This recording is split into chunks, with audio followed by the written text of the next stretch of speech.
Okay, it's gonna be what it is. I legitimately don't know what's going on. So it's on now. So let me check in the chat real quick. We have Udaznik. First name, last name. Team, what's up? Second Legion. Tellurian, good morning.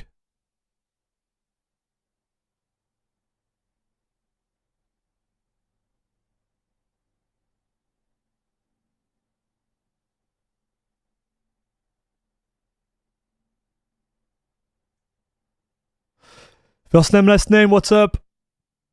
Masterpix, here we go. Yes, we are here. Eh ben, so I don't know what's going on. Apparently, we are forced to be in 1080p on YouTube. Voilà, bon. What do you want me to say, chat? Voilà, hein. Voilà, voilà, like we say in French. Voilà, voilà. Ouais. Ouais.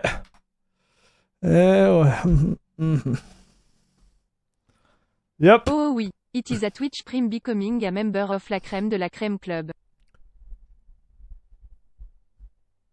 Tellurian, my man, thank you very much for becoming a proud member of la crème de la crème club for 10 months on Twitch. Thank you, Jeff Bezos. And thank you, Tellurian, first, of course. Thank you very much, dude, for your support. Much appreciated. Let's go.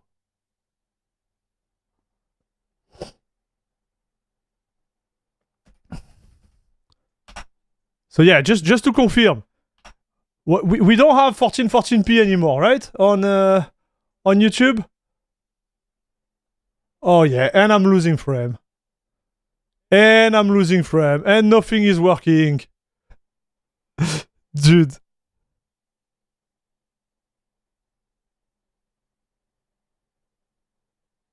He literally made my OBS implode, chat.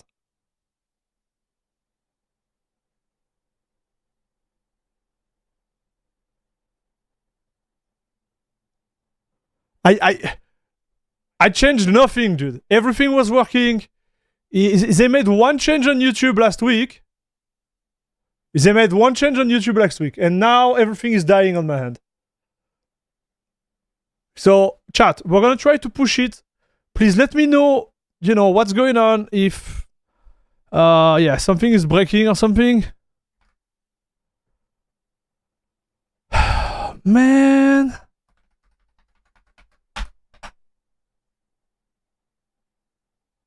$1440p and he died. 1080p seemed to work. Okay, well. This is a mess, chat. And it's not me, because me, I send it the right way, right? And it keep like stopping and coming back. Hey, what's up, Delta Trooper? So you know what we're gonna do? I'm gonna restart. I'm gonna restart, chat, because there is something going wrong with YouTube right now. So nobody knows, chat. What company changed things at work?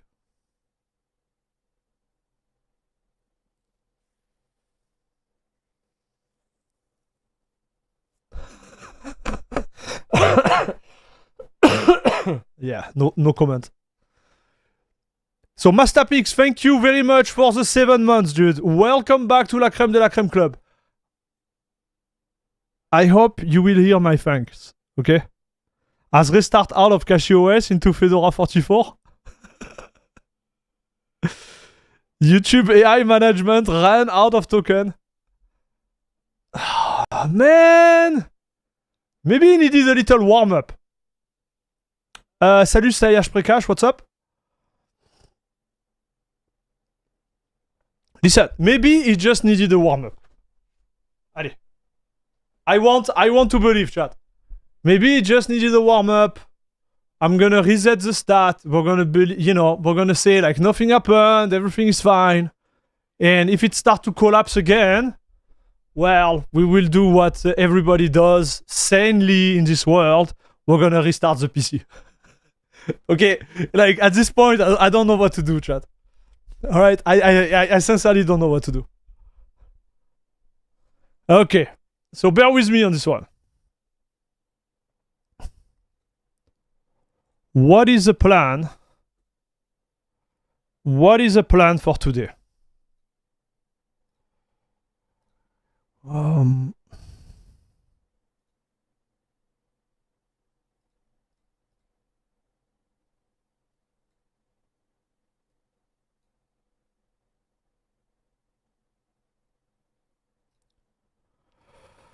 So the plan for today.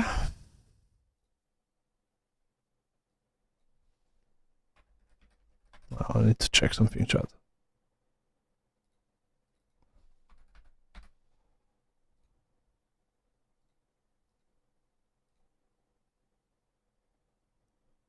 The plan for today, we are reacting to a Linus video first. That's gonna be the first one, because I need to finish to do that, and then we're gonna jump into Odysseus. So Odysseus is a kind of like a toolbox for AI that PewDiePie released. I think it was like 1 or 2 weeks ago, and I looked at it and I was like, man, this seemed like a lot of like AI bloat, but I'm still curious to try it because I had a lot of feedback, and apparently people really enjoy it. So I want to try it with you guys, and like that we'll see what we think, right? Derdakel, good morning. Salut, salut. I just checked my AUR package. I'm safe for now. Oh yeah, Future the Bat. Talking about that, so we're gonna talk about that first. So let me finish that, and then we'll talk about that. Okay, so this is definitively not working. Up. All right. So let's talk about that because this is important. First, I'm gonna update the package on this machine. So I'm running CachyOS. Where are we? Yes, so I'm running CachyOS. Was a fresh install from last week. So we're gonna update everything. We're gonna talk about what's happening on the AUR right now. Oof.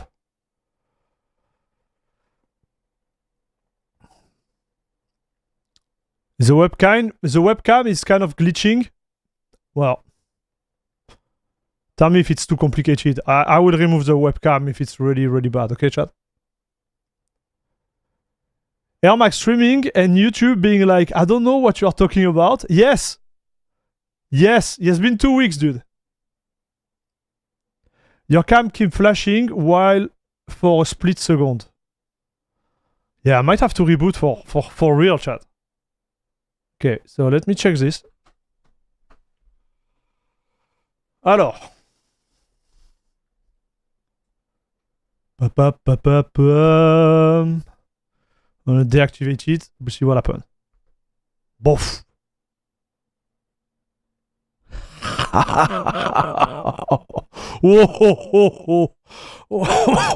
Okay, don't do that, Max. Okay, so that was the first test. Come here, Baba. Let's see what's happening here. Where are you? Tiny. Yeah, it's here.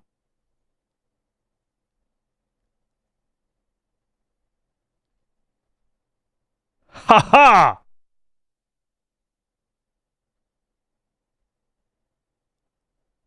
And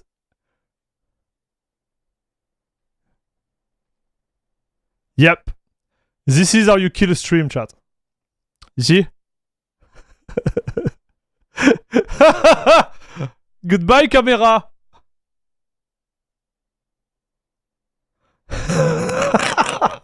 Oh, dude. This is so good, chat. I can make this bigger. Oh! Wow! I'm dying on top of that. Eh ben voilà!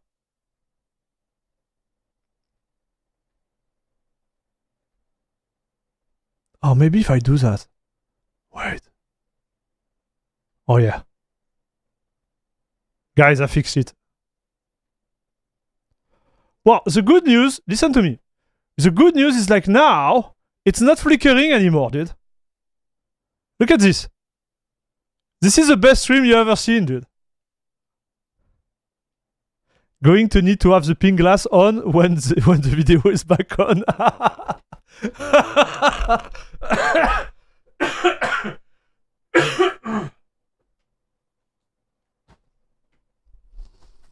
Okay. The cam is frozen. Yeah, I know. I know, bro. Yeah. All right, Bobby.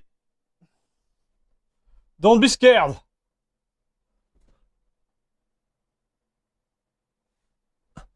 Don't be scared, Bobby.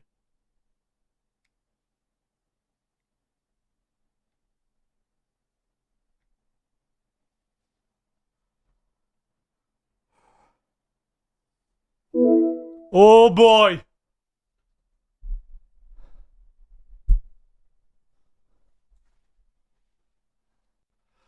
Oh, Bobby. Yeah, everything is broken, chat. I think it's time. It's time for me to end my career on this good note.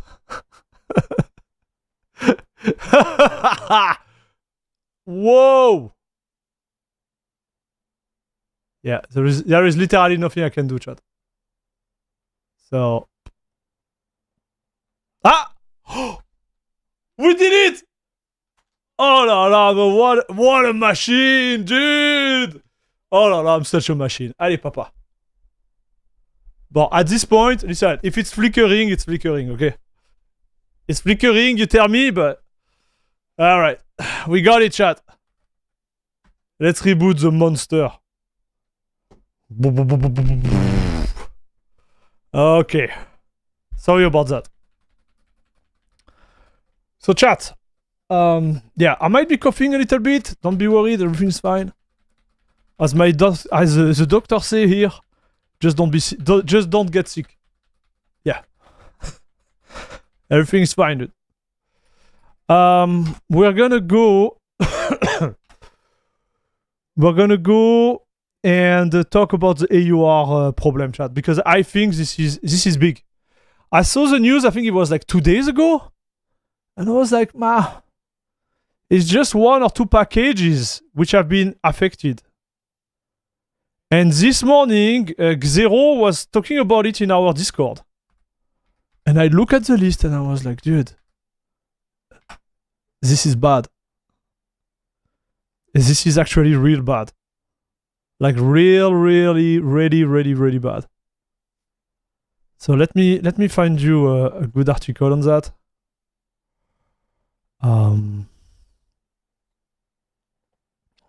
Yeah. Let me find you a good article on that.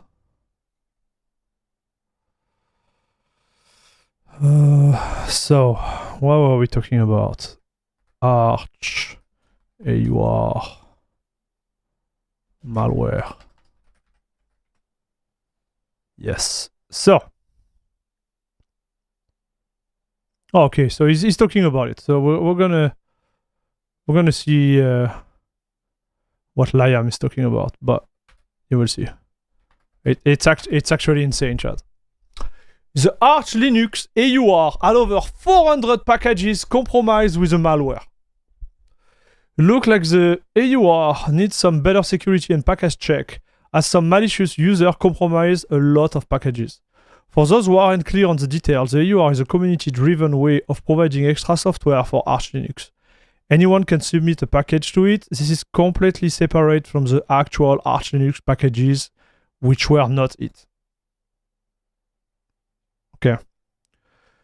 There is a thread on the public AUR mailing list with people reporting packages where it seemed like over 400 packages hit with the issue. Arch packages, Jonathan Grotolution. Sorry about that, Jonathan, my bad. Mentioned work was ongoing to reset, delete all malicious commit and ban the account. From the packages that were changed, they were made to include npm, a package manager, which then used to pull some sort of keylogger credential stealer. So it's really quite shocking security breach to have affected so many different packages. Hopefully the mess will get sorted fully soon, and for some improvement to the packaging processes to prevent this from happening in the future. And especially with the rise of AI bots, and how much easier this sort of thing has become thanks to them. It could end up it could be worse in the future. So, yeah, we're talking about that already in Discord before we start the stream. This is gonna happen more and more and more. And, you know, right now we are talking about Arch, but there is a lot of place where this can and could happen. So Debian has a really nice approach regarding it, because it verifies like the checksum, and like they have a special way to check, and I think Arch is also working on that, to check every packages which is going to be installed on your machine. I think right now like Debian is one of the most, if not the most, prepared for this type of I would say like repository attack. But the thing is, right now, this is a community package. So without pushing it too far, we know that the AUR can be a mess because everybody can create their package. Nobody really check what's going on, what's not going on. I wouldn't say it's a wild west, but we're not really far from it. So the idea is that when you install a package from the AUR, so let's go on the AUR like that, for the one who don't know it. So if you go on the AUR of Arch Linux, the way it works is actually pretty straightforward. It's kind of like, so let's say I want to install DaVinci Resolve, okay? Because this is what I use, and the script is it's pretty straight to the point. So this is DaVinci Resolve, okay? What is behind this script is just like a kind of like a Git. It's a Git actually. It's a Git with a package build script. And this is how all the packages are actually installed on Arch, right? You have a package build, it's being built, and then you create a file which is installable via Pacman. So you see it's written here, view package build. So sorry if it's small, I'll make it bigger for you, chat, I'm sorry. Yeah. You see the package build. So it shows you the dependency, and I think this is where you can get lost in the sauce, right? Because I'm going to show you how tricky it is. Normally, what you're supposed to do when you install that, whether it's by command or by downloading the snapshot here and compile it yourself, or using a AUR helper, there's many ways you can install that. Most of the people, they use a AUR helper. You download all like the Git itself, right? Just to be clear, the Git is here, you see? That's the Git. This is a Git, okay? So you download it, and the script which is gonna create the file to install is this one. It's called the package build. And it's super, actually I really like that. It kind of like satisfies me when I install stuff from the AUR. I really like this idea. But long story short, you have the name of the package, you have the dependency here, okay? And here you have the script. So what you would do if you are, for example, using a AUR installer, helper, as they call that, sorry, a AUR helper like Paru, right? Paru do it on the back. It will download the Git, create a special folder. I can show you the folder. It's in .cache/paru, I think. So let me show you. So go there, dot cache. Okay. And you go here, it's Paru. We don't have Paru.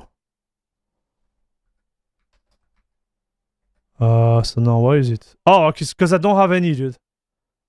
I don't think I have any packages from the AUR right now. Pacman dash QM, I think that's a command. Yeah, I have none. Okay, so that's why it's not there. But it's supposed to be there. Okay, chat. And what it would do, it will create this it will copy this git, okay, chat, and then it will install that. So, chat, are you still around, or I'm making you fall asleep? Steven, how are you? Hello again. So what you are supposed to do, chat, you're supposed to go there and read and check if something is wrong, right? So it's pretty straightforward. When it's not straightforward, it's like you should read all the dependency too.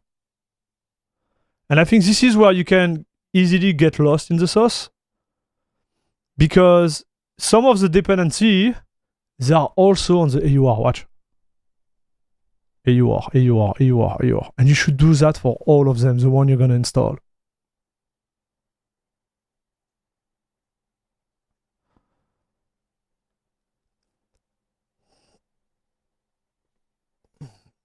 I'm doing great, Amit. What about you?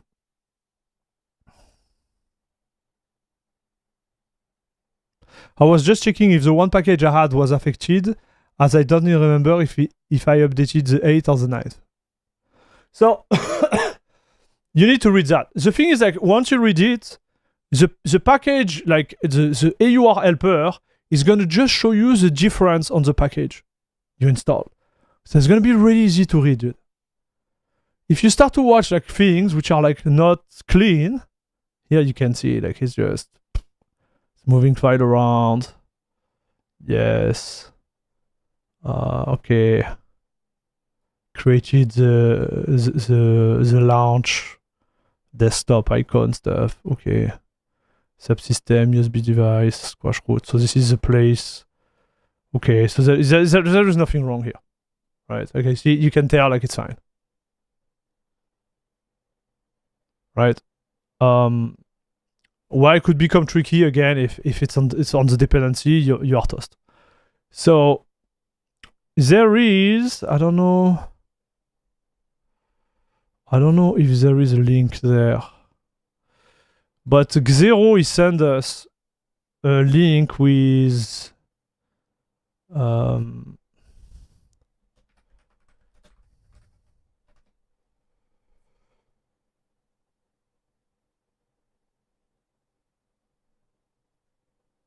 I don't know where is it, chat, but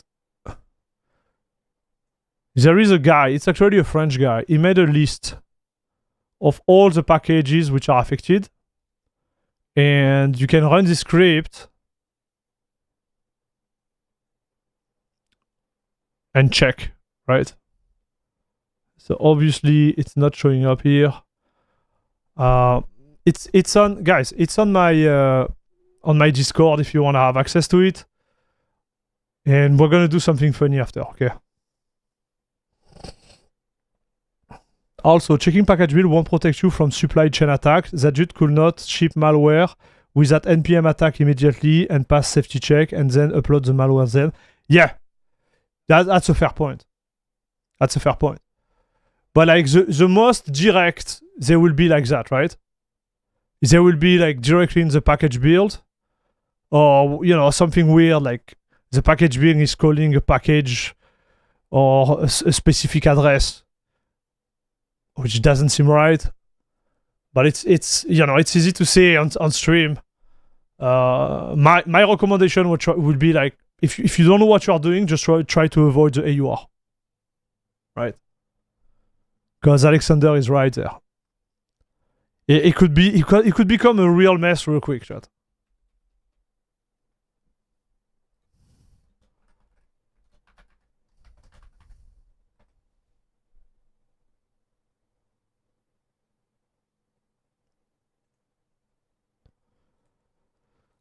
Oh, man, I should have taken... I should have taken the address. We watched this one, right?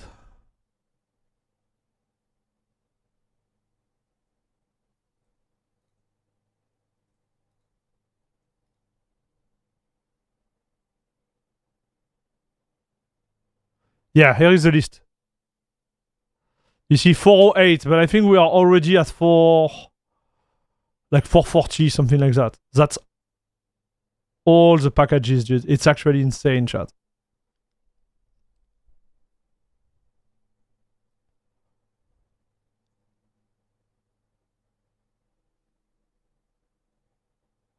Watch this. This is insane.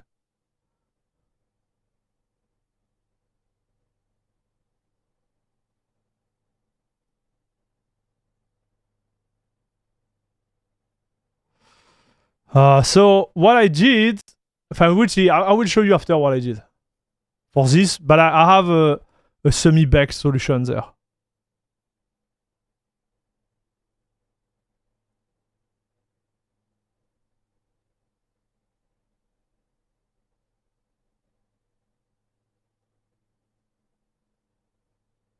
You see, and they're working on it, chat. Like they are really working on it, dude. Salut guys.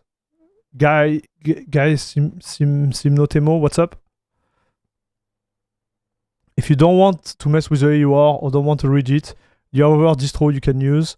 Don't think everything is not Arch is bad for performance. Yeah, I agree with that, Tellurian.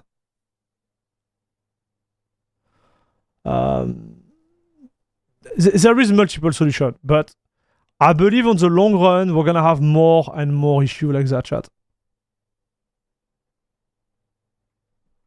Like we're gonna have a lot. Okay, this is the one, chat. This is the list. Oh là là, Twitch Prime is now part of la crème de la crème club. This is the full list. So this I'm gonna keep, chat, and we're gonna work on that, okay? So, wait. This list I'm gonna keep real quick. New. We'll work on it after, okay?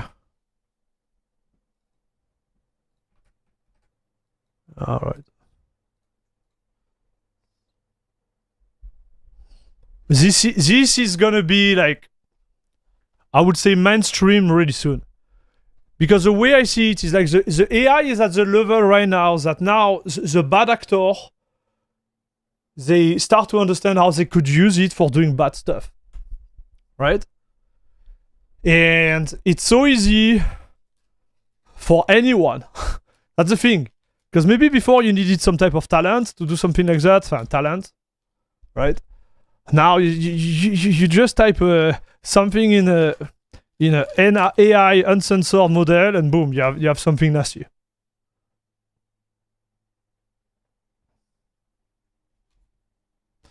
Dang, it's growing. To check later the day. CachyOS also released a forum post. Okay. Did they do that? Nice. Let's see.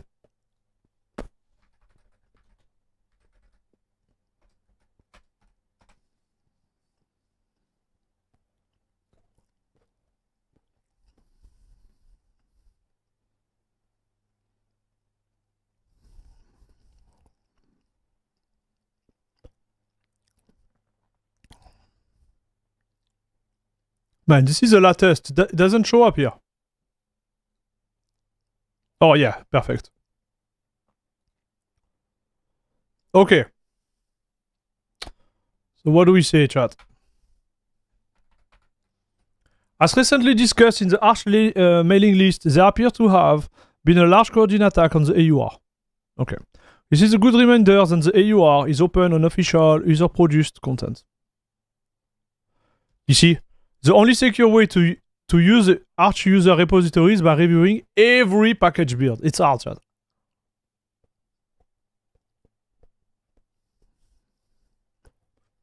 So this is the script you are supposed to run. So watch, I'm going to do it with you, chat. You copy it. You pass it here. Okay. 494. None of the non-infected packages were installed within the 48 hours of the campaign. Be aware that is only a cursory effort to check for package name. It applies no remedy nor does verify the system integrity. It checks the package were installed recently, but it could still produce false positive. Oh. The Corben, my man! Thank you very much for subscribing back to the channel. Hi Max, a bit late this time. Sometime life gets in the way. Enjoy your Bezos bucks. Thank you very much, dude. Much appreciated, the Corben. And welcome back to La Crème de la Crème Club.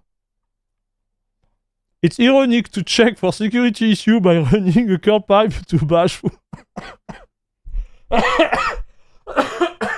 I know, bro. I know. I checked the script before. Like, I don't know if you are in the Discord, but we were talking about that too. You might be affected by a hack. Bash curl the script to find out. I know, dude.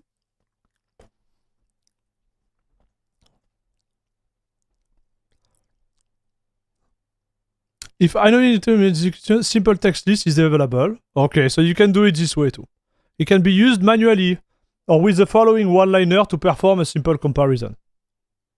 Okay. Okay, chat. This one was smarter. This one was smarter, chat.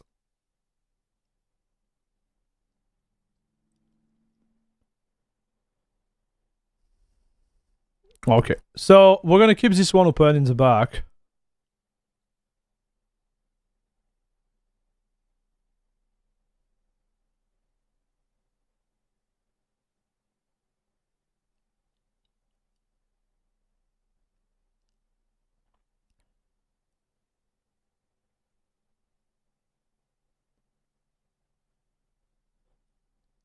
Important. This is not a good way to check for malicious code in your script.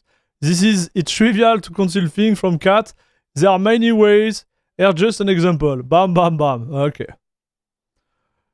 So yeah, then we become to like, you know, we go into like dev stuff. But the idea is like there is a list of packages which are affected. You want to make sure you didn't install them. Long story short. So we'll work on that with Odysseus. We'll see if we can create our own script that not only like, for example, like catch the bad packages installed, but also check if some of your AUR packages have the malware. Right? The one which are not in the list.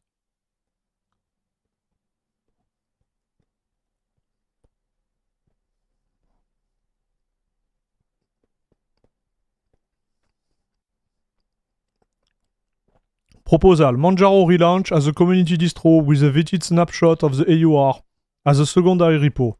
Shot on X date, vetted within a week, made available after. Just wait, dude. If we are really scared, just go with SteamOS in like X months. This is what they do, right? They just vet all the packages. They lock the image, create like image A, image B as a fallback. It's all Arch based. You know, if you are really like By the way, guys, happy Friday. Listen, this is not, I don't think this is bad. Enfin, this is bad, but this is not as bad as it kind of show.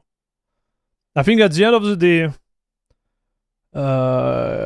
yeah, having too much packages from the AUR is not good. So on my main install, I have like only 11 packages. So obviously I could have been impacted, but I really try to keep it super lean. Because this is the world we are living in, chat. Unfortunately.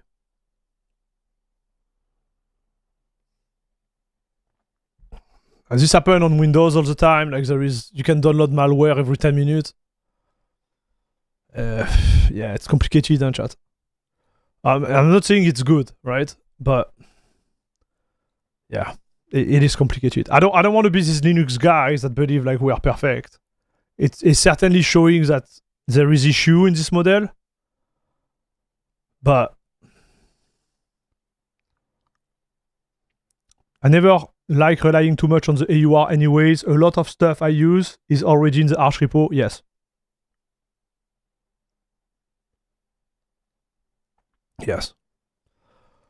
So, okay, that was the news chat. Let's go back to our video, dude. The challenge. I don't know where we stopped. Video live. It was this one, chat. So when did we stop? I don't remember. So we were at the middle of the video, chat. Re-export on network share. Oh, that was the one. Okay. So we stopped there, dude. Okay.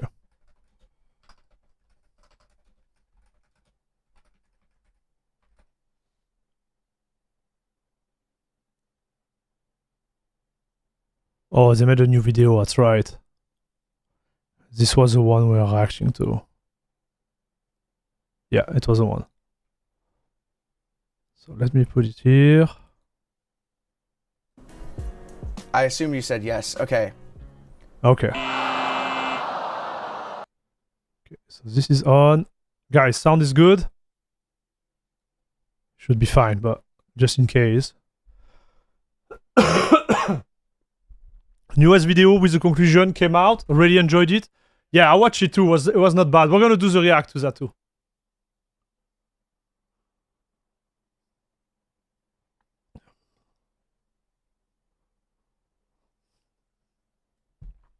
It's one of the reasons I'm on Cache instead of Arch, since a few more packages are in the repo. Fair.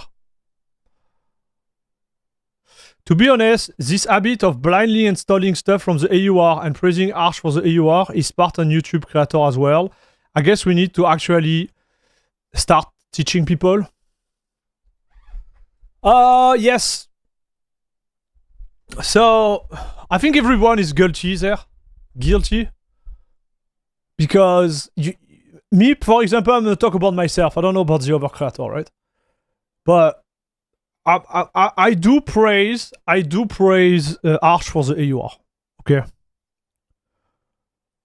But the reality is that you need to know what you're doing, right? You need to check. You need to limit the packages you are using. And even by doing that, I just show you, like, and you mentioned it, with the supply chain issue, right? If one of the packages dependency related to the package build you are installing is infected, well, you're done, dude. End of story. And this is the sadness, right, of the situation.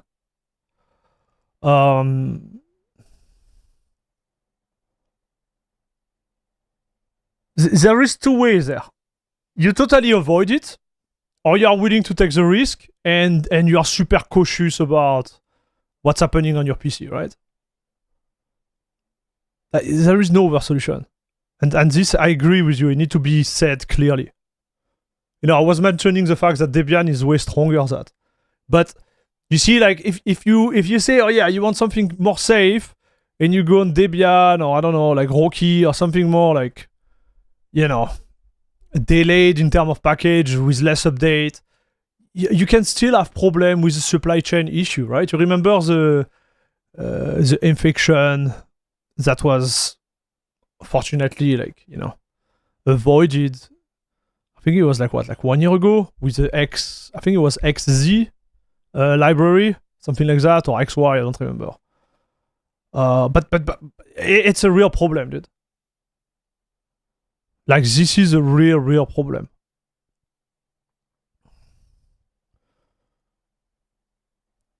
I like the vision they have, right? Of checking all the packages, you know, before pushing them, like having this double, like, security system they put. And sorry, I don't know the right term. Like, I read a lot on this, and I was talking with one of the Arch maintainer about that, because I think Arch is starting to implement it. But obviously, like, they won't do that for the EUR. Like, it won't work.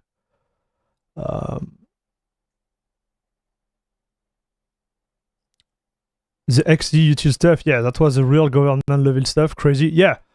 Well, what I'm trying to explain is, like, yeah, there is really nothing really safe, and you have to be cautious about what's going on. ultimate safety, go live in the wood. Wait until you see a bear, brother. I don't know where you live, but you see me, I was living in France before, and I never seen a real bear in the wood. Since I'm in Canada, each time I go in the wood, I see at least one bear, if not a family of bear. I'm telling you, the wood are not safe. Listen to me, brother. Depending where you live, the wood, they are not safe, dude. I'm telling you. This is not safe, man. Nothing is safe.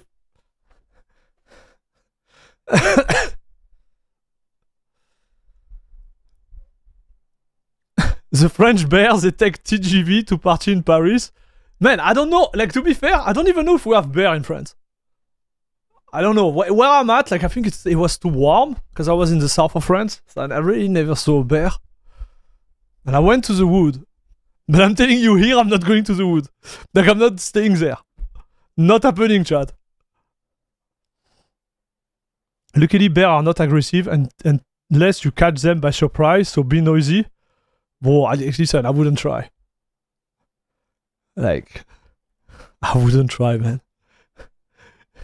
I'm not that strong, Chad.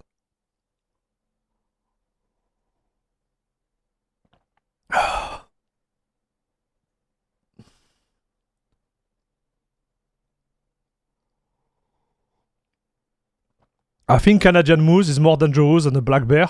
Yeah. Yeah, there is those too. Those are huge, dude.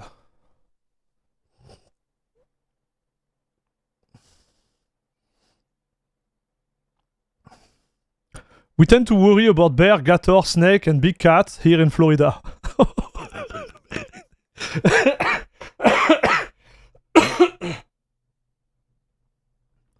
At least we don't have lions and tiger and bear in Australia. Oh wow, we just have all the danger noodles and spider.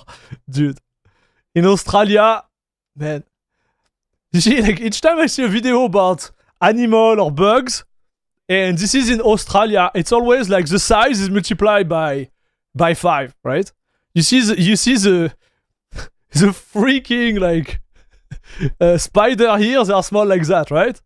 You arrive in Australia, they're like that. You're like, oh yeah, it's such a normal spider, dude. I'm like, what? Yeah. No. Not happening, dude. I'm not. No thanks.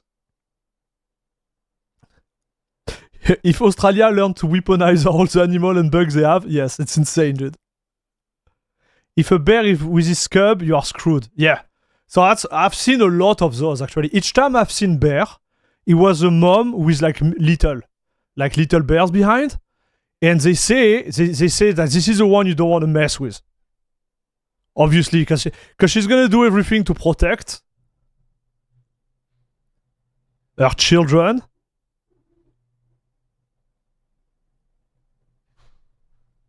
What is the problem with bear and moose? Both drop with a barrette. Yeah, I'm not equipped with that. I don't have the equipment for that. I don't want to try it, dude. Anyway, the point is, like, we are not safe. And everybody need to be cautious. And there is some platform, especially the AUR, where you need to be extremely cautious. This is another example. So we're going to try to do something fun after I react to this video with Odysseus. Okay, so the plan is going to be to create a script that updates the list of the packages in real time each time you execute it, and then check against the vulnerabilities related to the malware which is pushed within those package builds. Like that, even if you have packages from the AUR which are installed, but which are not, again, like, flagged as bad or compromised, you will be able to check for yourself. Like, this is the idea. Okay, we're gonna see. I already built it just before the start of the stream with Hermes. How would you say that in English? Hermes? I would say Hermes. In French, we will say Hermes, but so chat in chat, please type 1 if you say Hermes, and please type 2 if you say Hermes. Hermes, I guess, in English. What would be the right way to pronounce it? Hermes. Yeah, Hermes. Yeah, too. Okay.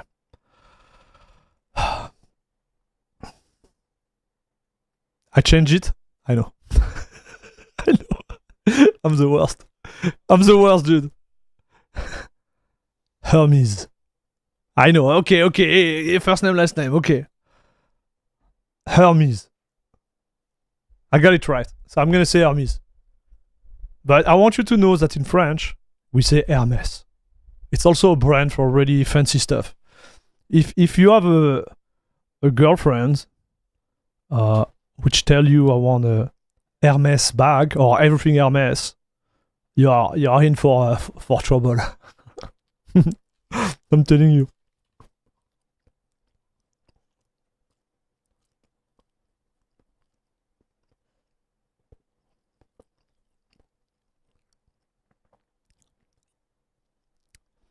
Yeah, good to know. Yeah. Hermes is like, go check the price, you will see. You have two solutions. You rob a bank or you change girlfriend. If she really wants it.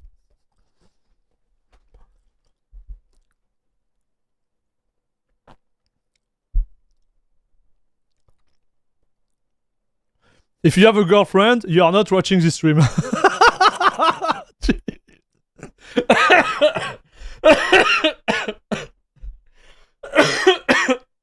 My man. That was a good one. Why not both? Yes. Yep. I agree with this one too.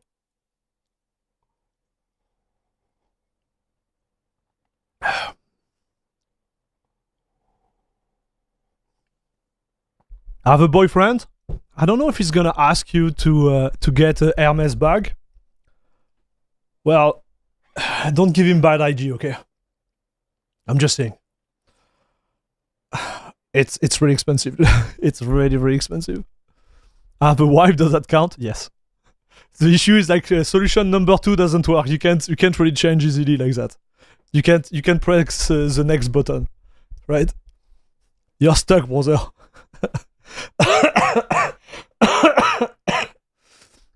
Anyways, okay, so let's go back to the video, chat. So if I remember correctly, we were talking about the network share and how hard it is to actually set up a network share. Like we finished on that. And to be fair, you know, I've been thinking a lot about this. Because for a newcomer, this is definitively a problem, chat. Because us we know, right? We are Linux user. It's like easy. You arrive, you do your due diligence. You know where your SMB share is mounted. If you are an experienced user, you did it yourself. You know, you have your container with your mounted folder shared via SMB. You made the configuration. You work the DNS path. You work the permission. You know exactly what you are doing. You created the user. You know, the extra user for SMB for the people who know, etc., etc. So you know what you are doing, right? Man, for someone who doesn't know, like the gap, the door, the barrier to entry is actually huge, dude. It made me think a lot. It made me think a lot because, you know, like the GUI option, and especially the one for KDE, because this is the one I'm using right now most of the time, and trying to install them within Dolphin is super restrictive because you can install it within Dolphin itself, but it will be limited to Dolphin. It kind of sucks, chat. In my opinion, it kind of sucks.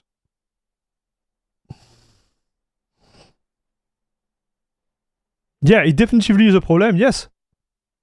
Just let an LLM write the FS tab, easy/sarcasm. Yeah. Yeah, no, this is not going to work.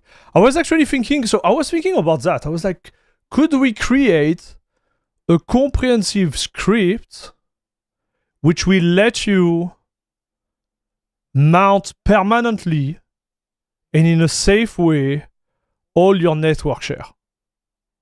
And the more I thought about it, the more I understood the complexity, the more I gave up. Like, I literally gave up in my head. I was like, okay, yeah, it would be cool. And I start to build it in my head, you know, like the layer. I will start with that. I will do this. And then I'm like, man, there is so many file system. There is so many, like, choke point in which you could get lost. Right?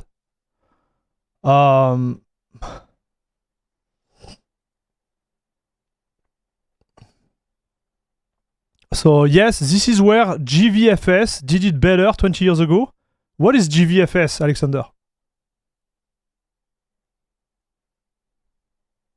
This is very complex. If there were only one network share type, it could be easier. Yeah. This is insane, dude. And when you think about it, like, sorry. On Windows, it's kind of like it's kind of straightforward, dude.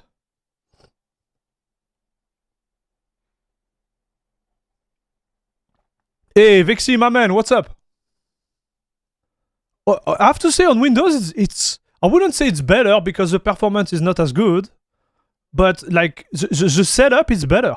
You know, the initiative, like the first step to get everything set up, it's way better. Just my 2 cents, chat.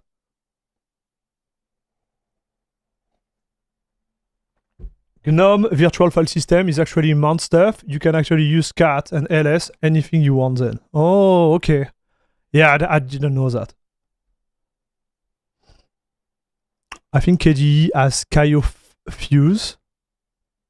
I don't know, dude. You see, like, I'm so ignorant on that because I just do it the old school way, right?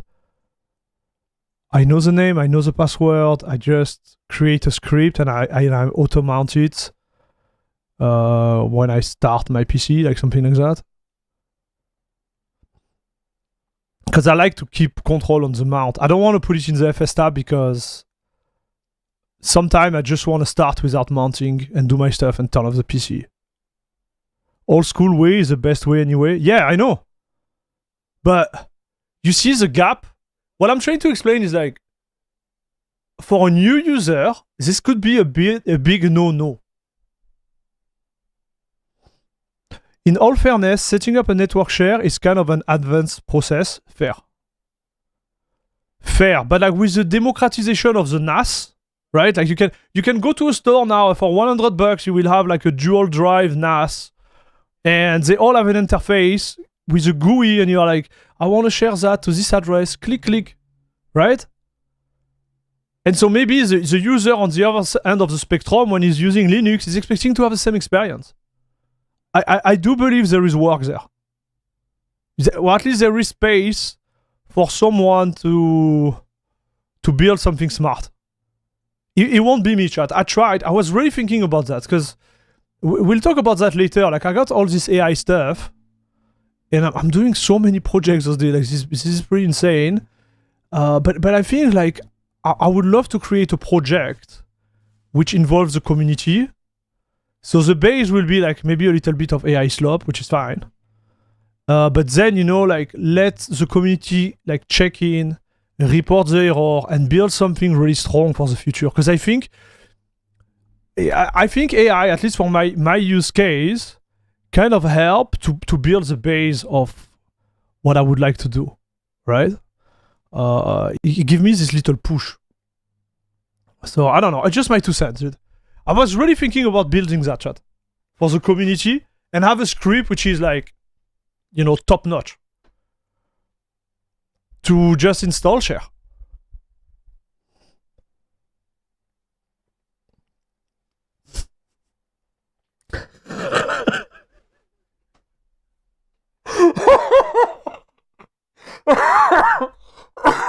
Okay, this comment was insane.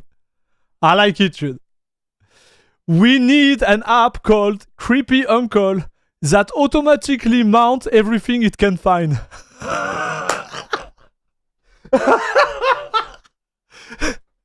Bro!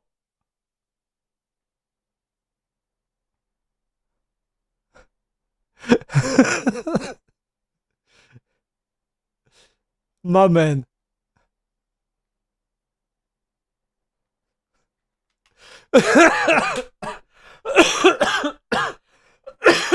Man, I can't even stop laughing. This one was good, man. Yeah, creepy uncle. That would be a good name, dude. I currently have Hermes helping me set up my own mail server right now. Yes! That's not good. It won't be able to be used in school. No, but we could rename it like, you know, I don't know. I don't know. I think this is violent, but yeah. That was a good one. That was a really good one. Anyways, I would be sincerely, I would be great. I don't know. Maybe I will start to work on it. Maybe I will start to work on it.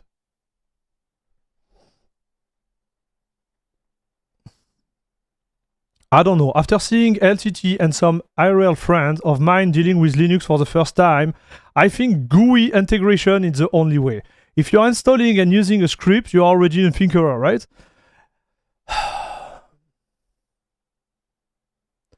I'm going to tell you something. Okay? I'm going to tell you something. This is my personal belief, okay? The whole GUI stuff, we need GUI, okay? I'm all for the GUI. But there is some specific action which are not fitting the GUI space. Mounting drive, in my opinion, it's definitively not one of them. Because when you look at the complexity, it's gonna make your GUI even more complex than what it should be. Right? Or maybe we create a GUI with a script behind, but a GUI, like when you look at the SMB4, like GUI or whatever the name of the app that Linus was using there, it was a mess, dude, because there is so many options. It's so complex that now the GUI become messy. If you have a script that do its due diligence and do the work behind the scene and just pop out like 3 or 4 lines, you win. You know what I mean? To get Windows user to swap, it needs all GUI.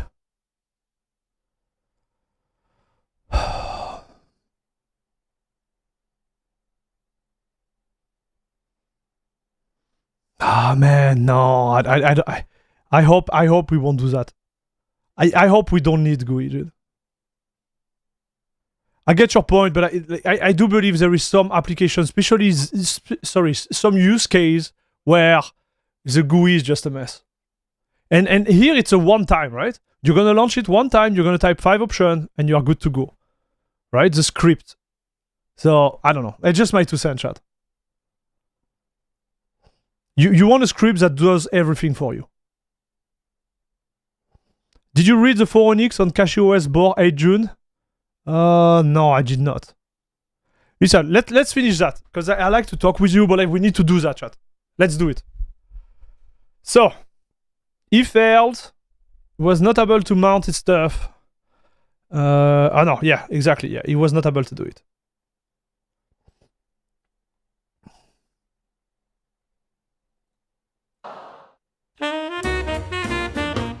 Okay, challenge number 5. Remote into your Linux PC from another computer. Okay. So how I would do that? Oh boy. Oh, this is a good question for me, chat. Remote into your Linux PC from another computer. Okay, so what comes to mind right now will be doing the old way with X11 through a SSH tunnel. But we don't have X11 anymore, so it doesn't work. It wouldn't work.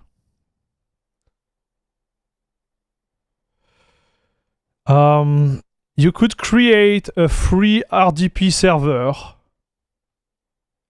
And I don't know if you can do that on Wayland though. I know you could share X11 session. I don't know if you can do that on Wayland. Remote into your Linux PC from another computer. Oh, it doesn't say you have to share your screen. Wait. It doesn't say you have to share your screen. Just use the RDP built into KDE. So the RDP built into KDE is half broken, bro. So let me check that. So I remember, I don't even know if it's on by default. Let me check. No, it's not on by default. Or at least not on my machine. So Paru, KDE, RDP. No.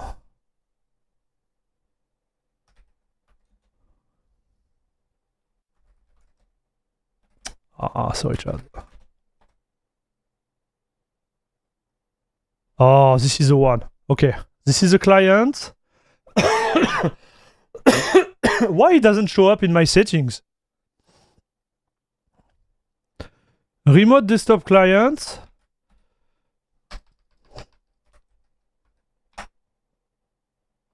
This is the one, dude.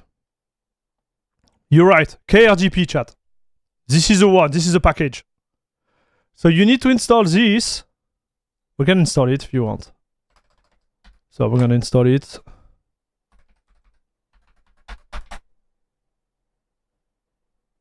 Yeah, you see free RDP. So it's all based on that. Okay, so now if I go to settings, I'm gonna close this one. Normally it should show up.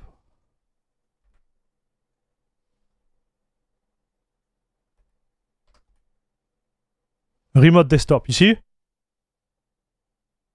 And then you can do it. The thing is, like, when I tried it, this one was not working great. So I tried it when it was released. Okay. Yeah, Wayland and remote desktop has multiple issues. Yes. That's the thing. And you can undapple the RDP server. So here I would not rely on that, chat.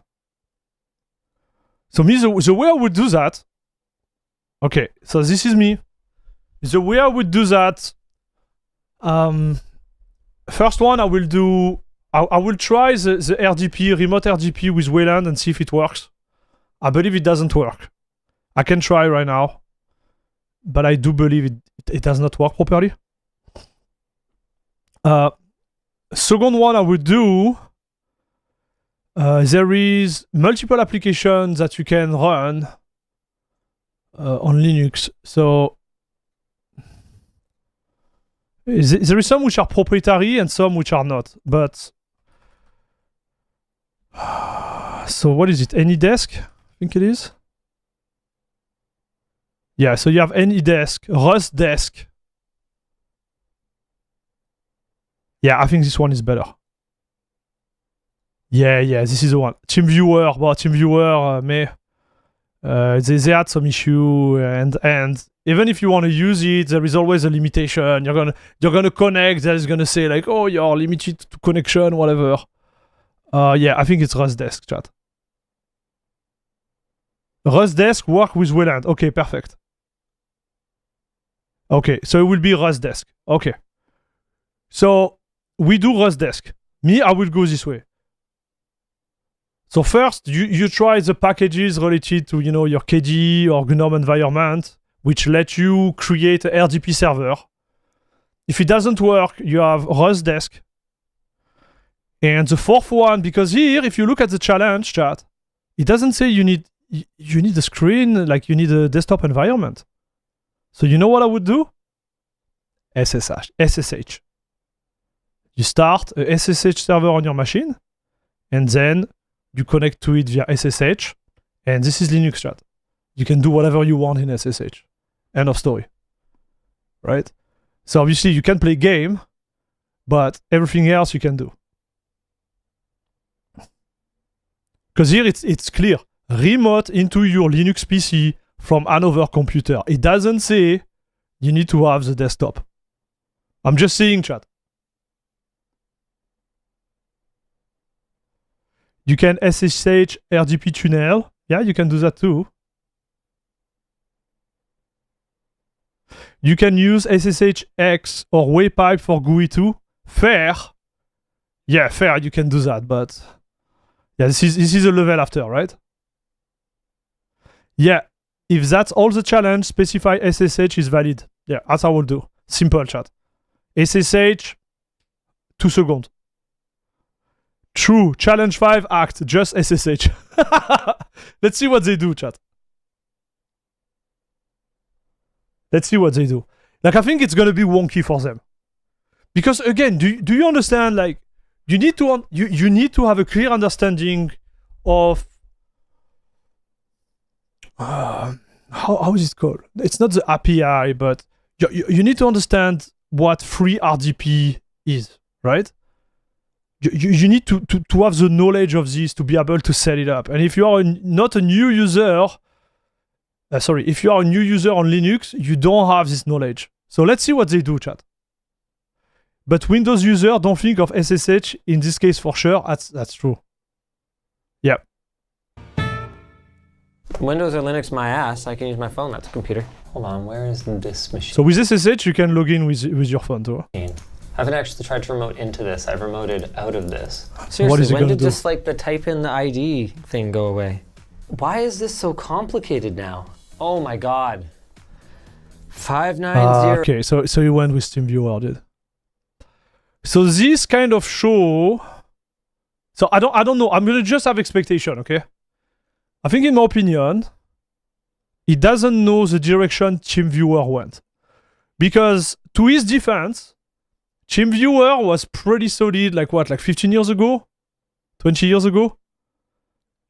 But he went down a really dark path. Right? He went down a really dark path, chat. So it's not what it was before, dude. So, yeah, let's see. 405. I will have changed this by the time you watch this video. Don't bother. Save. This computer's or contact is already in your list. Well, where is it, smart guy? Oh, he hates TeamViewer? So why is he using Okay, it? I'm gonna grab a computer. Welcome back to la crème de la crème club. Ouais, t'as dit mon sul. Yeri-san, my man! Thank you for the 10 months! Let's go, Papa! Thank you very much for the love on Twitch. Thank you very much, dude. And welcome back to La Crème de la Crème Club, Papa. Thank you very much. Guys, if you have some Prime sub on Jeff Bezos available, don't forget to support your dude, okay? Thanks a lot. Parsec app, or at least whatever version of it I have. Let me make it clear that nothing I'm doing right now should be considered an endorsement of TeamViewer or their business practices. He's saying How it, dude. has this gotten so bad? Yeah, this just like didn't work. Okay. All right, any desk. Here we go. Dude, I can see, man. I can see in his eyes the deception. You know, like can you see in his eyes, chat? Look at him. Like this makes me feel sad, dude. Look. Play server not supported. Ubuntu. Oh, great. Look. He's like, dude, I can see it. You know, we all have been there when you try something and you're like, damn. Look at him, dude. You can see it. When you thought you were at the bottom, but then you are like 200 feet deeper. Great. Does not fully support Wayland. Disable Wayland in the Oh my GNOME gosh. Display Manager to force Xorg. Okay. No. I mean, yeah. So you see, like this is a real Wayland issue, chat. Enfin, Wayland. Is it Wayland? Is it the software which is not keeping up with Wayland? Blah blah blah. But there is an issue sometimes with Wayland, right? And sometimes there is a lot of issues still with Wayland, and niche case scenario where, yeah, RDP is one of them. Sorry. All right. He failed, dude. Error. I don't have another computer. Error. Yes, you do. Where? It's on your desk right now. My phone? Okay. Yes. Let's just randomly install stuff that ChatGPT tells me to do. Oh no, dude!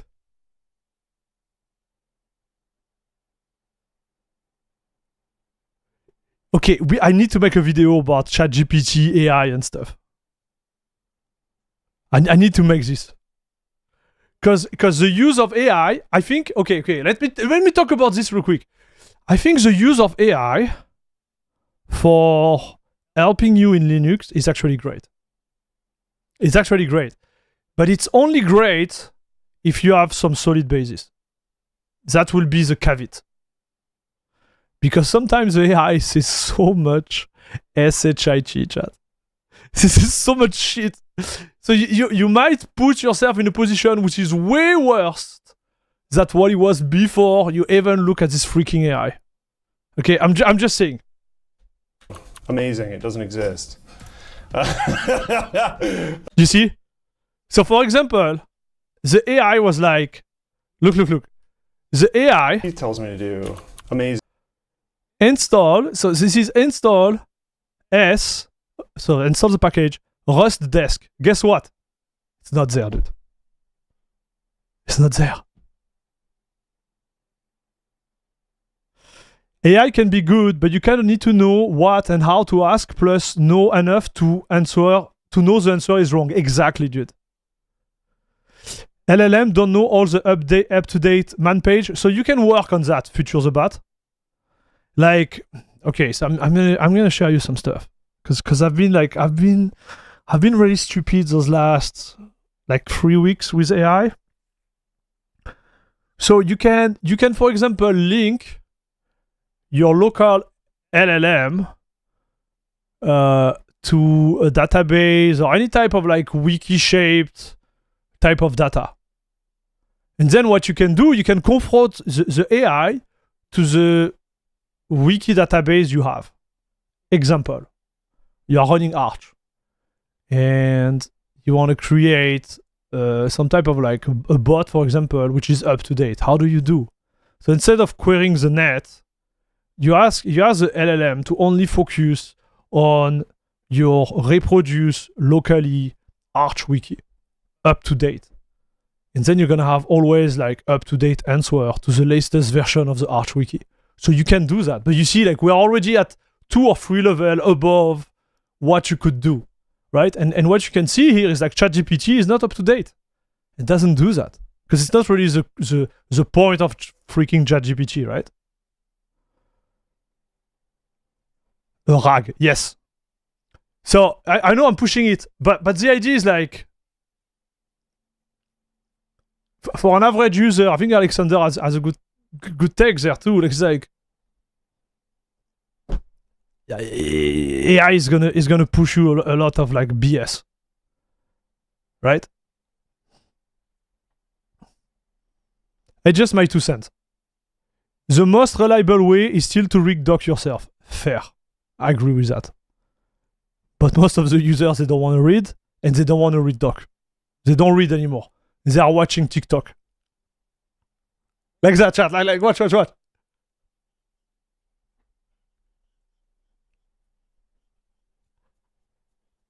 So good. I know. I hate this, man. I'm telling you. I'm gonna be honest with you, chat. I hate this thing. Like when I go to a place where I have to wait,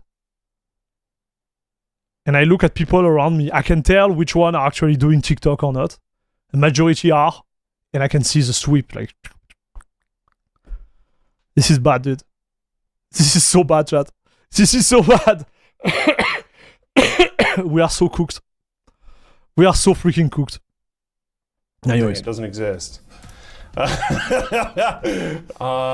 I've not used TikTok and I'm proud of it. Same. I forgot I'm pretty sure you can do this with like Steam. Yes! Oh, do you see? Luke is the GOAT in this challenge. To me, he's the GOAT. He's a GOAT because he thinks, chat.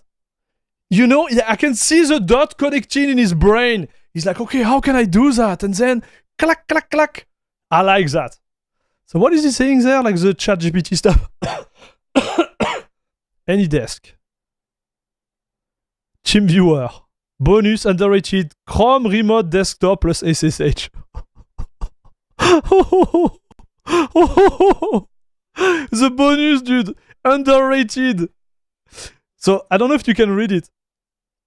Bonus underrated. Chrome Remote Desktop plus SSH.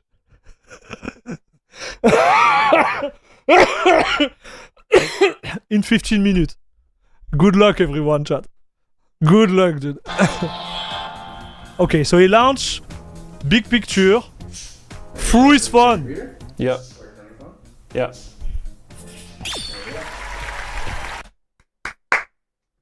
Yes!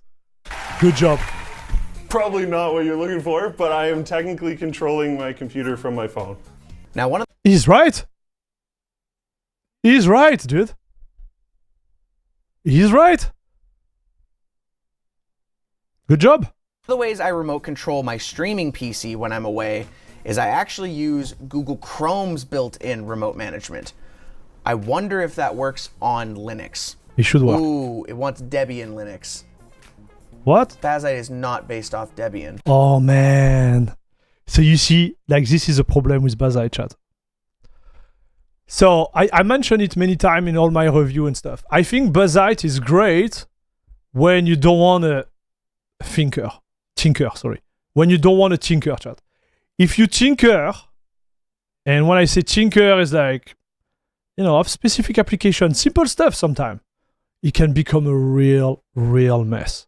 And this is the issue with, you know, those atomic distro, to be fair, at least the Fedora way. If they have it in their repo, if everything is like, you know, clean, it's fine. When it starts to be a little bit more exotic in terms of like your needs, like the only way, and I talked to the dev, right? The only way is to redo the ISO yourself, right? The full Bazite. Like you need to start fresh, depending on what you do. Do it yourself. And this is a mess, chat. This is a real mess.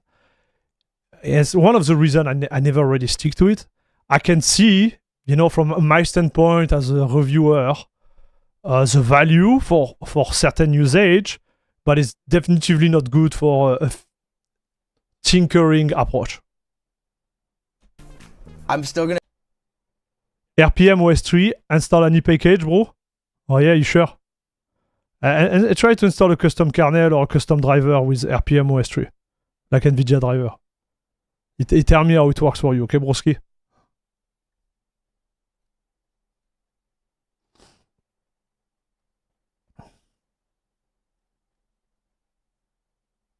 try here. Chrome Remote Desktop. This was from 15 months ago, but it seems like an official Bazite post of some sort. You will need an RPM package and hope they have Wayland support, which I doubt. Oh no. This same comment says we support Sunshine and Moonlight. Maybe we should try that. Open the terminal and type "you just set up Sunshine." Oh man. Okay, before we go there, do you remember the team of Bazite had some type of beef with the team of was it Sunshine Moonlight or was it Apollo? There is some type of beef, dude. So I'm not into drama, but I think during one of the latest stream or before latest stream, we talk about that. They had a beef.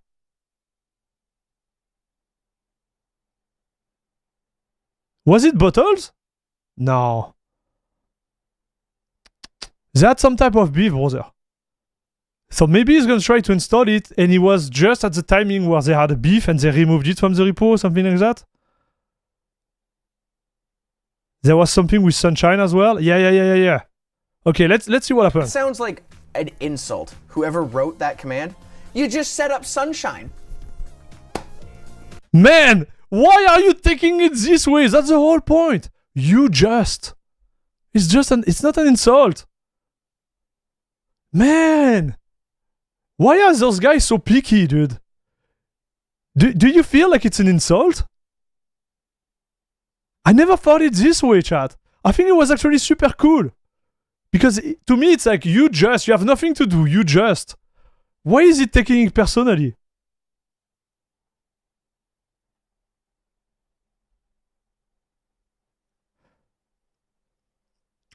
Matthias, you can't install So you can't install drivers which are not in their repo. That's the first thing. And you can't install any custom kernel because the way the image are built, mightiest, you have to do it at the ISO level to integrate the DKMS part. So I know you are broing me, and I'm gonna bro you too, mightiest. So bro, it's a little bit complex. I didn't say you can't do it. I say, like, for a beginner who install Basite thinking everything's gonna work, there is some hard block because the gap between, you know, installing Basite and installing something like where you have to tinker, in my opinion, is way higher than any other distro out there because it's just all container. You just do this. This does sound a bit passive aggressive to me. Really, you just get good.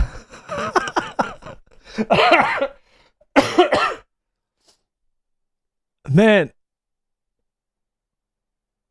I agree, man. I don't know. For me, it's not aggressive. So, guys, I'm sorry if I sound aggressive sometimes, but for me, it's not aggressive at all.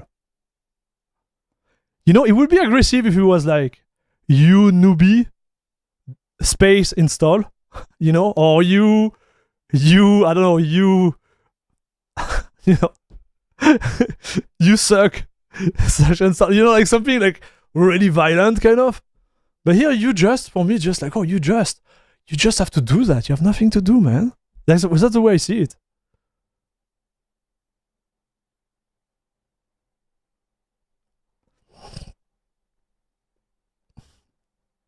Yeah, Alexander. To be fair, you are European and Sweet Talk is a bit different than here in the State and North. Yeah, agree. When new version of CachyOS is coming out, I can still resolve the NVIDIA driver problem with MK init CPIO. And now the installation, I forget all my drive mount. I just want to nuke it now. I don't know, brother.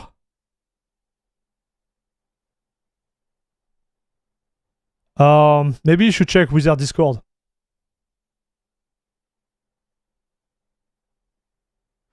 So let's see. I'm just surprised. I'm just surprised. Anyways, you just set up dash Sunshine. Choose enable beta, disable service. We're gonna enable. Oh, it's still setting up. I think I launched Sunshine too soon, but it's clearly doing something. It's installing a bunch of crap. So I think while that's installing, I'm gonna get installing a bunch of crap. My man. Like, this is more violent than you just, in my opinion. This is the type of comment where I'm like, but I don't know, dude. It's just me. Moonlight set up on my Windows computer here so I could hopefully remote into it. Yep. God, this looks so sketchy. Attention, Sunshine detected these errors during startup. We strongly recommend fixing them before streaming. Couldn't bind RTSP server port, address already in use. Oh, so what is it? What is he pushing on this port already? Or maybe he launched it twice? Fatal. Couldn't bind RTSP server port. Address is already in use. Well, it says they recommend I fix it. I mean, okay, let's try. That didn't work. Wait, I know my time just ran out. This is my streaming mouse. But as you can see, I am successfully controlling this with surprisingly low latency. Now, I'm pretty sure that's over the network, not my local intranet. I'm pretty sure this is going out through the internet, but I am successfully remote controlling this PC. I got that right on the buzzer. Holy cow, I'm counting that because most of it was just waiting for it to download. So, cool. I've never used Sunshine. Good job. Normie don't know about port and or server client stuff. Yeah. And Moonlight before. But that was pretty easy. Good job. Play a game that has easy anti-cheat or kernel level anti-cheat. Intranet, lol.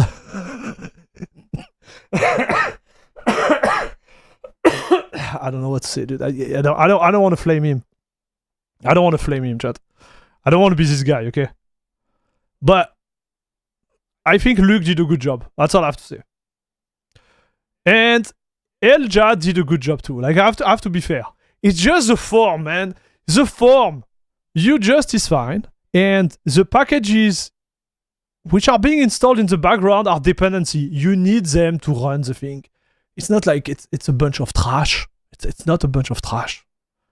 Like, it's packages to run on your PC. You need them. Otherwise, your PC is just like going to the BIOS and be like, boop, boop, nothing happens. All right, challenge is play a game that has easy anti-cheat or kernel level anti-cheat. Okay, so me, what I will do, I will launch Arc Raiders. That's the first name that come into my mind because it has a easy anti-cheat or kernel level anti-cheat, I believe. Which other game has a kernel? Wait. Is that a trap? Dude. Is that a trap question? Easy anti-cheat. No. So easy anti-cheat. So kernel level anti-cheat, I don't think we can have kernel level anti-cheat. So this is gone. Like the real one. So I think the second part of the question is kind of a trap. And the first part of the question is easy anti-cheat. So easy anti-cheat. Man, what game are running easy anti-cheat, chat? You see? So if you want to do the thing right, so you go Linux, anti-cheat, ready, yet, I think it is, something like that. Yeah, are we anti-cheat? Yes. Up. Sort by, no. Okay, where is this anti-cheat? Voila. So anti-cheat. Halo, I don't have it. Fortnite, I don't have it. Don't have it. Smite, don't have it. Whoa. Unshutdown, don't have it. But it works. Anyways, I will just find a game that I owned with easy anti-cheat there. I will download it and I will run it. Man, I don't have a lot of those games with easy anti-cheat. Maybe I would get destroyed on this one, chat.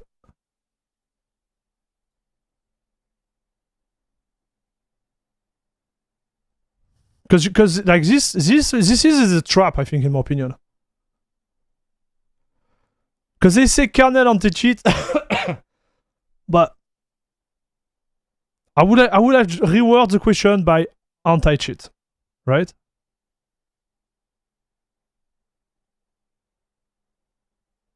Arc Raider, it is? No, I think they have their own, no? Oh, it is. Okay, so yeah, I would have run this one.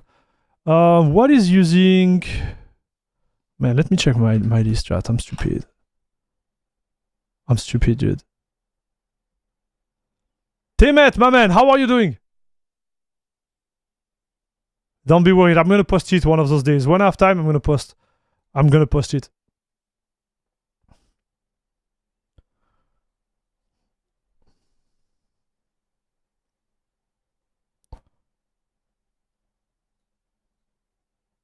Okay, so library.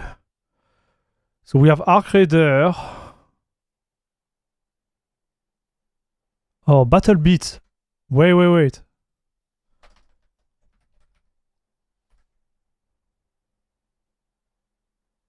Bro.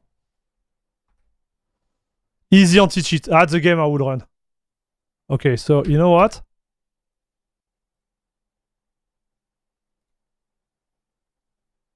That's what I would do. Play. Yeah, whatever. This is what I would do, chat. It's not a trap. The person who wrote this didn't understand it. Yeah, I think so too. Because on paper, EAC is a kernel anti-cheat. I need to check. Let me check. Maybe it's us. Easy anti-cheat is a kernel anti-cheat.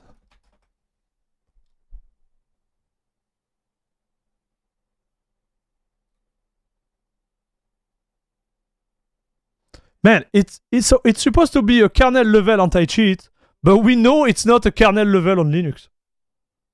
It's impossible. It live in user space.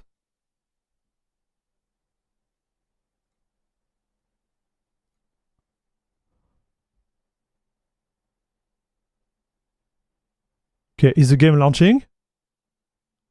Here we go. Here we go, Papa. Oh yeah, on Linux it's just user space. Yeah, exactly. So that's why it's like, on paper it is, but it's not ready. So that's why I'm like, this question is a little bit, you know, type of question when you're like, eh. Okay, so I did it in 2 seconds, but yeah, we understand, Walter. We understand. Allez up, deploy.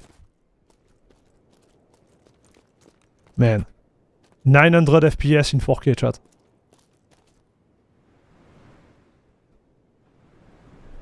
What do you think? Do you think we are crushing it? Yeah, 900 FPS, chat.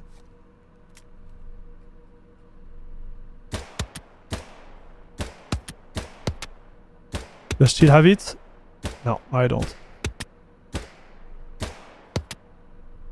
No, I don't, chat. It's official, I'm washed.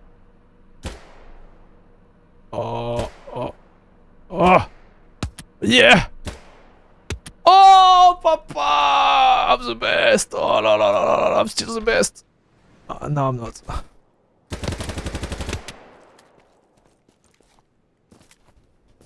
Okay. So, yeah, it works. It works, chat. Oh, this game, like, they are going to reboot it soon. I've seen a lot of, like, posts. So I really do hope they do it quick. Oh, Dirt Rally, they had a patch? What? What did they do? Wait, I'm losing myself there, but like...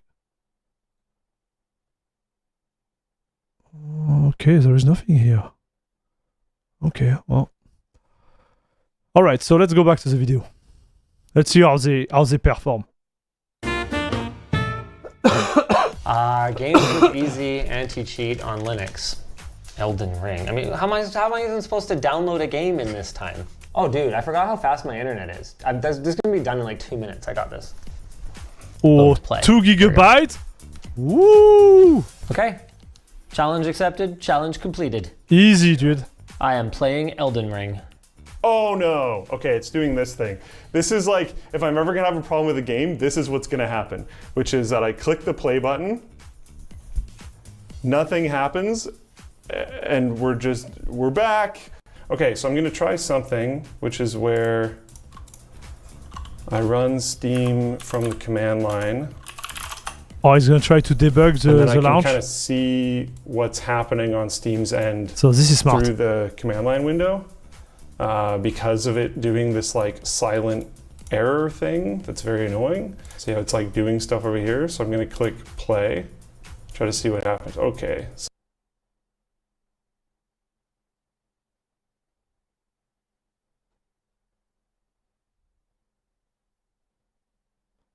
So chat, what do you think this is?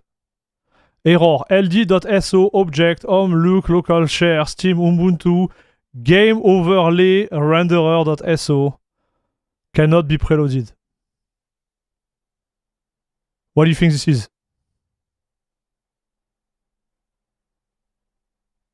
NTFS drive?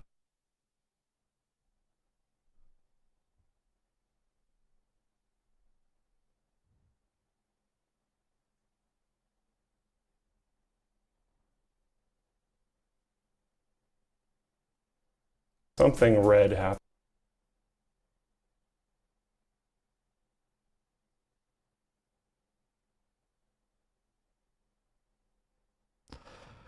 Not sharing path Steam compatibility tools, user share with container because /user is reserved by the container framework. I think it's the drive that it's installed on. My internet's being super slow as it tries to re-download. We're only at 27%. We've been waiting here for a while. So this is clearly something you can do. I know for a fact that Arc Raiders... That sucks. You won't be able to run it. The game work.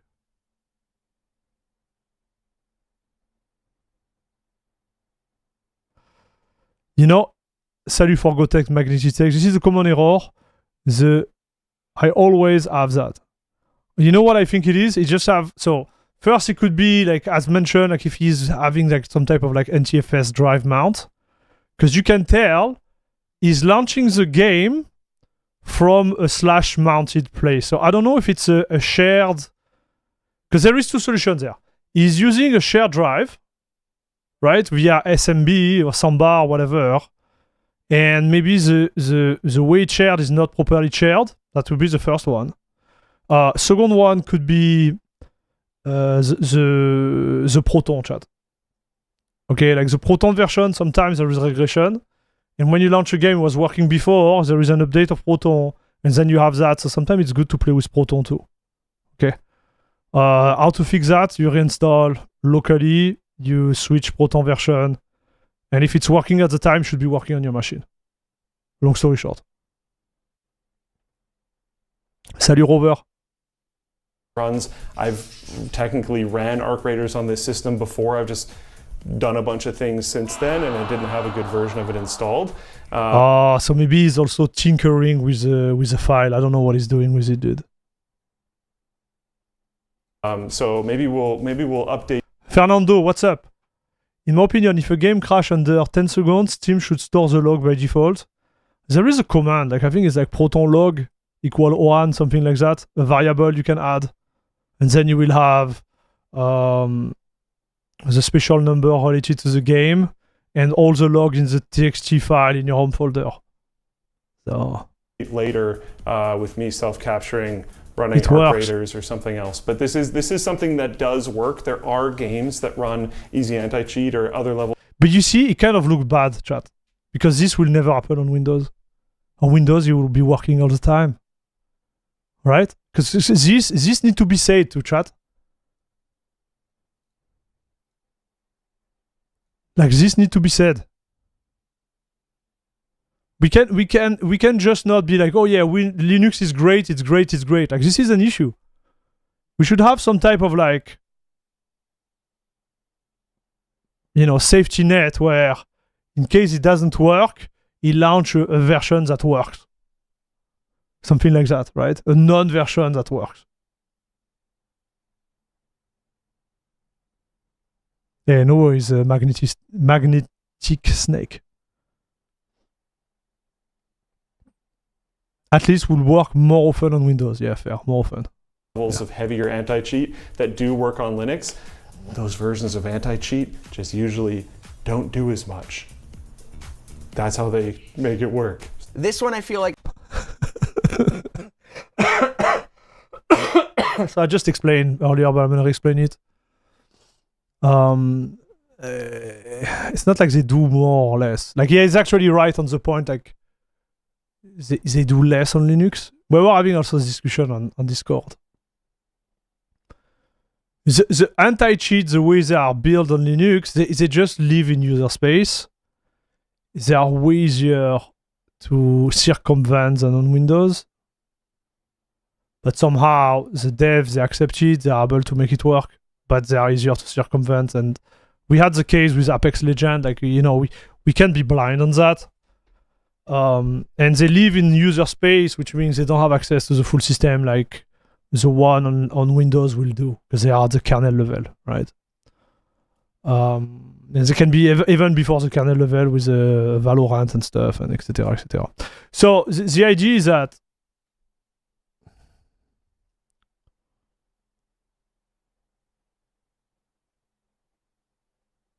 you are able to run those games on Linux, but there is some game which won't be like available for a long time because of the restriction of the fact that some publishers, they don't want their kernel, their easy, like their anti-cheat solution to just live in user space, because it gives a lot of room to the hacker to do whatever the heck they want, right? If they want to do it. Yeah. So to the defense on Linux though, the kernel, the anti-cheat at the kernel levels are not that good too on Windows. There is no perfect solution, right? And the point I'm trying to get there is like there is no perfect solution. And today, like just saying like Linux is more prone to cheater is partially right and partially wrong. Because there is still cheater on both platforms. I think the reality is that some of those cheats, they were open source, they were on GitHub. So the access to the cheat on Linux were way, way easier than on Windows because on Windows they are behind paywall. That's the difference. That's a real difference. I made a video about that like 2 or 3 years ago when they removed the access to Apex Legends on Linux. The game I was playing a lot actually. It was a really good game on Linux. Anyways, so yeah, that's a complex situation. Hopefully we'll find a solution on Linux to circumvent that and let everybody play, their favorite game, like Fortnite. I have an unfair advantage at. There's actually a game I play regularly that has easy anti-cheat PUBG. that I know works on Linux. Ah. We are in game right now. The game has launched, no issue. What is it? And I would boot up into a game, but we are working right now. Okay, so it works. What was this game, chat?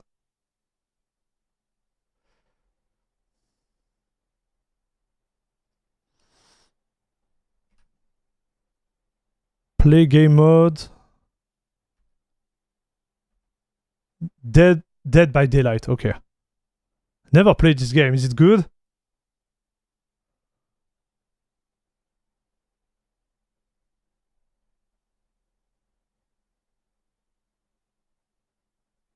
Some kernel level anti-cheat are pure spyware malware like Vanguard Valorant, which only lets you play if it's set to the start on boot. I wouldn't say they are pure malware or spyware, but they are definitively intrusive. Okay, Dead by Daylight, okay. Okay. Challenge number 7. Format a USB drive to FAT32 and load a flashback file that your PC can read. A flashback file? Chat, what is a flashback file? Never heard of this. Oh man, I'm so noob, dude. What is this? Flashback file?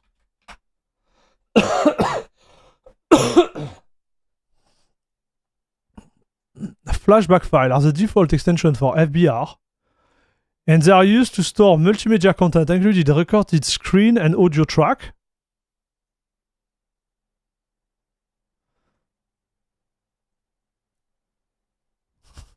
What? Bro, what is this? Flashing? BIOS?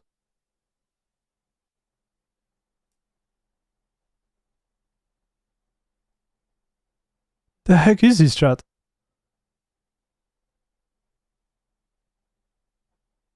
I don't know, man. I guess a file on it. I guess that's the question. We'll see if they stumble on this. Like, maybe I'm overcomplicating this thing, but I'm like, Okay, so how would I do that?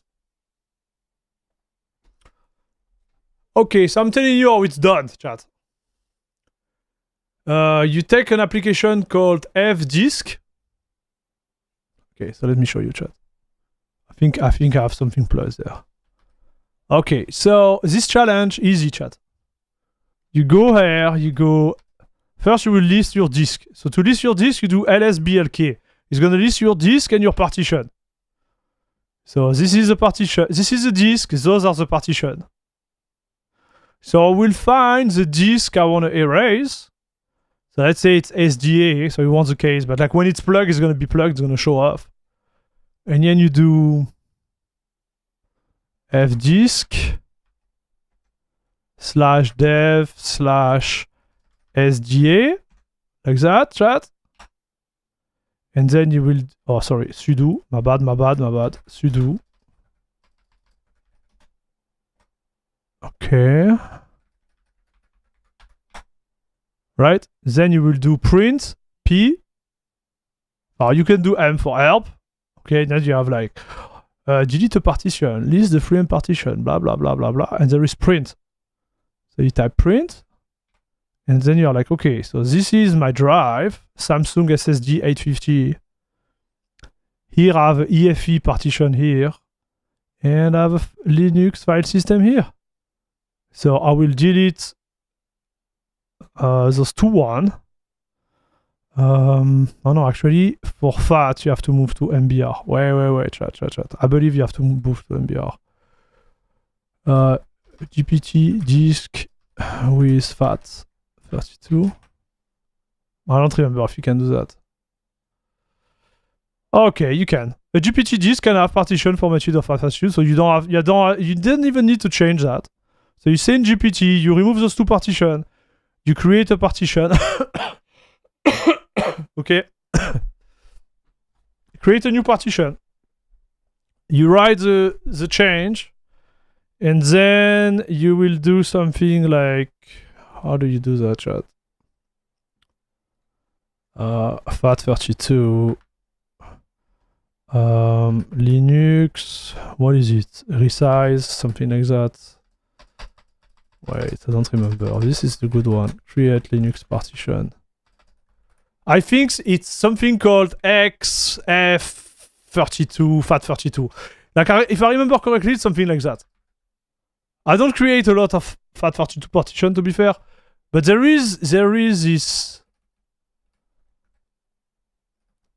application, like package called X something. So let's see.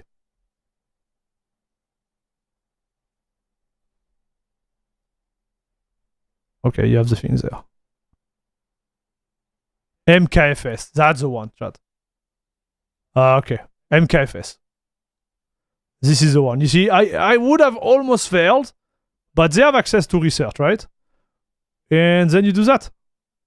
And then you have your disk. And then you mount it. And boom. So here you use parted there. Here he makes the partition. You see, primary ext4. So here I don't know why he does ext4, because this is not what I would do. Where is it, chat? So here you use GG, fdisk, vfat. So wait. Wait. So maybe I'm making a mistake there. So this is a problem, chat. So mkfs fat, yeah, fat32. What is the command? mkfs.vfat. This is it, chat. To format a device as FAT32, you will typically use the command. Here we go. It's here. And I will do that. But honestly, it would have been an interesting one. Even for me, it would have been an interesting one, chat.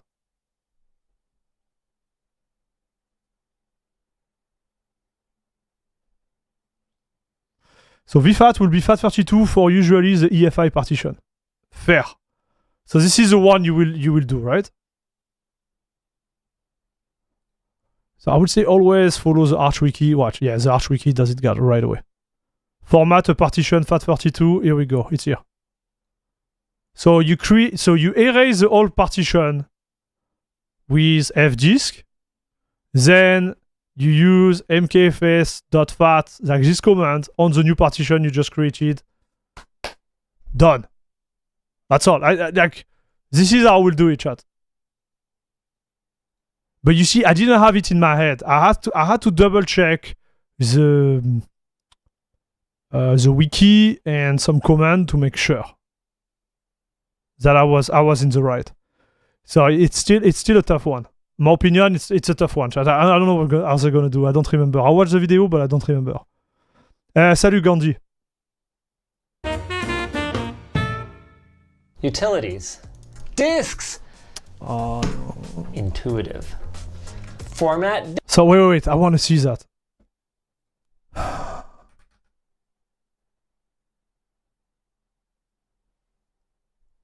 KDE Partition Manager.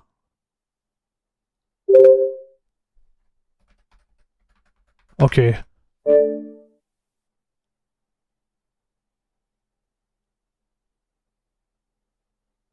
Okay.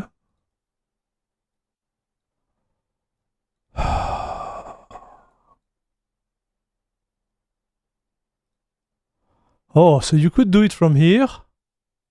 Apply, undo, new, resize, move. So this, you see, I don't know, man.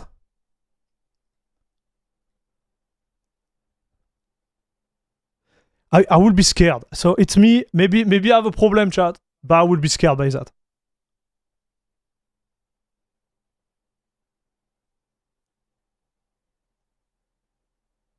This scared me, dude. GNOME disk is, in my opinion, much better. Yeah, I use KDE Partition Manager and it works good for me. Okay. Alright, so let's see how it goes, chat. To be honest, nobody should use the CLI for that task nowadays until already committed to the CLI. The GUI tool covers that task. Man. I agree. I can't disagree with that. I agree with you, Snarko. I think here, and here, this is a lot, like this is a mistake that most of us do. I'm not talking about myself. I just do as I know, right?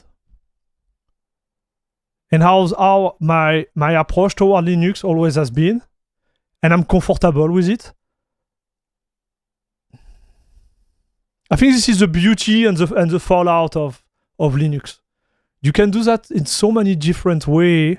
There is not a right way and a wrong way. There is just your way that function. You know what I mean?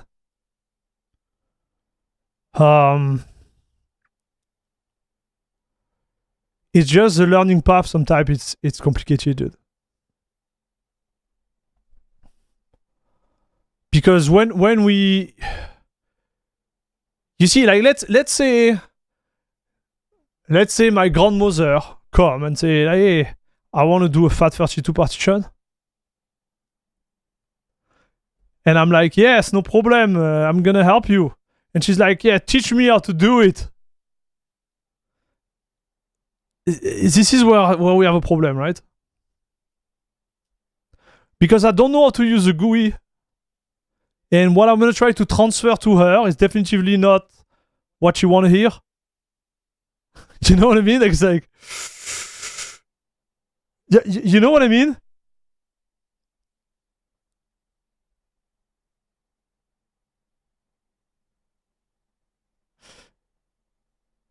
I'm not saying, like, you see, this you're doing it in chat right now.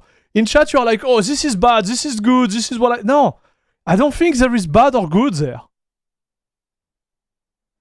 I think we are so blindsided by the way we are doing things that we are not willing to adapt, to reflect on the person we are trying to pass the information. You know? That's a reality, chat. It's fine. We are not perfect, okay? I don't want to be the philosopher here, but like, that's an issue, chat. I can see being a huge issue, dude.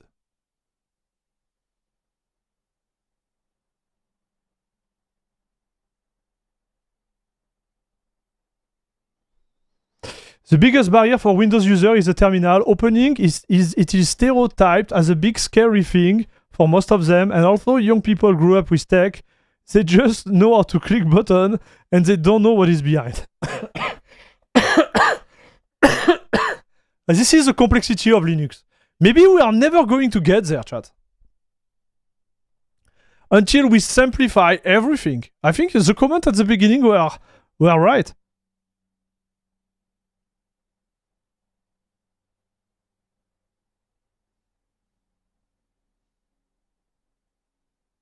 Maybe you're right. We're gonna need everything UI. This, like, I won't lie to you, this scares me more than doing it the way I do it, chat. Disk. But I'm stupid, I guess. Is this FAT32? Sorry, is this right? That's not. So why is it laughing? What is laughing? Like, I don't understand. What was the joke? Sorry, is this right? This is FAT32. So, what's wrong? Format disk. Is this FAT32? Sorry, is this right? What the heck? Can someone explain me the joke? Is this FAT32? Yes? Can someone explain it to me, please? He didn't click the button. Oh, it's a butterfly meme. It say it at FAT, not FAT32.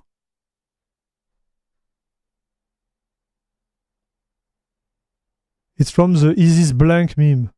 He didn't create any partition. Okay.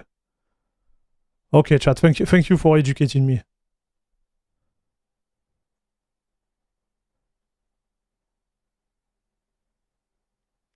It's a meme where you discover a thing that people have been talking about. Okay. So actually, we are in the meme right now.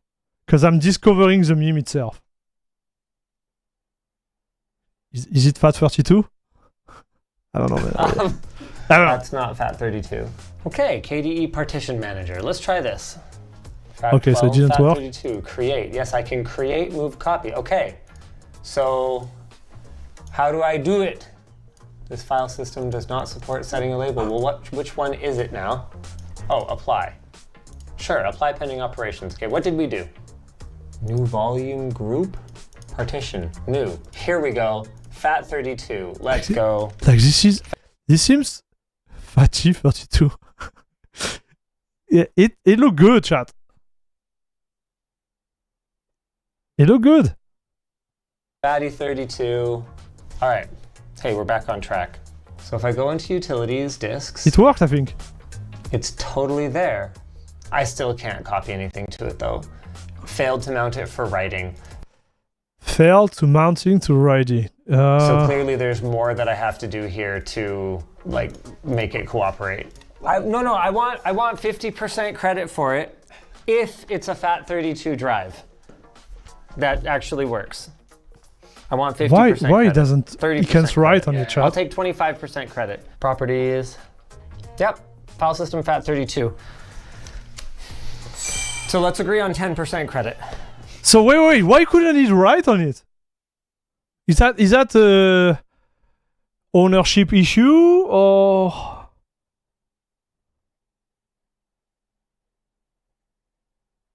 Xero, my man, we were talking about you before. How are you doing? Often you have to just replug the thumb drive. Yeah, I don't understand why he didn't try to copy file on his laptop. There is no ownership on FAT. Fair. Fair point, Emmet. So he didn't mount it? Yeah, fair. Man, I hope he mounted it. Like, he tried to copy files, so normally it should be mounted. What did you say about me? No, good thing. We're talking about the info you share on the Discord, dude. Related to the EUR. Thanks, man. So yeah, so you just had to unplug it and replug it. Okay, I didn't know. It has been a long time I didn't use FAT32, chat. Like, quite a long time. Oh, shit. I put in a flash drive that was not supposed to be in the bin that it was in. Okay, so KDE What? disk partition manager thing. So you use the same. Pretty good. I can see the flash drive right here. My man. My man. Those SSD, like those two NVMe here, they are worth like the price of almost of a 5090 right now. Yeah, the old price of a 5090, dude. I don't know if you follow the price of NVMe, but it's like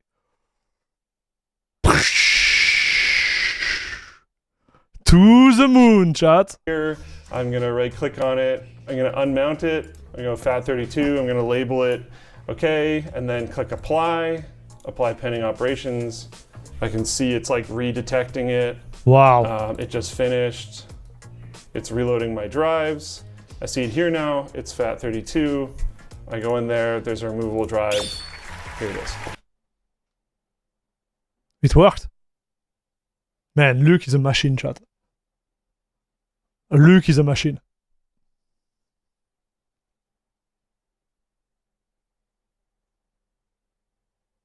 It seems that we just not have to make GUI, but better GUI UX, yeah, with the user experience. Also, the issue, confusing is probably the keyword, and not his fault. Yeah. I think that USB was a rubber ducky. What? Rubber ducky like the sex toy? I would not mind one of those two NVMe, same. Funny or not, KD partition manager refused to see free USB stick I tried to plugged. Oh no.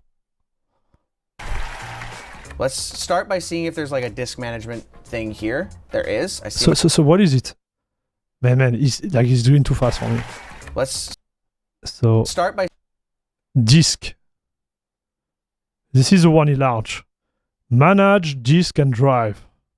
seeing if there's like a disk management thing here. So this is not the same. This one look like a GNOME, right? Is that the GNOME disk you are talking about, chat? Yeah, okay, this is the one. Okay. There is. I see my thumb drive. Okay. I see GPT and MBR. I do not see fat. Man, oh, listen to me. Listen to me. Maybe I'm too old. Maybe I'm too old, chat. But like, how does he read? What is this? His freaking decision tree when he's trying to achieve something new? Man, maybe I'm getting old, chat. Do you like honestly? Tell me the truth. Do you think he goes fast? He goes too fast when he's learning something, or it's me who is too old? There's like a disk management thing here. There is. I see my thumb drive. I see GPT and MBR. I do not see. Why is he going so fast?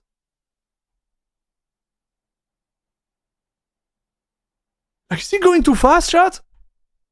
Hey, Band Brother, what's up? Yeah, the cut too. I think the way they did it, right? He goes too fast. Look around in the window, check the menu button for a minute. Yeah. It's him 100%. Who needs reading? You see a button, click a button. Okay, we agree, right? Like, he's going too fast. They don't read. Man, that's the way she is. It's like, click, click, click, click. Bro, you're already 5 steps of, like, destroying everything. This is current standard for today's Zoomers. They are quick, and they fuck everything very quickly. Yeah, he's going too fast. Bro. FAT32. So what is he doing? Etcher. Let's do. No, no, no, no, no, no, no, no, no, no, no. No. Like, at what time did you think about Ballet Nature? This. Download Etcher. Downloading a lot today. No. So first, me chat, I'm gonna be straight. I don't like Ballet Nature. I read a lot of bad stuff about it. I don't want to give them bad publicity. Maybe I'm a old folk or whatever. But avoid this. Avoid Ballet Nature. Make your research. I would say avoid it. Now, what was the shortcut in his head to go through this GNOME to freaking Ballet Nature? Like, what happened? That's one thing I've noticed. What are you doing?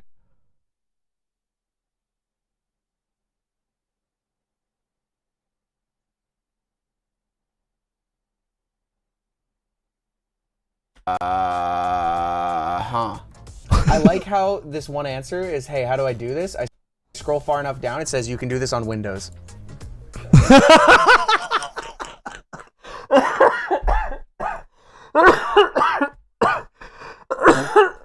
I can't anymore, dude. Oh man, I don't know, dude. I'm like, I've nothing against him, okay? But I think the way he's doing, like, it's the way he thinks is going in every direction, and it's like, I click that, doesn't work. Next direction, I click that, doesn't work. I click that, doesn't work. I click that, doesn't work. And at the end, he has like 10 paths. He didn't take any of them. Like, how do you want to go at the end of the path? If like, this is.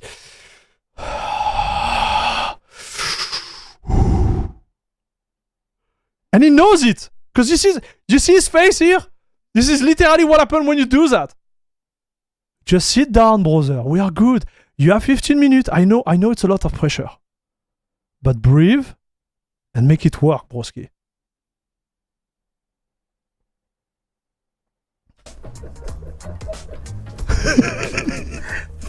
Thank you. Kyle Ghostbo. I appreciate it. Yeah, Kyle. You are the one. You know? Hey, dude, I don't know how to swim. Well, too bad. Just have to learn. Shrek in the water. That's the vision of Kyle there. I like it. Okay, no comment. Let's go. Of course, the AI overview gives me Windows Okay, so now the AI from Google. To format a USB FAT32 on Windows. Okay, so it's Windows. results. Okay, Linux. Yes. Use gparted. Wait. Why are you not reading what he said? Those results. Okay, Linux. Okay, so what is he saying? To format a USB drive to FAT32 on Linux, identify the drive using lsblk. Yes. Unmount it. Yes. And run sudo. Yeah, so here he just... Okay, so here you have the assumption that the partition are good. Like the partition is already created. So he just reformat the partition to FAT32.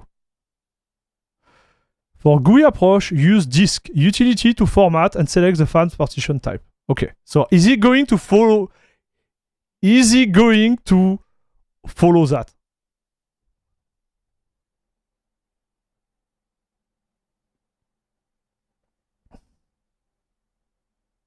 Use G. Well, their approach is to stick foot in 4 different pools, and you will never learn how to swim, and you do that in 10 seconds per span. Yes, exactly. And there is a guy outside of the swimming pool when they're like, hey, drowning, you know, hey, I'm drowning, how do I do that? And the guy is like, just swim, brother.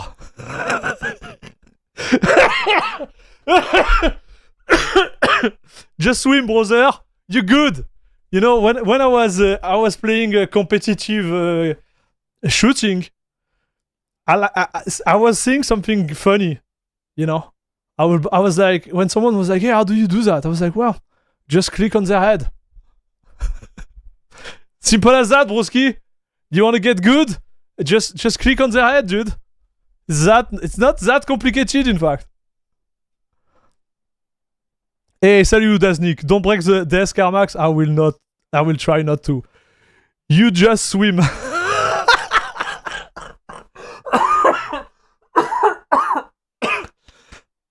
Sorry, chat. Yeah.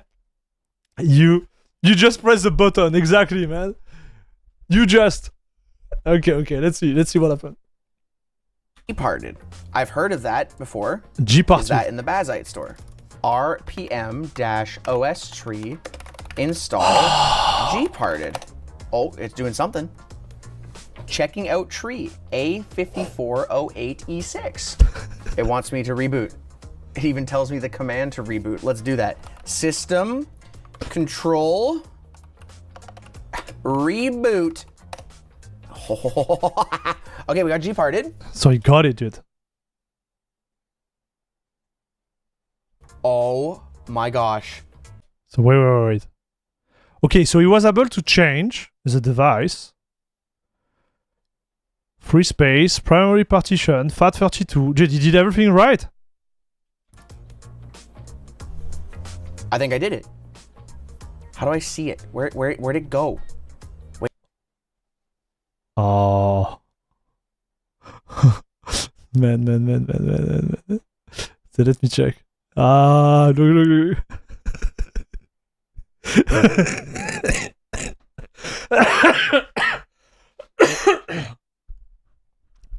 So you understand what's happening. He can't apply because he doesn't see it. He doesn't see the button. There is a theme issue there. He just got gnomed. Man, I can't even breathe. So he can't see them. I think I did it. How do I see it? Where'd it go? Oh, wait, no. so if I like unplug this right now. Oh wait. Why is it pending? What is so wait.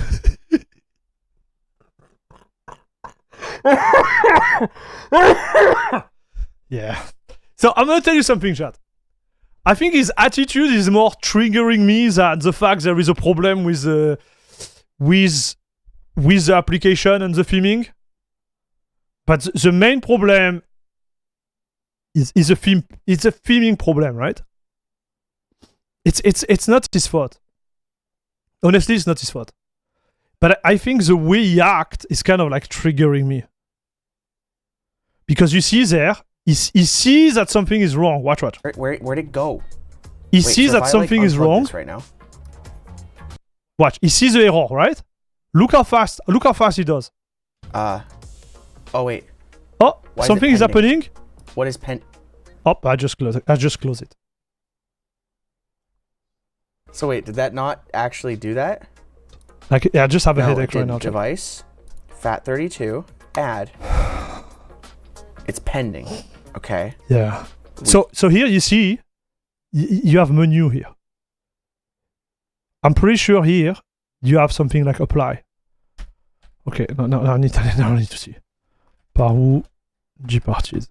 Now we have to do it, chat. I'm sorry, but I have to do it because I won't be able to sleep that night. I'm gonna be like is it Linux? Is it him? Is it us? Like, yeah. Oh man. So let's not nuke this one. Okay, this one, if I nuke, it's fact. Apply all operation. Here we go. It's here, chat. So you see, let's say even those to me they mean nothing. This has nothing to do with that. Oh yes, you could see it. Okay. Listen to me, chat. I think he's in the wrong. There is a bad UI design. Like the UI is trash, even with the right theme. Because you see, those to me they mean nothing. And here you have this little stuff. Look, apply all operation. It's like a little V, like like the tick. Like this is not right.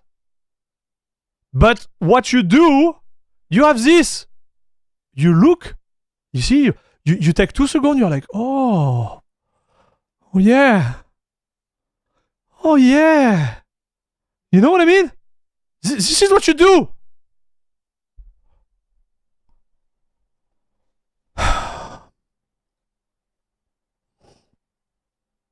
We shall. The heck? What the heck? What is this? What is this? Okay. Apply should have its own space, done right, big action, color button. Yeah, and it should be written apply, dude.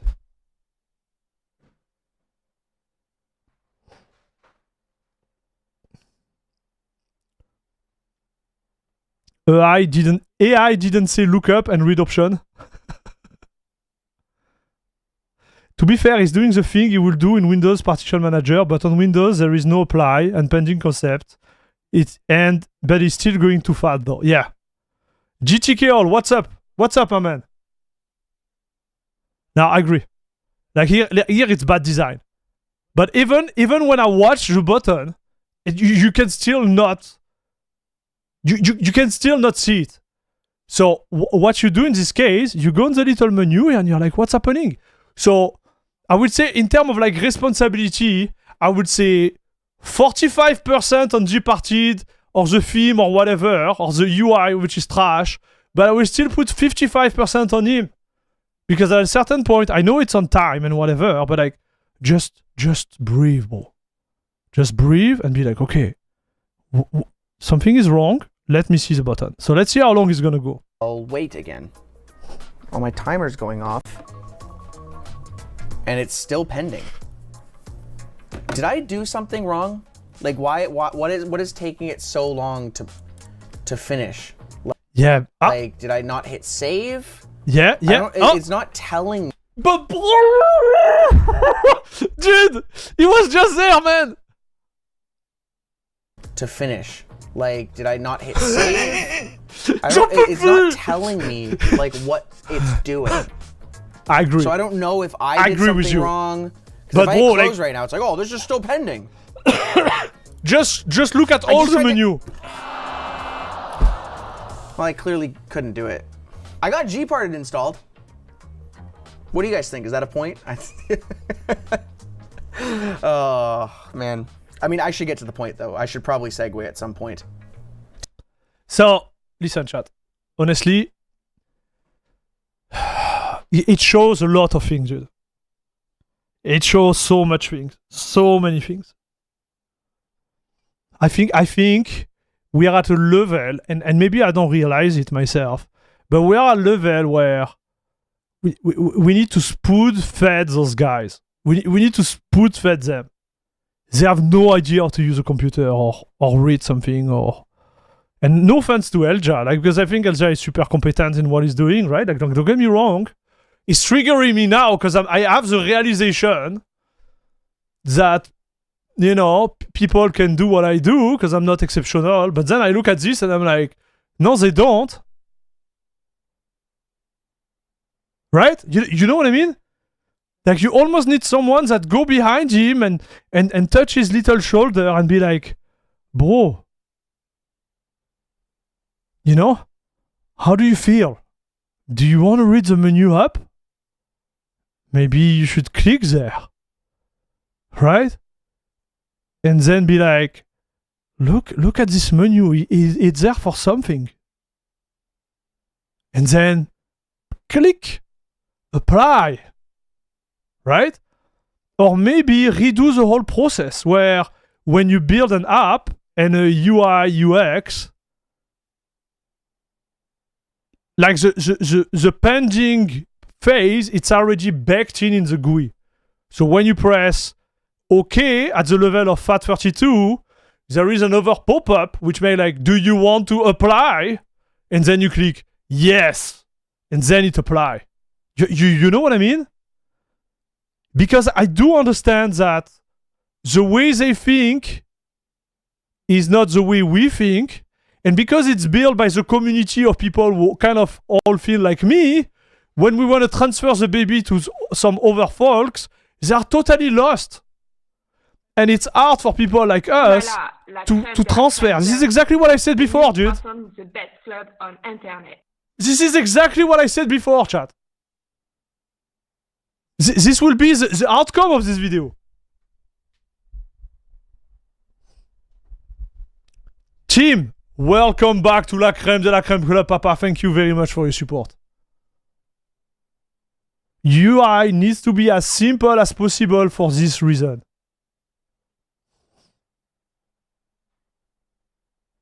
You can do it in Terminal. Yeah, but Terminal, like, he had the full explanation on Google AI. Like, it was clear. Like, it was so clear. It was just like type LSBL key. LSBLK, yeah, sorry. And then look at the partition, do this. But it just passed it. Like, I can see they don't want to do that. They don't want to do the CLI. They want their little GUI. They want to be spoon-fed, which is fair. But Linux need to provide that. At this level, we need to do it. Because it's going to be easier to change Linux than to change the endgame user. This is what I'm trying to explain there, dude.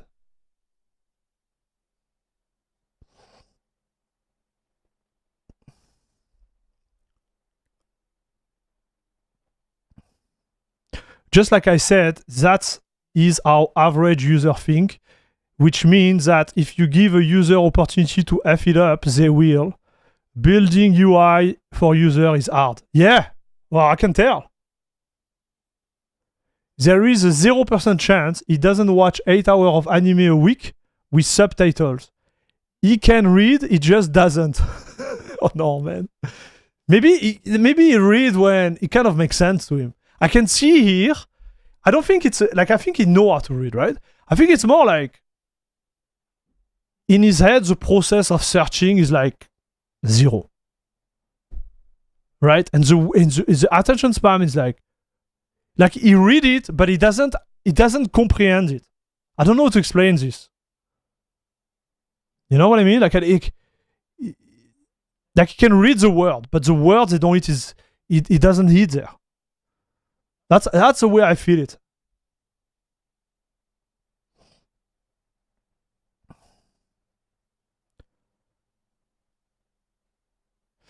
Though it's partly his part and partly the Bazite theming. Now, even with the theming, there is a theming, but I think it's more an app issue. This doesn't mean anything to me. I would have been, honestly, I would have been in the same position as him, but I would have searched there, right? But I would have been in the same position if I just want to use what they call here UI. This is not good. It shouldn't be like that. I'm pretty sure it's good for the people who know, but people who don't know, they're going to be effed. It's not user-friendly, dude. I'm sorry. Theme or not theme. It's not his fault. He has ADHD. Oh, okay. This I didn't know. So if he's sick, that's a different story, man. So this, okay. So this I didn't know. So I do apologize if I made like bad comment. He really has like ADHD. So what is ADHD? Like this is in France, I think we call that hyperactive. This is when you are like hyperactive. Well, let me check. I believe this is what it is. What is ADHD? Attention deficit. Yeah. So this is hyperactive.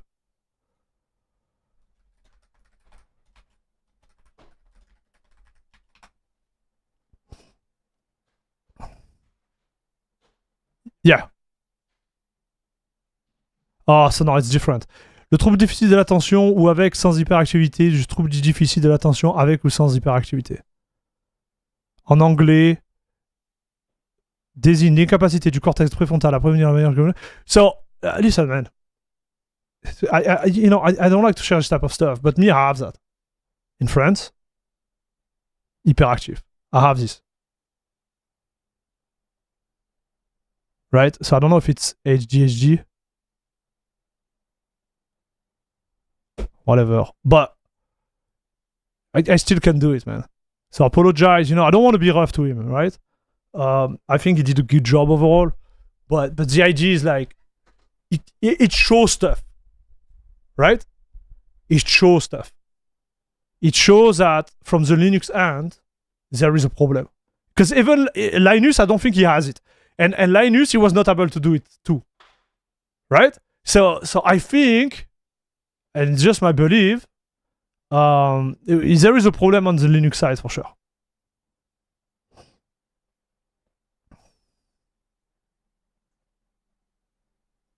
They all have GNOME disk in their system, and that's super intuitive. I don't know how they manage to F it up so much. Well, there is so many options that you get lost in the sauce, right? Okay, interesting, dude. So, Benny, you really want to make me feel bad about the comment I made, huh, brother? Really want to make me feel bad about this? I didn't know he had some issue, right?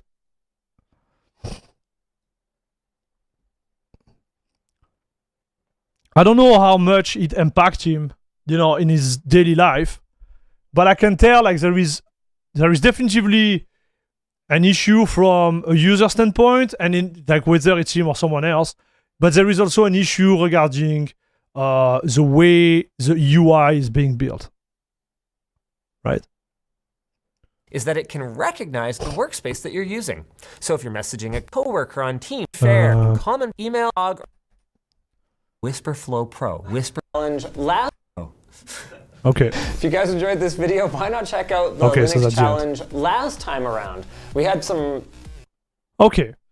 That was pretty interesting, chat. Yeah, I think the challenge was not hard. So how do we conclude this, dude? Conclusion is, I think the challenge was those little challenges that were not hard at all. I think it's just hard to watch because us, we know. And I believe as a community we should work on ourselves. That's really what I think. I think the outcome will be like we need to work on the way we transfer the knowledge to them, and we need to understand like their perspective before, you know, trying to, you know, impose the way we do things. Because you see, I try to answer the question, and the way I do things, I kind of realized today that nobody want to do things as I do them, right? And the way I think this will be interesting. Maybe in my next video when I do a tutorial or whatever, like I'm gonna try to use more like GUI and do stuff that I'm not used to, because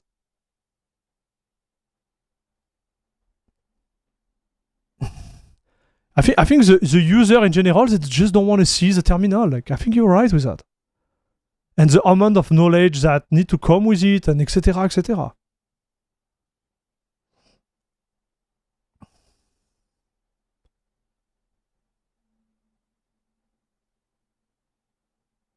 Yeah, you should always say why you like a thing or don't like a thing. What matters to you might not matter to someone else. Yeah. Air does dinosaur style, embrace the GUI. Yeah, maybe, dude. Conclusion, read the fucking manual, use critical thinking, use problem solving skill. I don't think, it's not me being nose in the air, but I don't think they want to do that. I don't think they have it in them. I think this is the issue, man. I think you point the problem really well, but if we want Linux to really like spread, we need to assess this and be like, the user base doesn't want to do that. They don't want to read. They don't want to use critical thinking. They don't want to use problem solving skills. They don't want to do that, man. They just want to use the freaking computer. And I think this is where we are lost.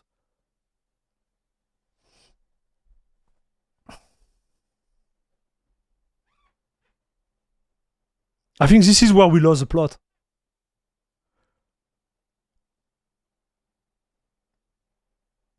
This is my 2 cents, man. That will be the conclusion for this video. Do I do a conclusion like, thanks for watching, whatever? Okay, so thanks for watching, guys. Don't forget to subscribe, thumbs up, become a member of La Crème de la Crème Club. And I say again, see you in the next one. I say as again, but I want you to see as always. But anyway, take care, guys. Okay, this is how we're gonna close it. Reading the manual is not really a good thing to say, since something having manual doesn't mean that the manual is well written. Ooh. No. I agree, Gparty need a redesign. Yes.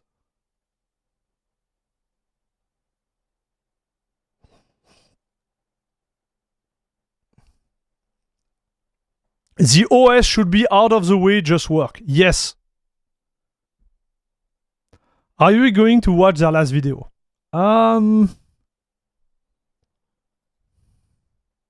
We could. Like that, we close all of them. I don't know what I'm gonna push all of these, dude. I don't think I can go back to Windows. How long is it? For over a 28 minute chat. I think if I do that, I won't be able to do the rest. Do you want me to do this? Or do you want to jump into Odysseus? We could do that next week, chat.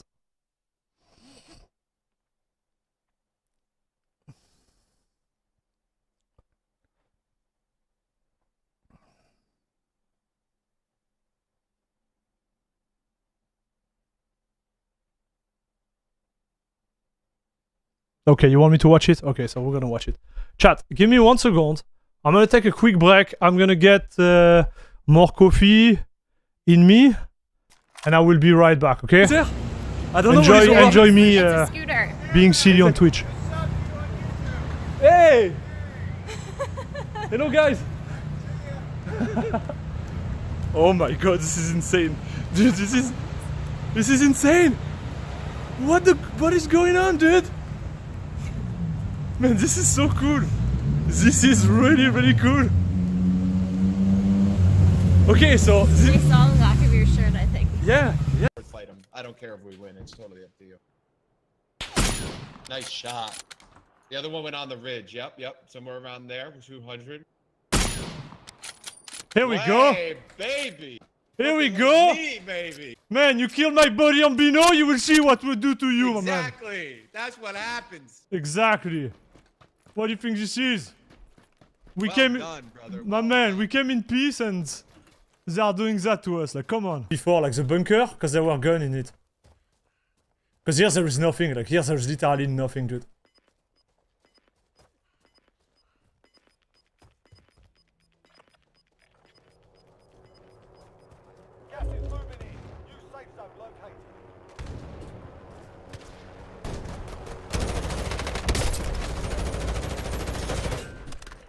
One down. All dead, you have gun.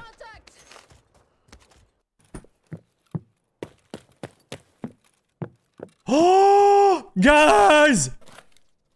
We got the red card! We got the red card! Yes! Yes! Dude! Oh.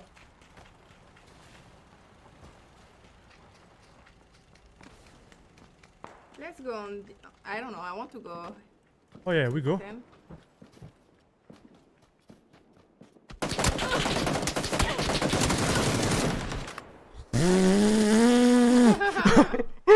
I pressed tab. Like this guy surprised me. I was in the menu. I couldn't shoot him. Oh, he's dead now. Guys, he-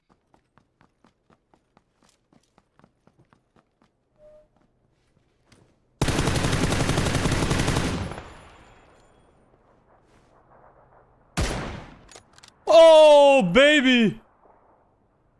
Oh baby! Aha! Get on, dude!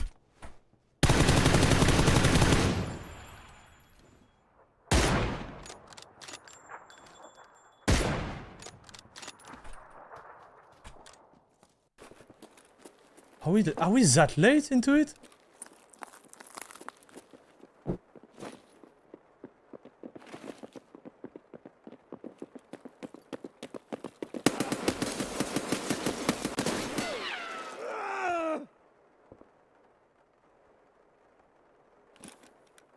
Oh.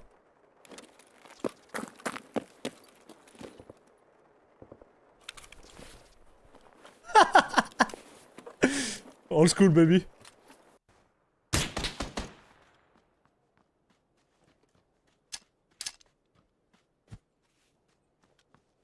Good. Oh, let's go, Papa!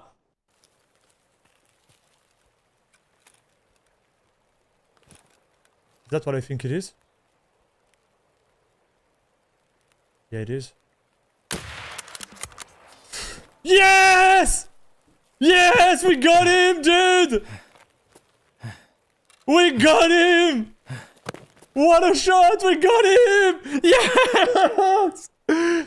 Yes, yes, yes! Oh, Ghost Rider. Yeah, I'm Ghost Rider, dude! Alright, I'm back.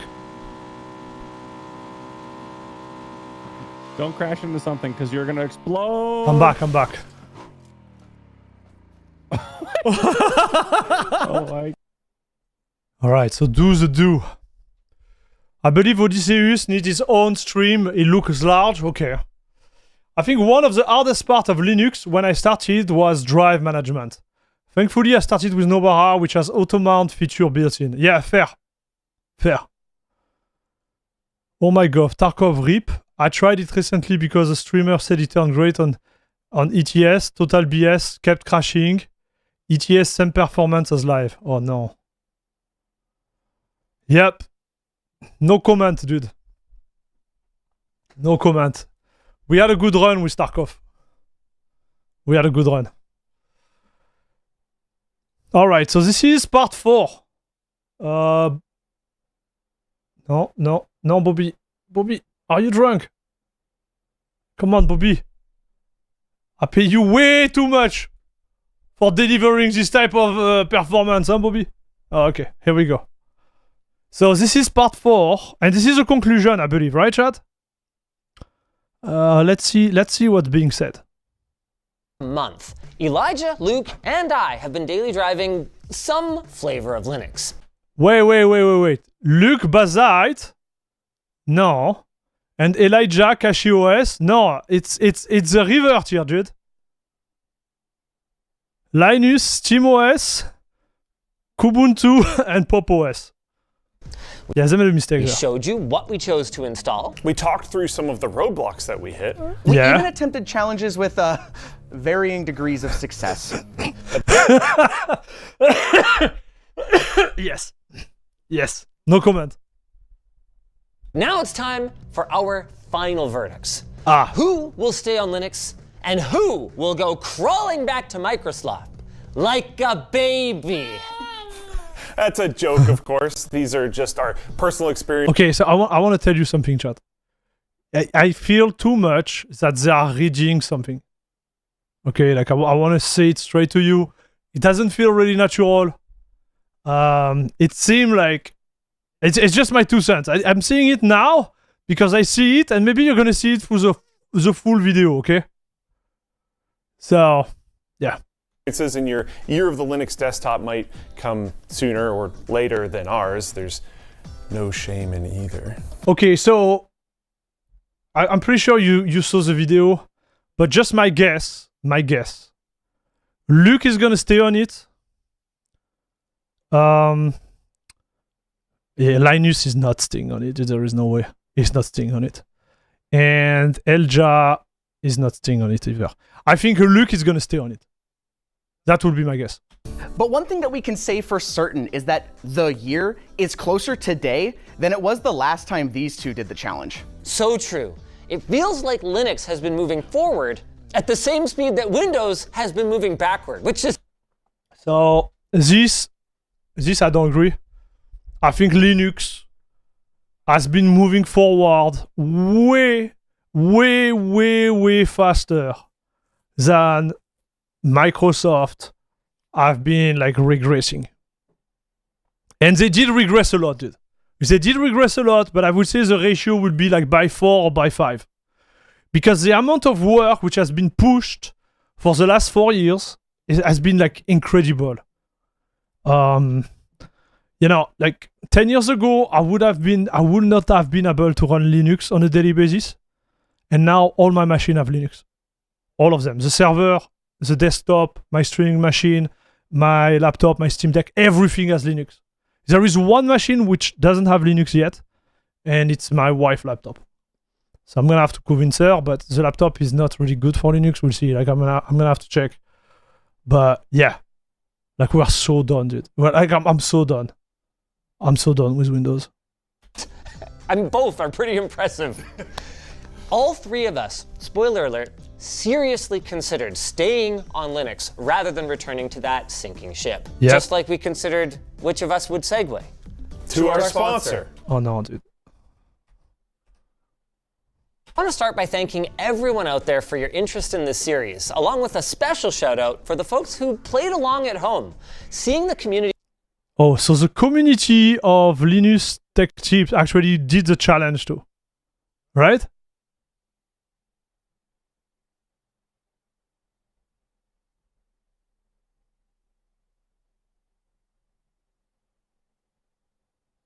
For about three months, like 6 months ago, due to a buggy driver that got patched in Linux kernel 6.10, I will ask what distro you are using.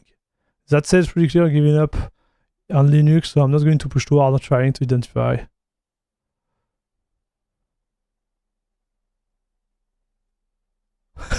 Hilarious to take a sponsor from a Linux video that claims to work on all relevant platforms and then does not offer Linux support.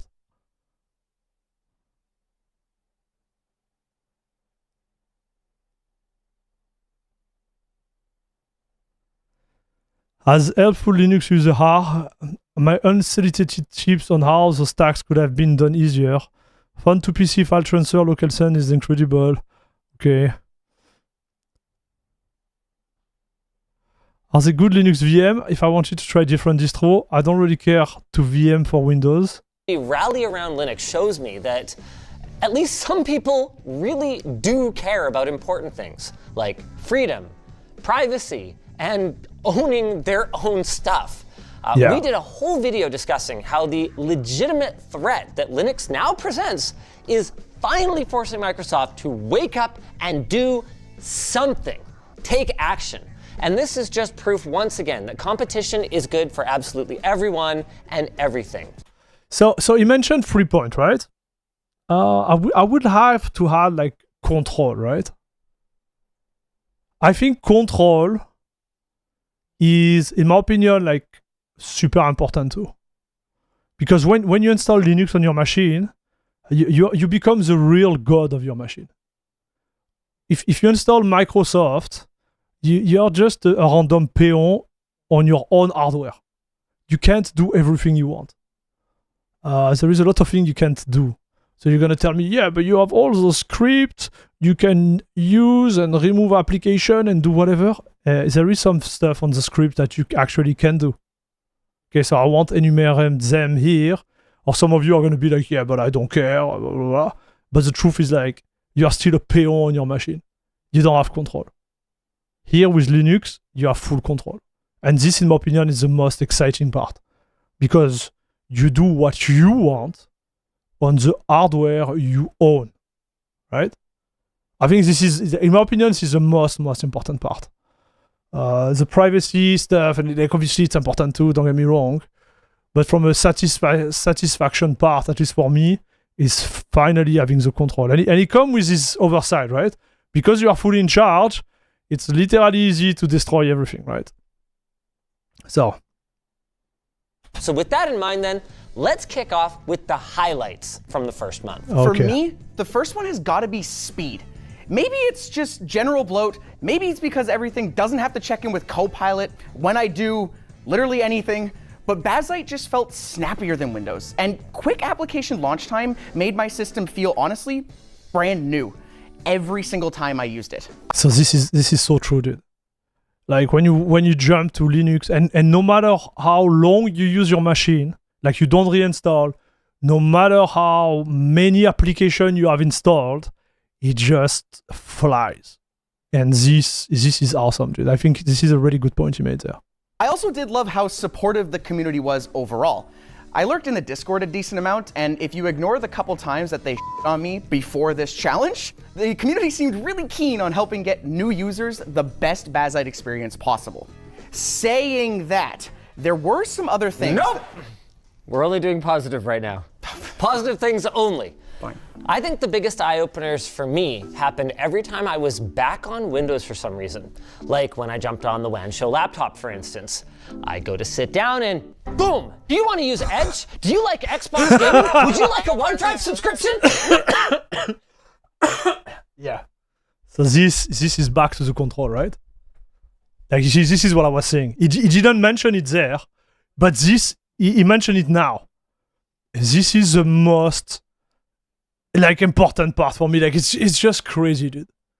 Even if you install like Windows 11, IoT, LTSC, whatever, it still come back. You apply the patch, all the stuff they come back. This is so annoying, dude. To know that you are not in charge, you know? It just drives me insane, man. Oh! Yeah. Just like the last time you were right. up in my grill asking me about it. Like this is the most annoying stuff. It drives me freaking crazy. Like if That's same for me. Microsoft was a guy at college, he would be the kind of guy that the bartender would type up a thing and then show it to the girl sitting next to him. He doesn't take no for an answer. And I just found... Yeah. Or yes. Remember my login? That's true. That's true. He just doesn't listen. Yeah, I that's just so true. found man. that over the course of my month with Linux, my trust in it grew. And by comparison, my trust in Windows is just shattered at this point. I think the main thing that I was surprised by was actually game compatibility. So the trust issue is a real thing, right? Because this is the next step after like not having control. Because then you remove the application, you're like, okay, now I'm fine, and then you have an upgrade, and you come back and it's back. So this is why you have the trust issue we mentioned, right? You're like, can I trust what I'm doing here? Because if it goes the direction the Microslop really want to go, maybe I'm kind of like useless here. Like I don't trust what's gonna be the next step on my PC. So yeah, fair. I agree with that too. Because last time this was a pretty big issue. And for most of this challenge, I started with every time before I was going to launch a game, I loaded up a browser, checked ProtonDB, what are people doing to make it work? Didn't believe ProtonDB. Yeah. And then within, honestly, not that much time, I stopped checking. I stopped even checking force compatibility. I just started pressing play. Yes. Almost everything just worked. It's Exactly. like roulette, but 5 of the 6 chambers are full. Yeah. It would almost. Yeah, so you say 5 to 7. It would be more like 19 to 20. Yeah. It would be more like 19 to 20, right? Not 5 to 7, it would be a lot of chamber, but you get the ratio between like the games that work and doesn't work on Linux is way higher than that. Always work. The problems were, I guess, no, we're only doing positive. Yes, we are. So I'll stick with that. So what we can do is go to lmg.gg/floatplane, where some of the free-flowing discussion might end up on the cutting room floor, but I've got a few more things that are positive. I did a trip to Sony, where I was checking out a new TV, and I realized, oh no, I can't use their display source because it's got copyrighted films on it. Sure. So I needed something to output to it, and I was like, well, I have HDR footage, but do I have an HDR-capable device? And I went, oh gosh, it's my Linux laptop. Kubuntu handled it like a champ. Absolutely zero BS. Honestly, it was a better experience than Windows. Wow. I was. So this is so important, chat. So I think what is going to go through is going to be all the layer related to the driver and the complexity related to Windows to actually make something works. Because on Linux you have less option. On Linux you have the driver which are not as good, especially the NVIDIA driver, which are not as good as on Windows. You have also the issue related to the lack of support of driver for certain new hardware. It takes time, right? So if something is released tomorrow, the time it goes to the kernel or the time like a Linux driver is actually released, it takes more time. But the thing is, when it those are issues. But when it's within the kernel, when it's already baked into the interface and it's done well, this is so good, dude. This is so good. Support for things like HDR and such have really improved over the past few years. Yes. This is one of the biggest gaps, to agree. Everything related to screen has been way better. It's not perfect yet. Like me, I still have issue, especially with DCR on my machine. It's getting better, but it's not there yet. But man, it's night and day compared to Windows.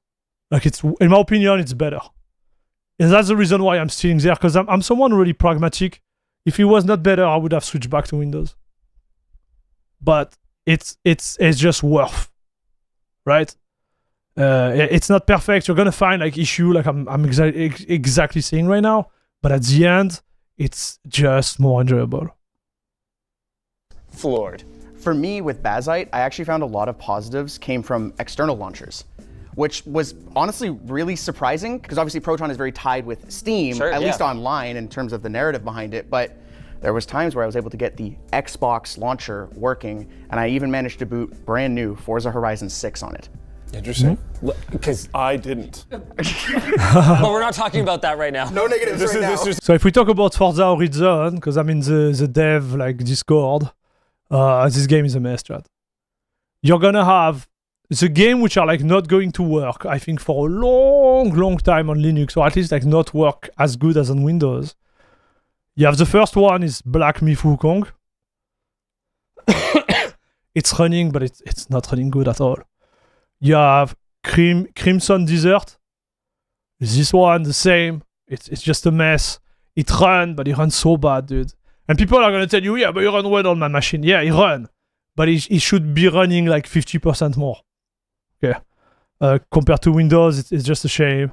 And the last one is like the Forza Horizon 6. Like, I read the commentary from the dev. Like, this is so bad, dude. This is so bad. Just my 2 cents. Positive. All right. I think yeah. The other bit of positive is that it's just more fun. Like the problems that I'd run into on Windows for the last honestly years, like not a short period of time, has almost always just been really annoying. I felt like they're problems by design, whereas on Linux, I feel like they're problems by we didn't get to that yet. Your HDR thing is so polished because some person out there was just annoyed about HDR and made it awesome. Yeah. And just maybe someone hasn't been annoyed enough about the problem that you're dealing with right now, so it hasn't been made completely awesome yet. But you can probably fix it yourself. Yeah. So wait. Let's go back to what he said. I think it's more fun. I think he also, like, this is a point I didn't think about, but he's right on that. It's more fun, and he goes back to the fact that you are in control. Because you are in control, you have more freedom, you can do more things. Right? And I think, to me, it gives you back the feeling, maybe some of you like never had, but you know, it gives you back the feeling of like Windows 3.1, or even Windows XP, dude. When you could do way more.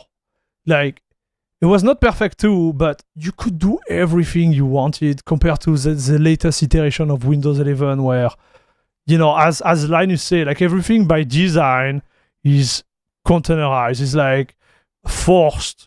You have to do their way or the highway, kind of, and because it's so not enjoyable at all, you are locked in this thing, right?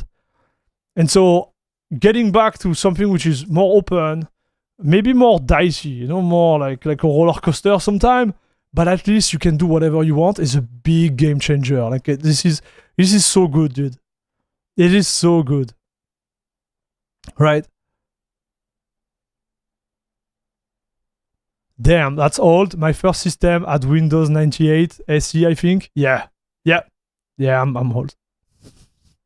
Shifting gears a little bit, as someone who has set up a lot of computers, the whole going through and getting the driver's rigmarole bothers me more than it probably It's gonna should. slash it too, yeah. And on Linux, it just isn't a thing. If you've got a recent kernel, it just, everything, my Wi-Fi, my Bluetooth, all of my crap, mostly, just works. Yes. And it blows me away that in the year of our Lord 2026, Microsoft can't have a similar experience with Windows Update. Windows Update is actually like, that's true. I don't know, kind of fascinating. Like going from updating Mint and Cache to updating my Windows machine felt like I went back a decade. Yeah. It was not only are you not getting those driver updates, but it's also not updating just all the software on your computer. Yeah. In fairness to Windows, Chocolatey, WinGet, these things do exist, and the Microsoft Store does exist. It just doesn't feel like part of the native experience. No, it seemed like an add-on you put on top of it. But let's go back a little bit, because I think he made a fair point there. Regarding the driver, I need to put a little slowdown on this, because it's not perfect either. So for the newcomer, you know, if you're like, oh, this is insane, Linux, you know, there is some caveat regarding the way Linux upgrade. And one of them is linked, for example, for the AMD GPU user. I remember, like, we got the 9070 XT day one, right? We tested it on the stream, and you have two problems inherent to the way Linux push update. The first one is, like, sometimes your hardware is too early, right? So you won't even have the update. And you're going to be kind of like playing a game where you have to add an add-on to make it work properly, and it become a little bit more complicated, kind of like Windows is. And you have a second problem, which is like inherent to the regression. So you could have something perfectly working, and then, which is not recent, right, included in the kernel or somewhere else, and then you could have a regression for this specific hardware. This happens. And so because the updates are pushed anyways, you could be in this little niche where your hardware could be like not working for a certain time until the next update. So you have tools to fix that, right? But for a new user, I've seen a lot of users, because I'm on this Discord, like French Discord, and we have like so many like people coming asking for questions and stuff, and I'm reading all of them.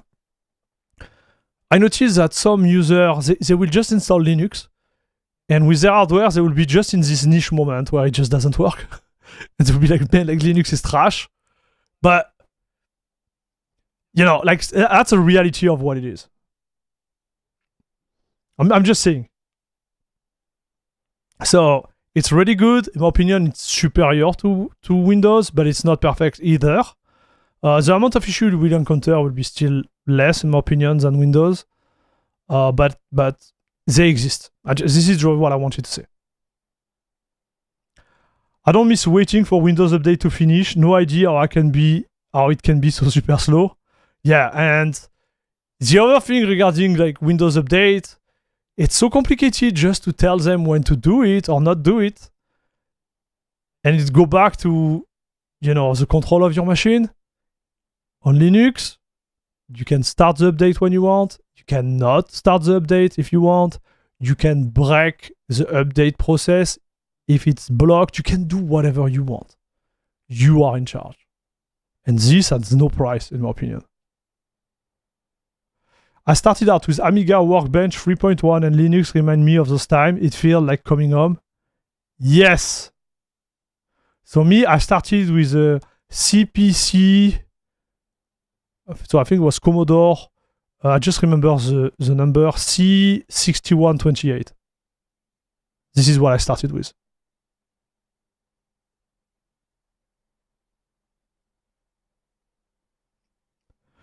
I went from Windows to CachyOS. Yeah.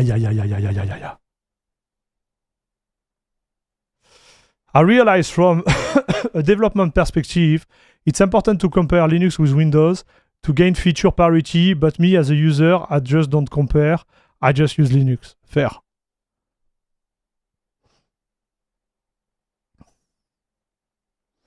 $6,128 is his pinfalls. Got them.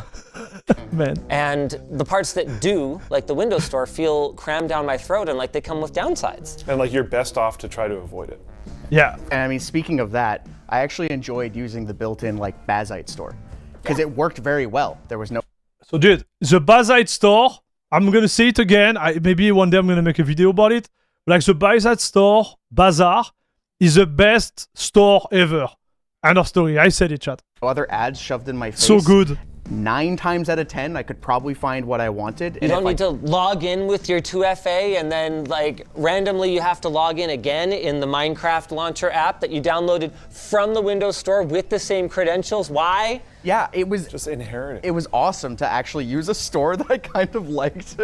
Honestly, just the experience of getting software in general on Linux feels pretty good. Like updating with Pac-Man, and you have the little animation of it like eating little bits as it goes along. You know, like for the one who just comes, they feel like they are like hacker, right? They feel like they are in the Matrix. Like look at the film. You know, they're like, oh yeah, whoa, you know? You're just updating, but like, yeah, sure. It just like feels good, and then going to update Windows after only like a week not only took forever, but it's not entirely clear like what's even going on. Things updating? Not exactly. I'm reinstalling OneDrive, Microsoft Edge, and all the shortcuts you try to remove. Because we want your PC to act as we want, and not to act as you want, end user. Huh? We are Microslop, so F you. Sorry, I had to do it. We own your PC. sit at 99% for 10 minutes. And it's so rewarding when you go to update. I have this experience with Cashy all the time where it'll be like this big system update and it finishes and it's like net size change minus whatever. Like it just got smaller. Like, Yeah, that's true. Are you kidding me? And even That's a fair point. So on paper, it wouldn't be smaller. Okay, so it's not smaller until you clean your cache. I'm being geeky here, like I'm gonna be nerdy. It's not getting smaller. But overall, the footprint of the operating system is smaller on paper. You need to clean your cache, chat. Okay? Then it's smaller. when things don't work. Okay, this might be a bit of a controversial take. Okay, so let's go with the negative. So what other positive can I ask me? Like, because they had fair point, but I think there is more positive, chat.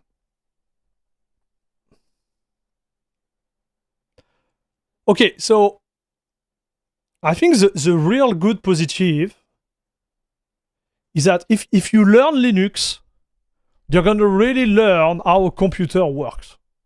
Okay, so my background is I'm not a tech guy. I'm not an engineer or, whatever. But I learned so much because of Linux, chat. Because you learn how everything works on a computer, right? If you really want to do it, and all the information is out there. So when I say computer, it means server. It means whatever on Linux, you could literally now know how to modify it, play with it.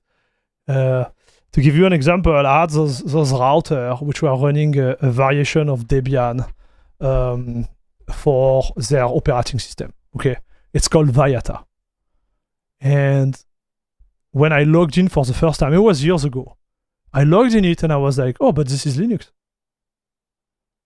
I could do whatever I want with my hardware now.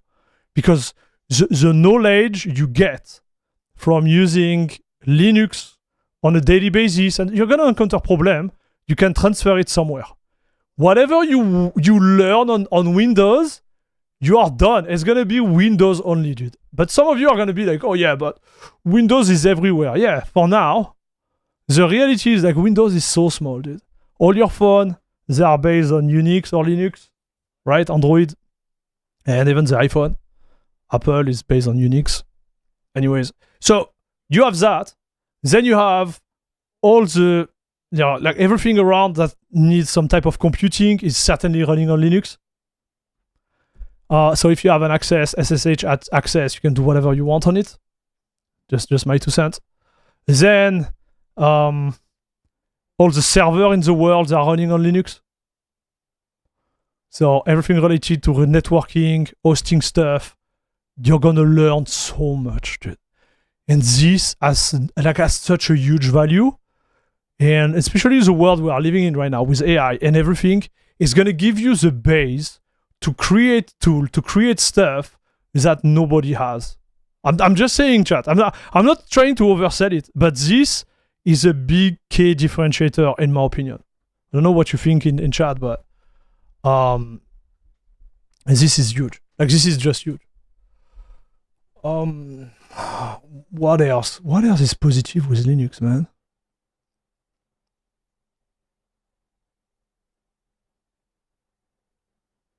I've been using Linux for just over a year and I've learned more about operating system in that time than I did in all the year before. Yes. You learn how the tool works you use. Yes, exactly. What else am I?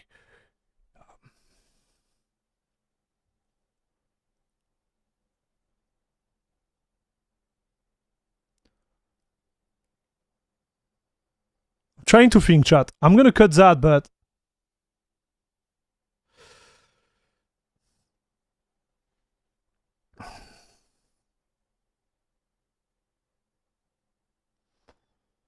what else did I learn, dude?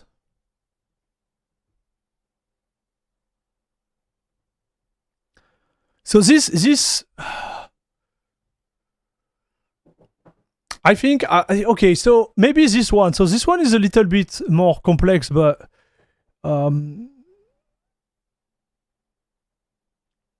yeah, it's related to the first one. You're going to have to dip your feet in open source. And I think open source first is a great community. Like people are going to be talking about, you know, the negative guy and whatever. But me, like my open source experience, and I've been in open source for like almost 40 years now. Okay. All the people I met through, I would say, this vector have been awesome, dude. They have been awesome. So I think the community is real. I never met someone because of Windows. I never, like, I want to be honest with you, I never met someone because of Windows. With open source, it's such a great vector of like discussion, exchange, learning, friendship, dude. Like this is just awesome. So this one is oversold, but when you enter like this world of Linux and open source, undersold. You start to like meet people because all the work is being made by the community, and dude, this is just mind blowing. I'm not saying you should enter Linux because you're gonna make a lot of friends, like as a main, you know, reason. But the reality is like you're gonna meet a lot of people, and this is pretty awesome, dude. Like I have to say it, this is pretty cool.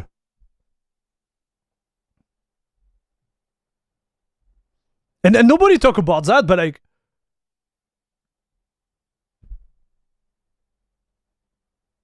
it is pretty neat, man.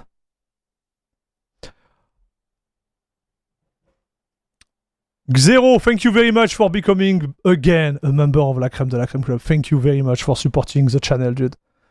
Much love and welcome back to La Crème de la Crème Club, papa. I think Linux teaches you to be more independent and solve problems. Agreed. But you see, I was thinking about that, but those skills, you can get them through education, right? I know, like, from my education path in France, when you enter the university level, well, you have to learn how to solve problems on your own. Because nobody is helping you anyways. You have all the tools, but they're like, hey, here is the tools. Get good, right? And you have to build it if you want to be successful in your, you know, path. At least like that's the way I did for myself. And I'm pretty sure there is a lot of different paths where you could do that. So I don't know if Linux is really the solution to that. So I don't know. But I get what you are saying. Because you need to, like, it's going to push you to increase your problem solving skills. You're going to have to go through that because you are learning something totally different. But yeah, fair point.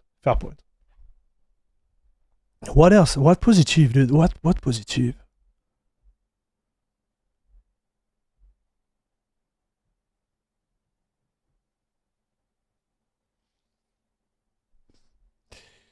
I was shocked to see how many people are creating a ton of useful software purely out of enthusiasm. Yeah, man.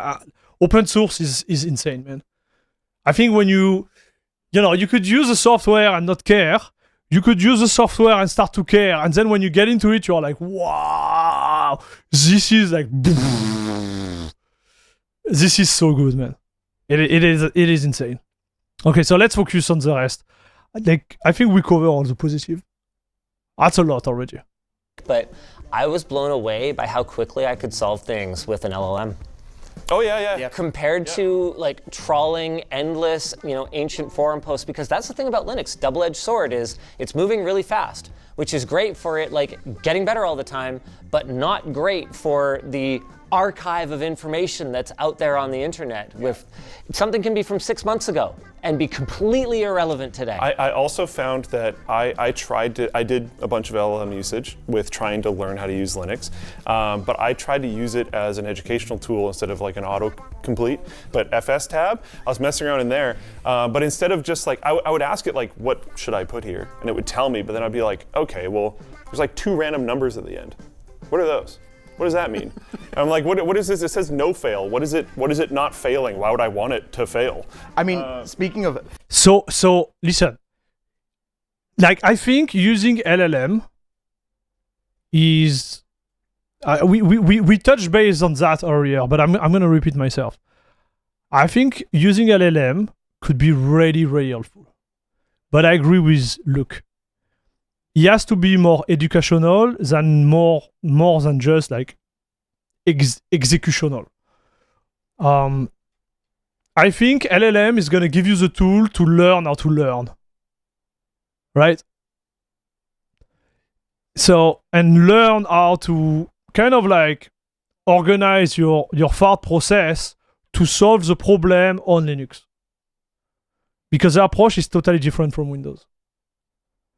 And so if you're able to use it as a teacher to really like push you to, you know, do the right thing, like this is awesome. If you are just using it as a tool to fix your problem and turn it off, that's a bad approach. Because even the latest LLM, the one you pay for, they're gonna say a lot of like hallucination and wrong stuff. And think about it, like just when Linus was asking about the best distro out there, like it's not true. Like what they're pushing is just half baked. It's just like reminiscence of old data you say grabbed on Reddit like 4 years ago. Even on the latest model, dude, it's just not up to date. This is just bad.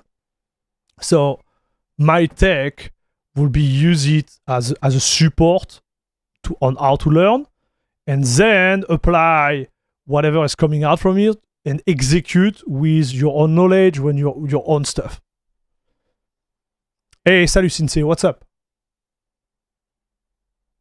Again, big brain Luke. What does this flag do? So what do you say? No fail. So let's say you mount the drive on the network, right? The no fail will be like it will still boot even if it's failed. Even if the network is not there, for example. Because otherwise, if you don't put it, if I remember correctly, you will have to wait for the freaking mount to be online for you to move on. And otherwise, if it's not that, if you don't believe me what I say, because I might be wrong, read the manual. Okay, I'm kidding. I'm kidding. Do you want to accept the LLM output as is? No. Have it explain why the flag are set. Okay, now I get it. First name, last name. This is exactly what you want to do. You are right. This is what it does. Oh, I'm such a machine, chat. Look at those big muscle. Yes. You see, big muscle brain here. But like honestly, like this is more you learning, right? Normies don't want to learn. They just want the answer. Oh, like how are we gonna solve? How are we gonna help them if they don't want to do anything? Ooh la la, la crème de la crème club. If mount is inaccessible without no fail, you don't boot to desktop even. Haha! You see? I remember, because I made that mistake. I made that mistake, dude. So I remember the no fail stuff.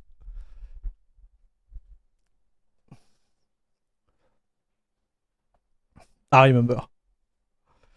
I would say LLM answers are better than average random people are answering on Reddit or forum because LLM also read actual manual. Fair.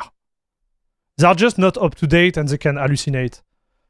So use the tool not as an execution but more like as a learning process. That would be my take. I think Luke did well there. Like fair. I agree with him.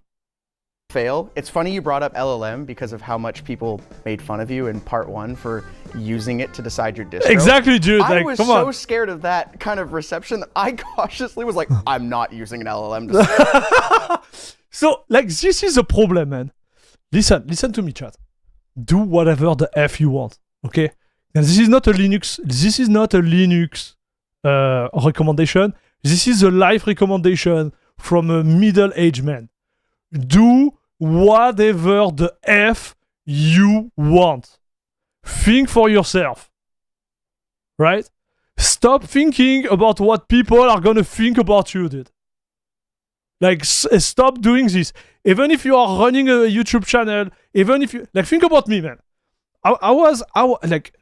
My path is insane.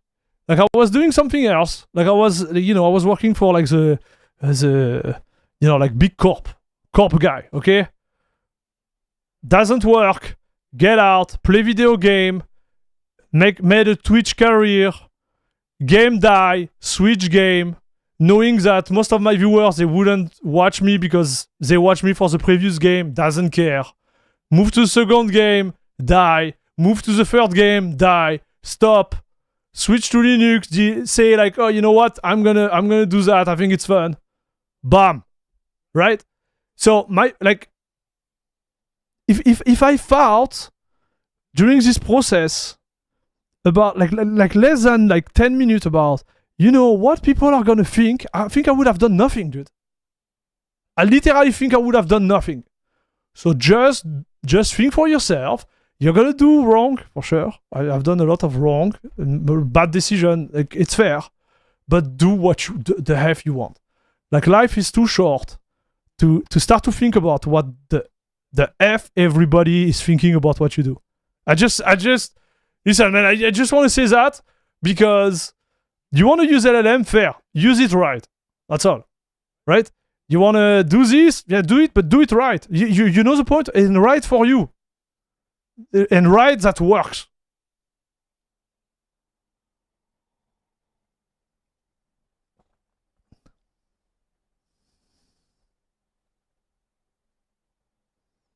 You can't force people to learn. That's why it's not the year of the Linux desktop.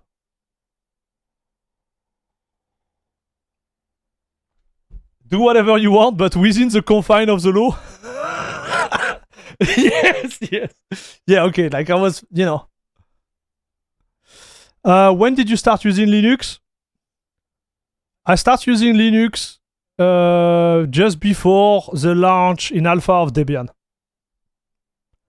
Yes. I have problem. I won't say the age. Okay? But you can Google it and don't put it in the chat. Solve my issues. I broke that after like 2 weeks. Yeah. Because I tried what you said. I went through like old forum posts, old Reddit posts or whatever, and hey, 6 out of 10 probably worked fine. Yeah. But those 4 out of 10 that didn't drove me nuts. So. I also ran into the LLM just like gaslighting the heck out of me. Oh, of course, like, of course. It happens, but you have to be aware of that as well. Now, we do have to move on, and I get it. You know what I'm scared about? Is like people are going to be so scared of the community that they will just not go and ask versus using LLM. Right? So I know some of the new users, they are bad.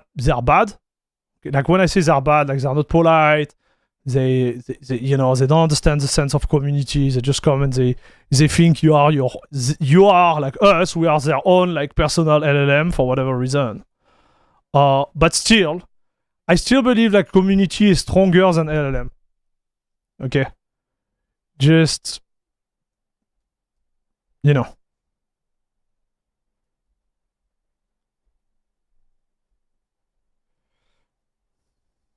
people who want to learn are the majority. Everyone else are the people complaining. Everyone else are not the people complaining. The Linux Cast made a good video on this. We have a community issue via Internet Warrior. The very fact they had to make disclaimer every few minutes is alarming. Yes. I think we should just ignore the Warrior. That's what I believe, man. Just ignore them. Like, take the right information, be friend with the people which are nice, and are willing to help, or are just, being honest with their answer, versus the passive-aggressive, wannabe, tech god, whatever, right? Like, that's the way I see it, me personally. And you see, like, our Discord, we have a small Discord, but everybody there is, like, straight to the point. Like, someone asks for help, I'm like, man, I can't help you, like, I'm busy, whatever. This is what it is, but there is no like, hey, dude, you should read the like. What is the point, Or if someone can help, they help. But at least you're not in this like weird,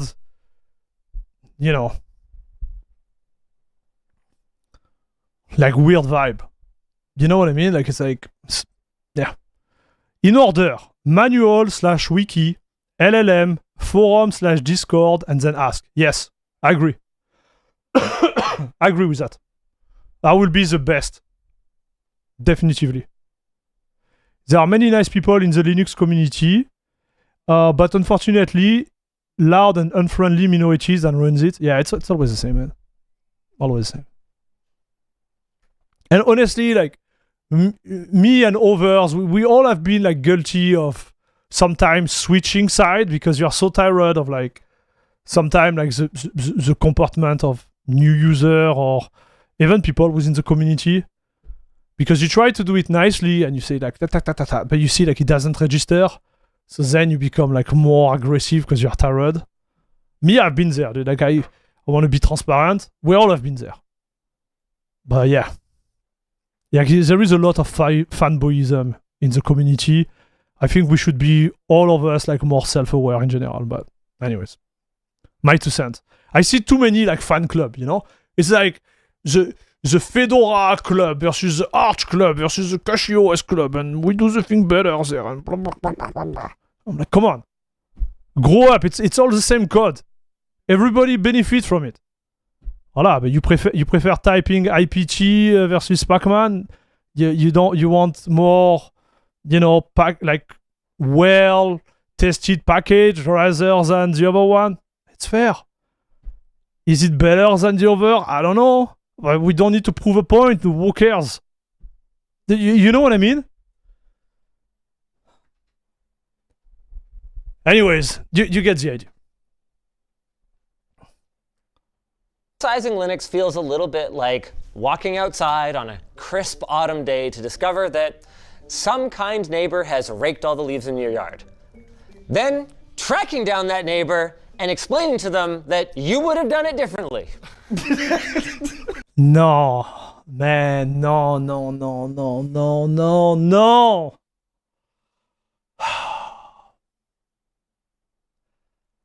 Like, dude, I hate to say it, but the guy is right. I see a lot of that online, dude. But I think it's more about the perception. It's more about the perception of the person who is complaining in this type of exchange. Because you see, if someone tell me like I racked my garden the wrong way, I wouldn't care, dude. You see? But I think some of those guys, they are feeling attacked because they feel like the way they rack their garden is like, you know, they don't have the, how to explain, the insurance. They feel insecure regarding the way they do their garden. Someone come to me and say, yeah, I should have done it this way. I'm gonna analyze in my head if it was a better solution or a worse solution, and I will move on. I won't feel personally attacked. I don't care. But I think the issue here is like they feel attacked. You know? They feel attacked because I don't know why. I can't. I'm not psychiatric. I don't know how it works in their head. But I know in mine it doesn't fall the same way because it doesn't impact me. I think those guys and everybody else, like all the users that feel this way, they need to detach themselves and be like more like those comments, not as aggressive, but more as documenting. Even if they sound aggressive. This is a communication problem, but it's on both ends. This is what I'm trying to explain.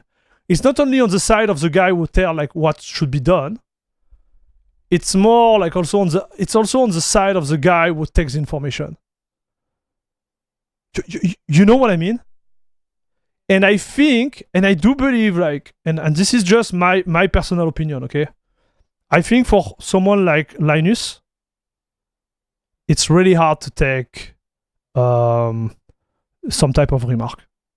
I do believe like in his world and in his work, because at the stages in his life and, you know, he's a boss or whatever, he certainly doesn't have a lot of people telling him what to do, right?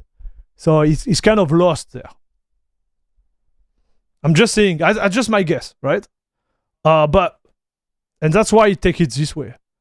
But you know, like the reality is like when he choose Pop OS, when he made the mistake he made, and someone correct him, it's fair. Now we take it bad. That's another problem, right? I'm just saying, dude. I think everybody should try to join in the middle versus like trying to, you know, bash. Like, I think this is a problem here. It's just my 2 cents. However, we do have some ongoing sources of friction with Linux, even a month into our switch. Why don't we start with Luke? Yeah, I've had some issues with my pressing my middle mouse button. Yeah. Which you might not think you use that often. I like scrolling that way on really long web pages. Oh, I know what he's talking about, but it's more like in the browser, right? When you press on the browser and then you can go up and down and he reads. I remember this feature on Windows. So you can do that on Linux? I'm a middle mouse diehard. Yeah. I love it. I don't know how many people are, but I am as well. And that just wasn't working anywhere. I figured out that that's a settings toggle that you can do in browsers. So I was able to solve that. But, okay, so in browser you can do it. But like in Baldur's Gate, the way that you turn the screen is you press in your scroll wheel and then rotate the screen. Well, one of the ways you turn the screen. But I just rebound the middle mouse version to a single key because it just wasn't working at all. And I ended up looking into this, and it is a thing with Linux where drag select copies whatever you select, and then pressing in the middle mouse wheel pastes it. Yes. And it's just like, okay. Okay, so this, guys, he has a fair point there. So let me answer the chat first. Max, so salut Joyce Bunny. Do you use CachyOS specifically? What do you think about PKOS, Nobara, Fedora, Pop OS? Brother, I made, I think 450 videos on this channel. I just watched the one of the distro you are interested in. I made one which has like, I don't know, 110,000 views right now, where I explain my thought on all the distro and their behavior for gaming. General use and gaming. It's a 1 hour video, I think. Just go look at it. It will be easier for me, dude. Like that, I can continue the stream. What do you think? You need to enable auto scrolling in setting. Okay. You can, but usually disabled anyways. For some reason, the KDE settings are in general behavior instead of a mouse. Fair. Funny how everyone was crapping on GNOME for disabling middle click passed by default. Yet, here is what an actual user think, lol. So, listen, dude, I want to say that when I switch from the desktop side from Windows to Linux, I encounter the issue with the copy and paste. And it was bothering me for the long time because I had to adapt. This was one of the most annoying thing. But you want to know something? Sometimes I use Windows. I use Windows to test something. I use Windows to, bench. I don't use Windows. Like 99.9% of the time I'm not on Windows. But sometimes I have to, right? And copy and pasting on Windows now is a problem for me. Because my brain now registers the Linux way. And I think the Linux way, while I was complaining at the beginning, is better when you start to copy and paste a lot of things. Because in fact, you have two copy and paste, at least on KDE. If you just selection something on the terminal, you can paste it with the middle mouse button. But if you do Control-C, Control-V of something else, it will still stay in memory. So you could have literally like two copy and paste in the same session. I know it's really disturbing for the Windows user, but when you get that, well, now you have option. And if you do a lot of copy and paste, a lot of things moving around, it's good to have option. Okay, just my 2 cents. But I don't want that. And I tried to look up some resources online and then just figured out that, oh, okay, I can just change the settings in the browsers. That's 95% of what I need to change here. Yeah. Another annoying thing that I had is I didn't get Forza 6 working. There's kind of an issue here that I don't run into when I'm troubleshooting things on Windows, which is I couldn't tell if this error was because I was running Linux, or if this error was just an error with the game. That's a really good point. Whenever you're doing something unsupported, and let's face it, Proton, even though it's super cool and magical, is effectively, from the game developer standpoint, an unsupported use case. You have no way of knowing. Yeah, and I would say it's still a work in progress, like a continuous work in progress. So it's way, way better than what it was like 4 years ago, but there is still work to be done. Right? And I will talk about my negative, but this is a fair point too. Is this just me? Is this my weird flavor of Linux? Is this the game? Is it my hardware? I mean, speaking of... Is it Proton? Is it Wine? Is it the driver? Is it the regression of the kernel? Yeah. Things that don't just work sometimes. For me, it was search. And search on Bazite was surprisingly terrible. Okay, brother. Okay, brother. I don't agree with that. Elja, dude, I've seen you search on your machine, man. I'm gonna talk to you as we are friends. I've seen you search on your machine. Brother. Don't even bring the search problem. I've seen what you have done, dude. You can't lie to us, man. I've seen the way you search. And to be fair, watch, search. Look how fast it is. You're gonna compare that to freaking Windows. No. I don't agree. Like this is solid. So let's see what he said. But like, come on. This is not the direction I was expecting this conversation to go. To be very clear, Windows search, absolute ass as well. Okay. Okay. Now you're getting point, my man. You're getting point. Okay, now I agree with you. Probably worse than Bazite. Okay. But the problem is that Bazite / Linux, I believe this is probably under the whole roof, they sometimes make things different just for the fact of being different from Windows. I do get... What? What? They do the thing different just to be different? At that sometimes. And so when I would type the word sleep to adjust my sleep settings, and because I type sleep enter, my computer would go to sleep. So why would you type sleep enter? Okay. Sleep. It's written here, bro. Suspend to RAM. This is how it works. This is how good it is. You don't need to use your mouse. You just press enter. That's the whole point, brother. See, my mouse is there. Watch my big mouse. You see it, my big mouse? Yeah.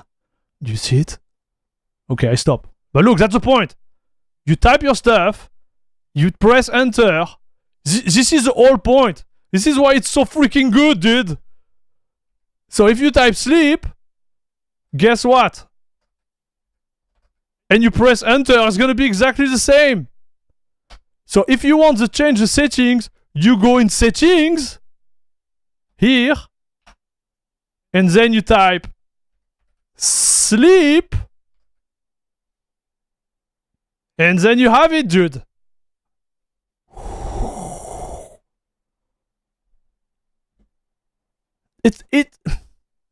So this I disagree, man.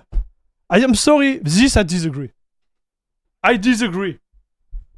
I hardly disagree, chat. Maybe I'm wrong, but I hardly disagree. This is well folded. This is how it's supposed to be. Now, let's go deeper. Sleep settings. No, there is nothing. So maybe there is an issue, but still. That is a habit I still have not broken. It's such a minor thing, but it paints the bigger picture that I'm talking about. The hard thing... If you want to change the settings, then you go to settings. Yeah, exactly. About a lot of these frustrations is they could be like habit-based or based... The French usually do that. Swapping blinker to the other side, using positive battery terminal to the body of the car. Come on, my man. Okay. Let's say you're teasing me now.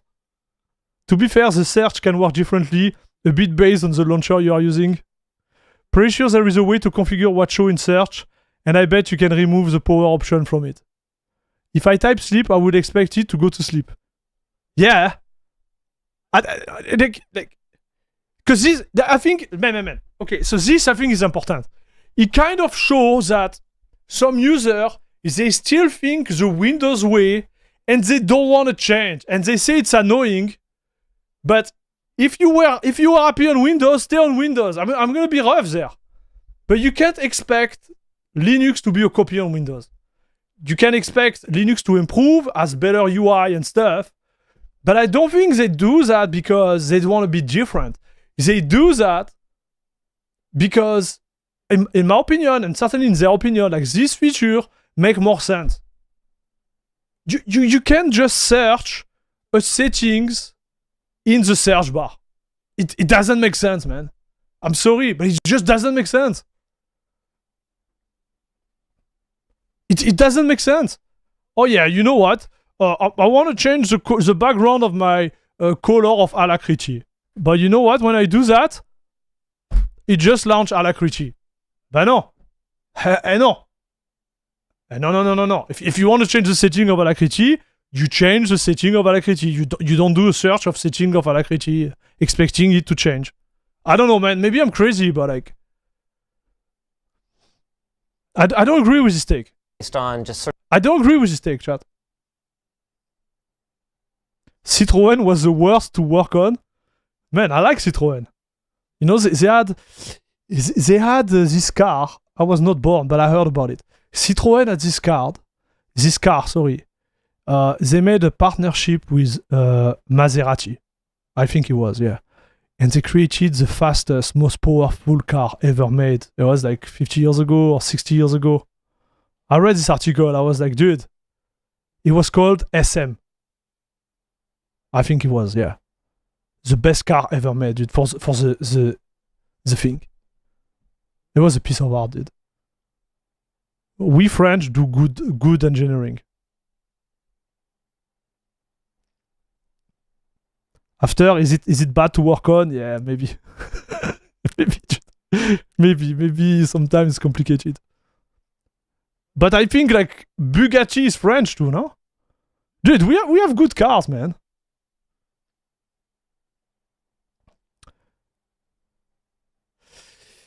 So sometimes I get frustrated by LTT Linux Challenge, Linus and Elijah, sorry. Assume a lot of things instead of taking a second to read. Luke, on the other hand, has a more open-minded for doing things differently. Yes. I think this is what type of spirit you need to come from when you change environment, dude. You need to like switch perspective. This is really hard. But this is really hard, man. To be fair, they literally said right now that a lot of it is habit-based. Yeah, so they are aware of it. But they like to complain. And it triggers us. It triggers us, chat. The logic of operating systems that you're used to, like your middle mouse expected behavior. Yeah. And I don't know how to solve that, right? Because on the one hand, you don't want all Linux distros to just be Windows clones. Exactly. Like, that's the whole point. That's what we're trying to get away from. But on the other hand, if they're too different, it's hard for you to confidently look at someone in your life who uses Windows or Mac OS and go, yes, I recommend this Linux. Yes. Fully acknowledging that I'm going to be the tech support for it when you run into problems with it. Which I guess is part of why so many different distros do need to exist. No. Okay. So here I disagree. So I agree with the first part.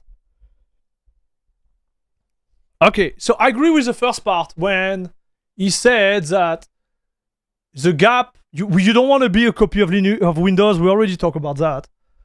But it's not the reason why we have so many choice.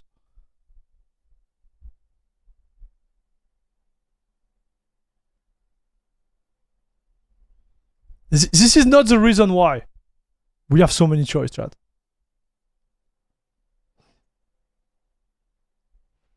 I think it's more like Like the way I saw it, and I think it's still valuable.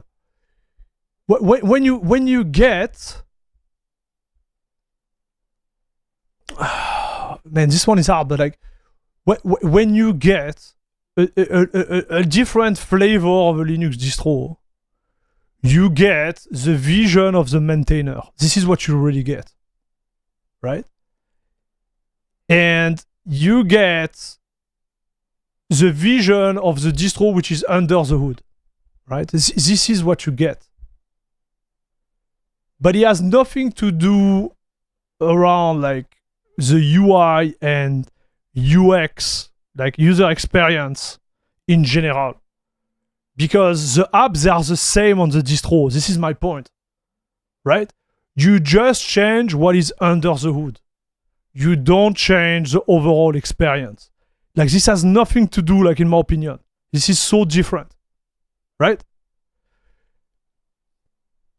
So then I think the point is valid, but he should have said desktop environment instead of distribution. Exactly. So this is another problem. But the distributions have nothing to do with the UI/UX, right? Because you could have exactly the same UI and UX, but you could have a different thing under the hood. Do you know what I mean? So that's why I disagree with that. I'm sorry I jump on it. It sounds like a big stuff, but like, because this is an issue I had with at the beginning when I was talking to the newcomer, and we were talking about desktop environment. And you know, some of the users, they will be like, oh, you know, I like Linux Mint because of Cinnamon. And I switched to, you know, CachyOS, or let's say, yeah, Basite. But Basite, yeah, has KDE, so I didn't like it. And this is a fairly common like approach that need to be corrected. You could run KDE on Linux Mint, and you can run, so I took bad examples there, but you could run Cinnamon, which are two desktop environments, on Basite. What really changed, it has nothing to do with the freaking desktop environment. It has to do with the vision of the maintainer to maintain the packages and to roll out the update, to roll out the fix, to roll out the optimization, to roll out certain choice of packages. I agree. But at the end of the day, the choice of distro, how to explain that?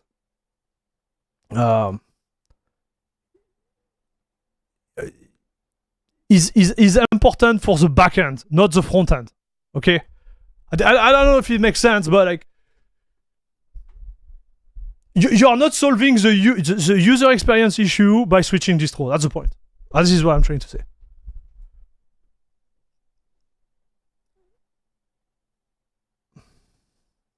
To be fair, Cinnamon on me is not like Cinnamon on any other distro, but you're right. D matter way more in how you use it every day, but underlying distro matter in how you maintain it. Yes, that's a nice way of saying it.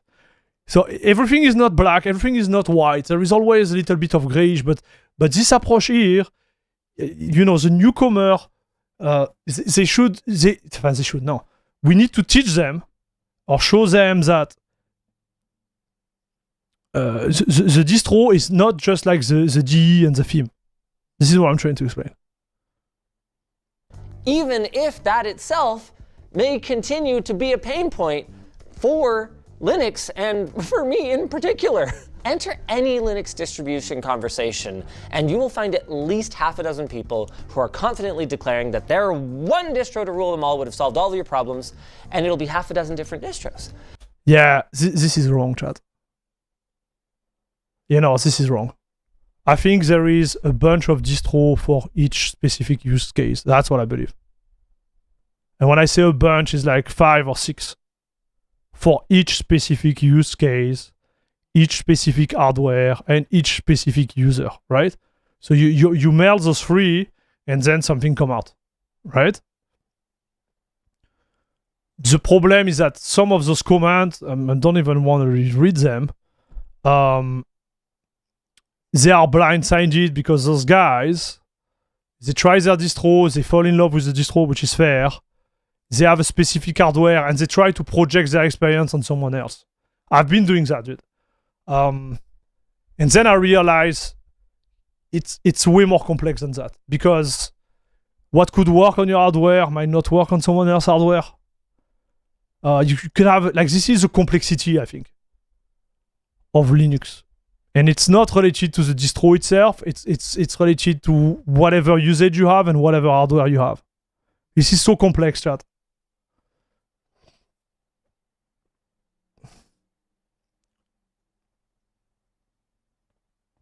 What works best for me might not work best for someone else. Exactly. And this we need to get it, dude.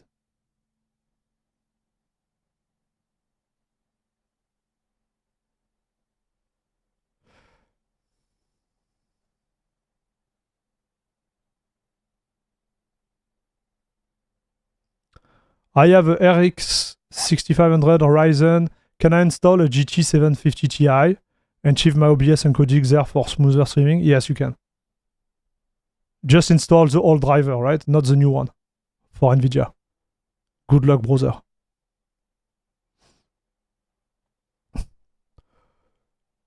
For my server, I run Debian. For my desktop, I run CachyOS. Is it the best choice? No, definitely not. Depending on what you do, right?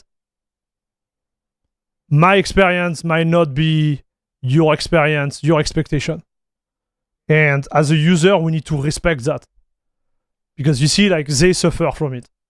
And I think other user might suffer from it, not talking about it, right? So clearly, right? Like, whether I'm expecting a Windows clone or whether I'm expecting something totally different, not all of them can be correct. And that's something that I find difficult anytime I encounter like a hyper passionate community. The Linux user base, I think if I had to summarize it, is weird because collectively, the community is actually really great. Yeah.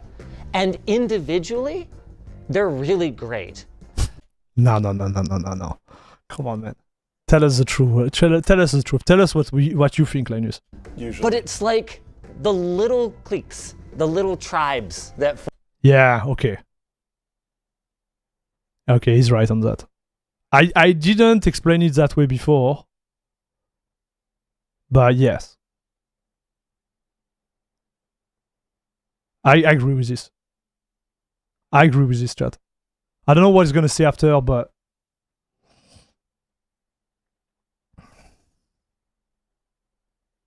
And then things get kind of toxic. But even that, I feel like it comes from a good place. Like, my goal of choosing a single distro for all of my machines was a mistake. That's a mistake, dude. But at his level, no offense, Linus, that's a mistake. At his level, it's a mistake. He could have done it. He could have done it, chat. But it would have required a lot of learning from him and a lot of more experience. He could have done it.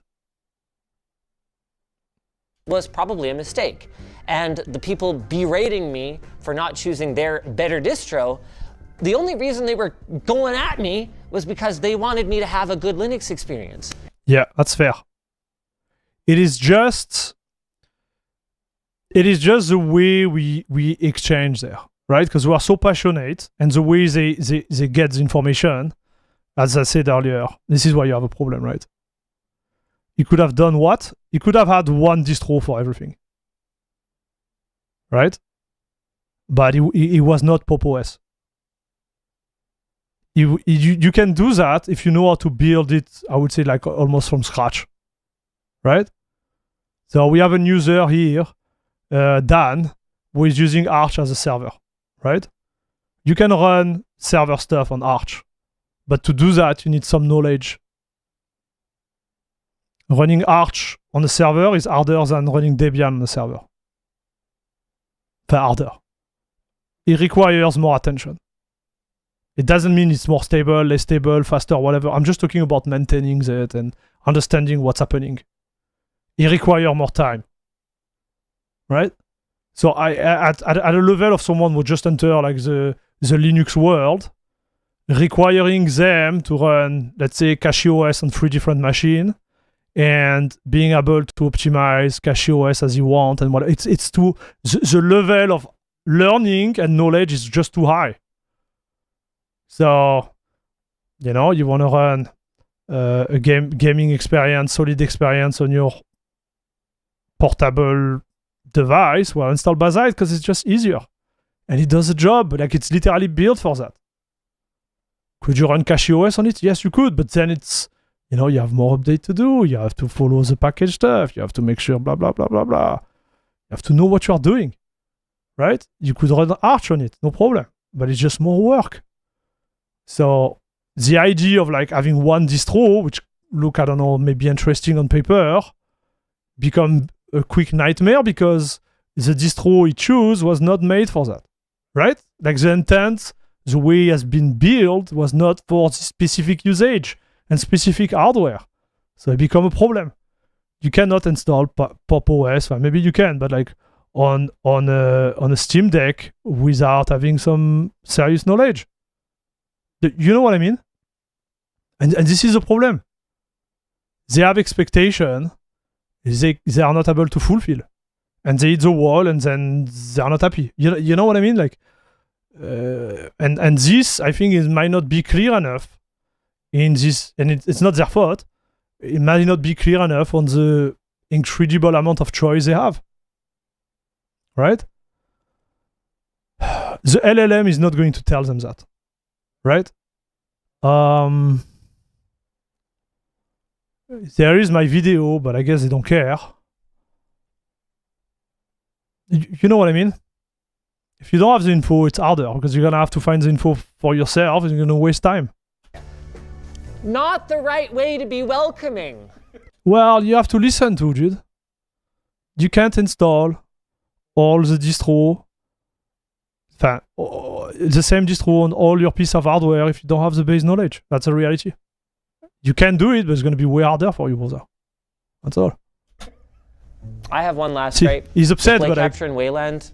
I wish it could be simpler. I ran into pairing issues with my Xbox controllers. Display capture in general is a little bit clunky on the Linux side. I was like a little bit surprised you didn't do your streaming setup originally. That was probably the right call. Yeah, I wasn't gonna go like 2 months without streaming. Yeah. Well, no, I've been streaming and Sure. it's been fine, but I have to kind of reconfigure things. Like I'll open up OBS and every single one of my desktop capture sources will reload and be like, what do you actually want to capture? It doesn't remember from last time. So this you can might be fix. a way to solve that. It doesn't take me that much time to reconfigure it, but when I was back on Windows, I open OBS and I click start stream. It's just a little bit smoother, but it only takes me 30 seconds to fix it. It's not the end of the world, but that also lies in that area where it only takes me 30 seconds to fix it, so I'm not going to spend the half an hour that could make it so that I never have to spend the 30 seconds again, because that's probably possible. So this, guys, this is so important because it shows the barrier related to learning how to learn, right? Because like what he's saying is really important. So me, when I started to do the challenge like 4 years ago for Linux, I had my second PC was still on Windows at the beginning, but I was so tired of it, and I was streaming I think five times a week at the time, and I just could not stop streaming, and I was in the specific place where they were at, and I feel for them because you have to learn, right? But the thing is, like, if you want to continue to produce, you can't take this time and lose it. And you don't even know if it's worth it because nobody was there to tell me, hey, you know what? You can have your second PC running Linux. It works. So now I'm here saying it to everyone. But until you have someone who's actually doing it, you don't know. The second problem is like when you're going to do it, you're going to encounter issue with your hardware. And this is a Linux problem. It needs to be addressed. A lot of hardwares are not working properly on Linux. They don't have the driver. I'm thinking about the freaking like PCI Express Avermedia card I still own, which are totally useless right now because they just don't work on Linux, dude. And That's the type of issue you're gonna encounter. It's just insane, dude. So I feel for them because when you have something that need to be running and you enter this uncharted territory where you don't know what's gonna happen, it might put your live production system and whatever you are doing at risk. And I feel for them, chat. This is a real problem for Linux. That's a real problem. So yeah, I don't blame him for not switching his system to Linux. He did the right way there. Say the like 30 to 120 seconds is the danger zone for problems. Yeah. The I will never fix it time frame. I'll just do this forever. On the subject of unfixable. So this is also important. Like, man, this video is going to be so long, nobody's going to watch it. But 120 seconds is way too small. If you have a problem, give yourself 2 hours. I'm not even kidding. Sit down, read the manual. And I'm saying that, I'm going to tell you why. Like, I've been using Linux for 35 years, okay? You're not going to learn anything in 2 minutes. Or maybe you're super smart, and I'm not as smart as you. But the way it's going to work, you're going to sit there, and you're going to spend like so much time to fix it. But the good news is like when you're going to learn it, it's done. This is not what it means. So what does it mean? Maybe I didn't understand it. I didn't understand it correctly. They are not saying they spend 1 second to fix the issue. So what does it mean? Wait. Yeah, I'd say the like 30 to 120 seconds is the danger zone for problems. Yeah. The I will never fix it time frame. I'll just do this forever. On the subject of unfixable. So wait, I still don't understand. Seconds to fix it. It's not the end of the world, but that also lies in that area where it only takes me 30 seconds to fix it. So I'm not going to spend the half an hour that could make it so that I never have to spend the 30 seconds again, because that's probably possible. Yeah, I'd say the like. Okay, now I understand. Okay, they say that they can do a quick fix versus going deeper into the underlying like issues that will fix it forever. Okay, fair point. Thank you. So now I get it. So what he's saying is like he'd rather go through the problem and fix it real quick rather than getting deeper and fix it forever for not having the problem showing up again. Okay, I get it. So same thing. I would say keep if you really want to fix it, give you something like take some time to dive into it and take the time to do it. I'm saying that from my own experience. I've been in this boat too where I'm like, oh yeah, I'm just going to do it like that. But then when I realize that I could have spent, 30 minutes instead of spending like 2,000 times 30 seconds, I was wrong. I should have just sit and fix it. Like this I've been there, dude. I've been in both sides of the, the problem. I will still recommend to, notice the issue and try to find like, a 2-hour gap in your timeline where you could be like, it's going to be fun. I'm going to fix it. It's fun. Because the outcome of the fix, you will keep it forever. That's the big thing versus Windows. Whatever you learn, whatever, like those 2 hours, people say like it's wasted time. It's not true. It's not wasted time.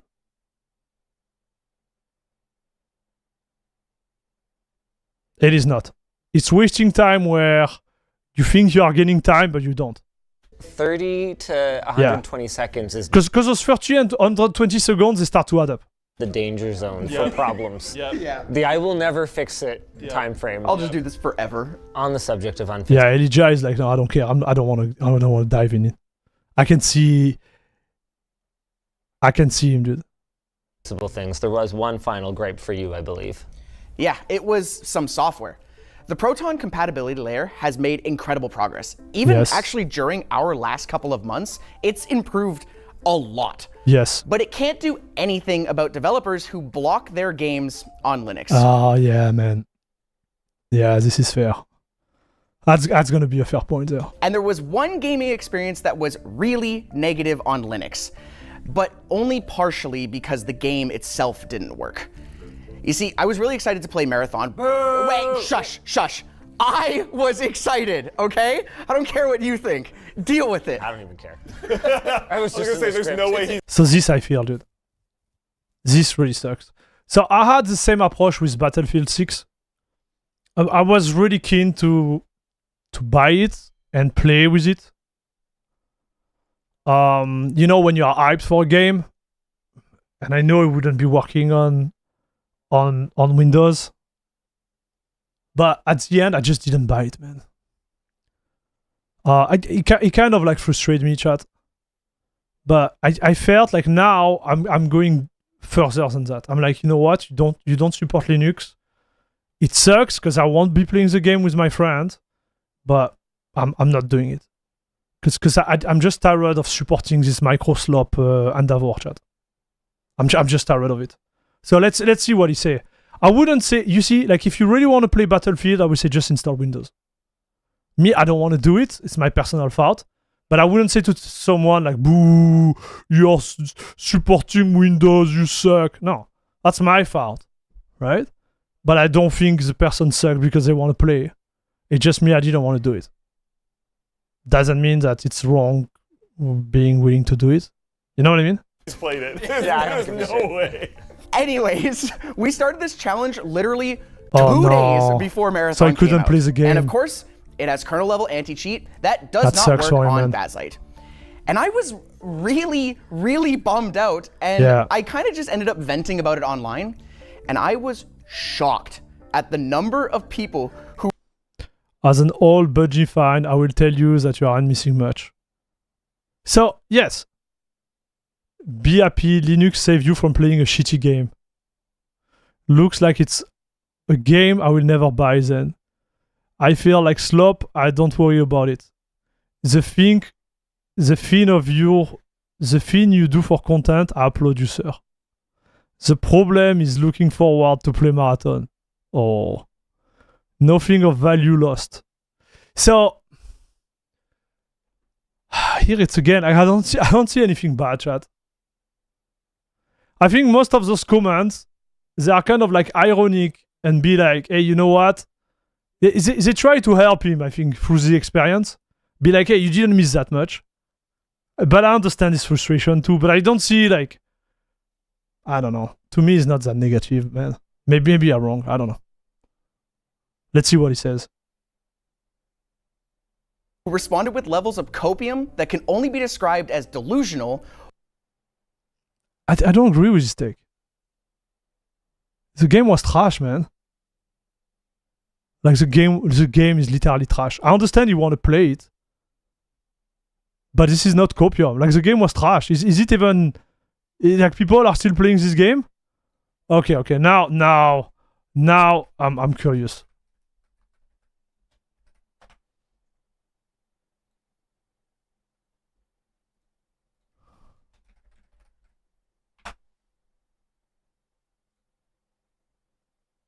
Yeah, nobody's playing the game. It's dead. Chat, the game was born dead. For a multiplayer, 10,000 player. Game is dead, chat. I'm sorry, I don't want to be this guy, but the game was trash, no? So let's see what he say. I understand his frustration not playing it. I get it. But here I don't see anybody like copium for sure. Like how is it bad? Maybe I don't get it, chat, but I don't think it's bad. What do you think? Or is it me?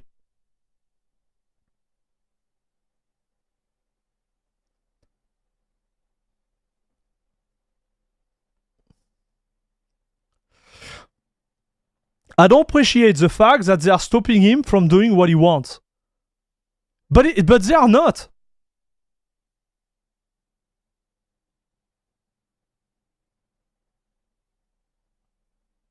Maybe I don't understand English. I don't see them telling him. I don't get it, man. I don't appreciate the fact that they're stopping him from doing what he wants.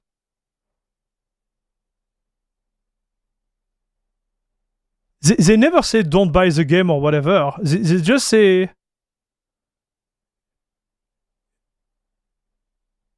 this anti-cheat situation saved you from buying the game. You can still buy the game. Telling someone who wants to play a game that he shouldn't want to play is dumb.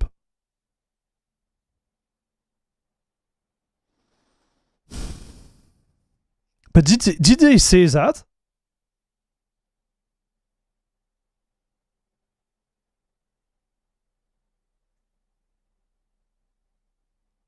I think they are more trying to be. I think they are just trying to comfort him, right? To be like, hey, you know, like at least you know, saved you from something. That's the way I will take it. But maybe I don't get it, man. The anti-cheat doesn't work on Linux. Not Linux saved you from playing a bad game. Okay, I get it. Maybe I'm a bully or something. I don't see it, man. I don't see it, dude. I clearly don't see it.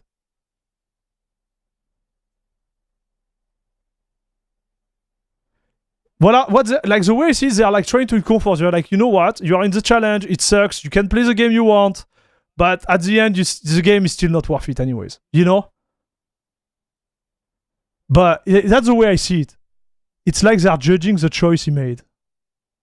Interesting, man.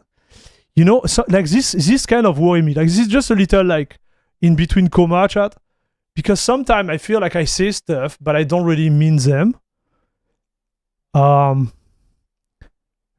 think it's a language/cultural barrier here. I just don't see it, man. I understand the word you are saying. I understand the criticism, but I don't see how it can affect him. You see, so I'm really trying hard, dude. But yeah, or maybe they just should just say nothing. But yeah, I understand your point now.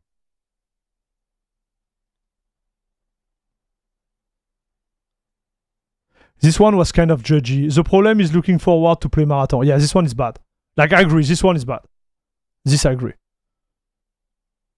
But like, meh. Yeah. I don't know, man.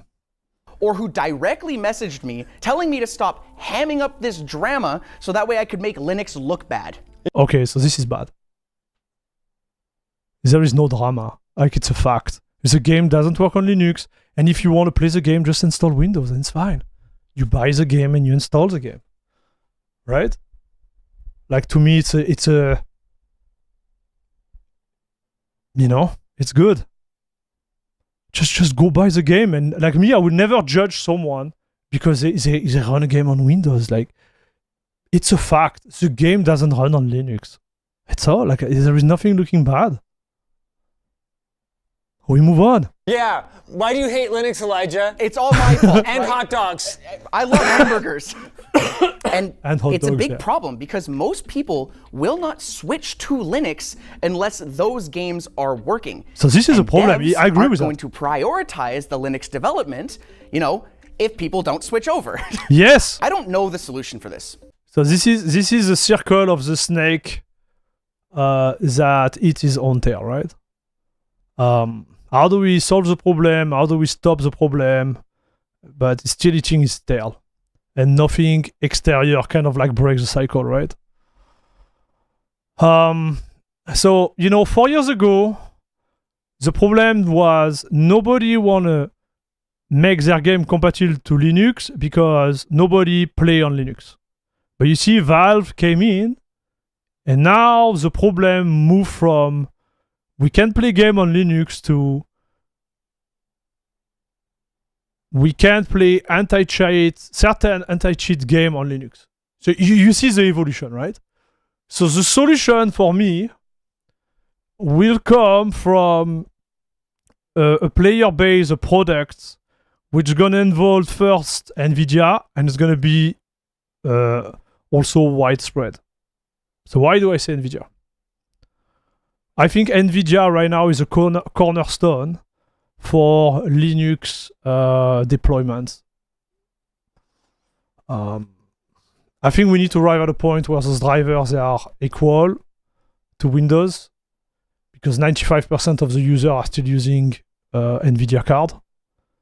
When we reach this point, and we have enough user base, because let me explain. Right now, most of the users on Linux they are running AMD card, and they are right because it's a little bit easier. It's actually way easier in terms of compatibility, everything. So this is limiting the spread.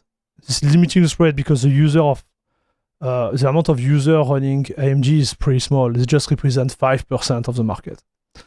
So when NVIDIA is gonna unlock really like the potential of their freaking NVIDIA card on Linux, and we're gonna have the same experience on all the game. Crimson Desert, please. Battle Wukong, whatever. Like, please, NVIDIA, do the job. And they're gonna have to do it. I will explain you why. We're gonna get there, I'm sure. Then the market, right? The target regarding the Linux potential is gonna be multiplied by 20, right? We're gonna go to 5% to 95%. So my point is, when this is unlocked and we start to have more user coming, more user complaining, more user shipping bot between Windows and Linux, then we're gonna have the question of the gaming anti-cheat on the table, and then the developers they won't be able to ignore it.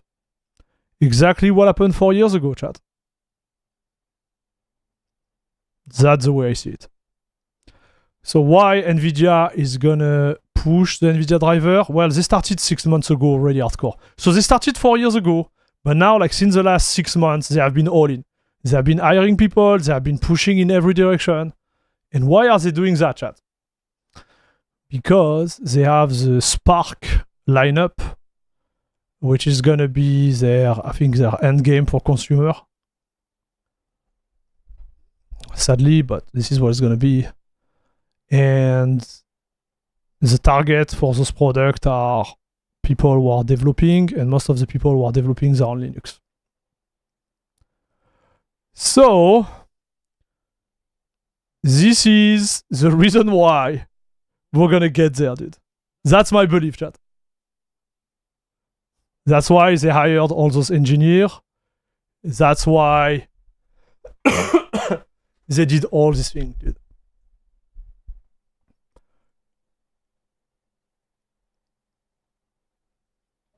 And we're gonna get there, chat.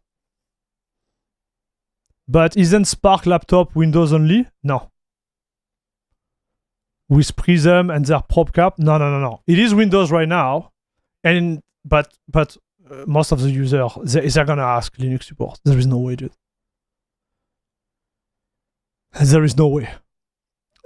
Like the amount of VRAM that Windows suck by default on this type of machine. Like imagine you're gonna pay like $8,000 for a laptop to actually use the VRAM to its max potential for AI.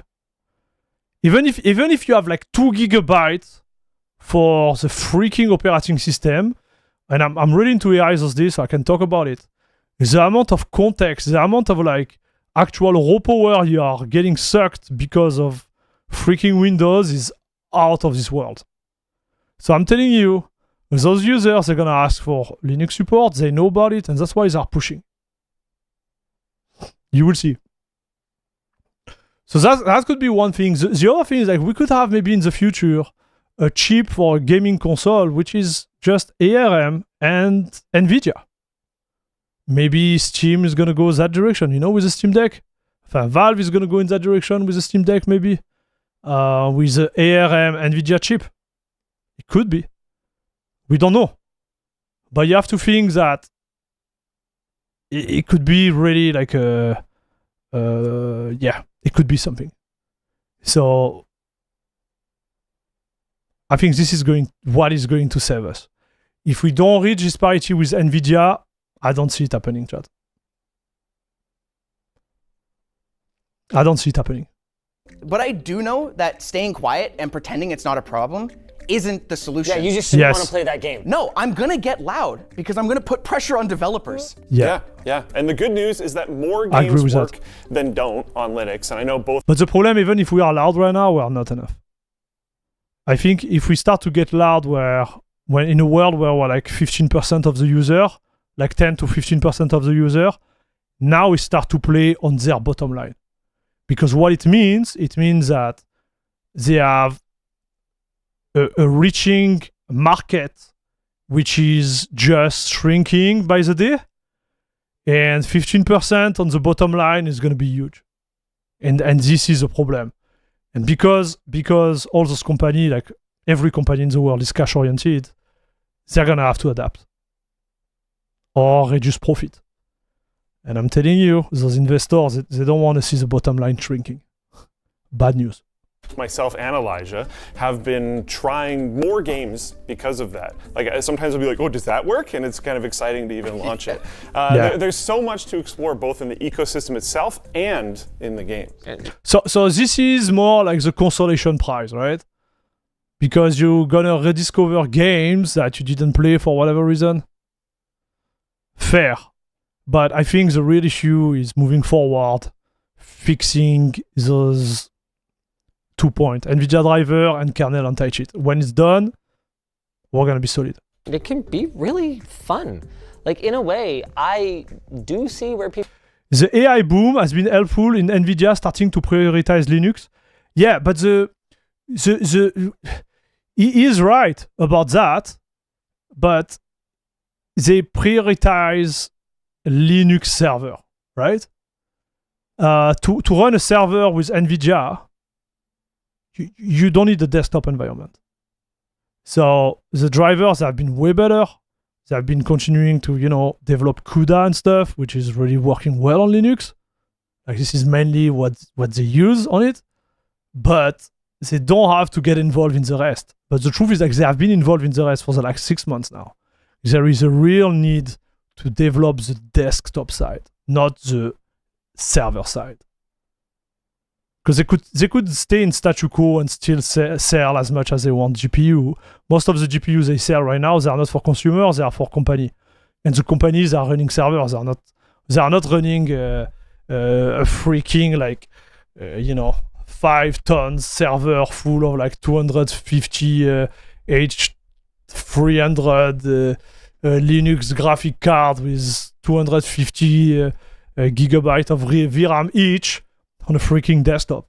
Nobody does that, right?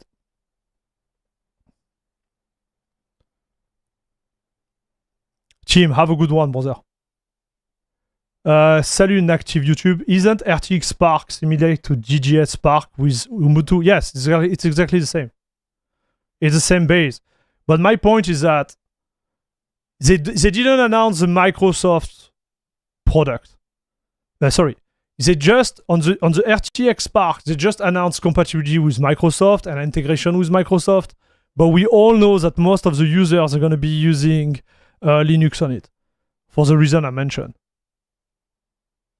It's a shared VRAM approach. They don't want loose context in their AI model and stuff.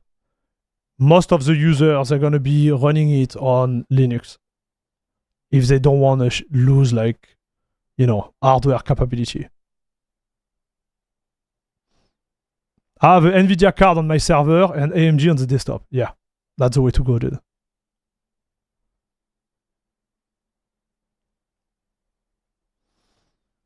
People were coming from on the marathon thing. Sorry, I do. They just came at the person instead of talking through the issue. You are not crazy if you want to play the third part of the Final Fantasy VII remake on the PlayStation 5. That's not crazy. You're not crazy if you want to play Marathon on a Windows machine. Yeah. But it's also not crazy to see Linux as a platform separate from those things that supports these games. And framing everything in terms of what it doesn't support, I can see how people would find that kind of toxic. And I can see how you being blamed for a game you want to play, you might find that pretty toxic. Yeah. Oh, yeah, I don't know, man. I'm not in this toxic freaking approach, so I can't comment on that. I don't get it, man. Like, it's a fact. It just doesn't work. Like, move on. There is no toxicity, and I understand this frustration. Just install Windows and move on. If this is what you want to do, just do it. I don't get this. I don't get this toxic thing, man. Like, I don't know. Maybe it's not my generation. Maybe it's not my culture. I don't care, man. Like, just do what you want to do. Enjoy your time. And if you have to launch Windows as your gaming operating system for like 2 hours a day to play the game, you just want to play, well, do it. Nobody is going to hate you or judge you for that. I'm going to both sides this one. This is honestly what largely pushed me more and more towards LLMs throughout the process, is that I would be having... No, but seriously. Damn, that's an absolute truth bomb here. I'm being completely honest. I talk to LLMs because people are worse. Well, I get him too. Like, if his interactions are pretty negative, why would he continue? You know what I mean? Like, if each time you ask a question or you read some comment and it's kind of like super negative and you're tired of reading like this stuff because he impacts your mental health, just do the LLM, but just do it the right way, right? That's all. He's so happy right now. I feel him. Okay, so the reason why was because I would be having fun with my experience. I would be messing around with things, enjoying toying with Linux. Like, there were genuinely times where I would sit down at my computer fresh, excited to tackle something that I ran into the previous day because it reminds me of old school computing. Yes, I was just saying that before, chat. On the previous video, you remember? This is literally what I said. Like, this is so good because you are in control and you can do whatever the F you want. And whether it's with an LLM, whether it's a friend, you know, you're sharing an experience on something, like this is why it's so good, dude. This is why Linux is so good. You are in charge. Salut Salience. It's sad, but it happens. Linux has a vocal minority of haters that think you have to do everything a certain way or you're just wrong. Yeah. Man, to those guys, I would say to them clearly, like, F them. We don't care, chat. Just do as you want. Tinker with your system and you work on things, and I like that. And I've been missing that for a very long time. And I'd be messing around, and then I'd go, oh, okay, I need to look up something, and I'd end up on some Reddit thread, and it's just 400 comments of people going at each other's throats, and I'm just like, what? Sorry, I was having a good time. I don't. Yeah. What is happening here? A yeah, lot this of is the frustrating. information on the internet right now is centralized on Discord, which is practically unsearchable. Yeah. It's not unsearchable. It's unreadable, bro. Like, it's just unreadable. Because even if you search and you find whatever you want, then like the thread and the system, like it's just so bad, chat. It's so sad we are blocked with Discord. Everybody use it, and we have to be on it. But this is such a bad platform, dude. This is so bad, dude. This is a bad platform. You know what I liked? I like the old school forum where you created an account, you had your little profile, and you could go there and type. This was so good, dude, compared to this. So I use Discord, right? But for me, like, Discord is more like a worse version of IRC. I don't know if you guys knew about that, but it's just a worse version of IRC. That's what it is.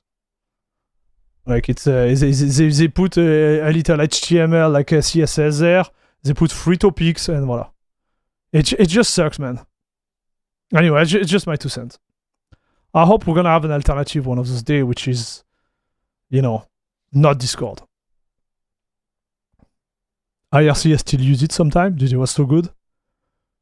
Do you have a forum? No, I don't. We don't have a big community enough to do that. You know, even when we were thinking about moving the Discord, I'm like, man, it's not worth it. If we were like, I don't know, 10,000, I would say, okay, let's start to build something. Because the problem with the forum is like, you create a forum. If you don't have people who go in it and talk, it just doesn't work. So this is where I think Discord, they do great because they fill the gap. Because the way it's presented and the way it's organized, you always have the feeling it's active even if it's not active. You know? Man, I miss IRC. We gave up so much for Discord. The only good thing about it, it's easy to do watch party with friends. Yeah, that's the only thing.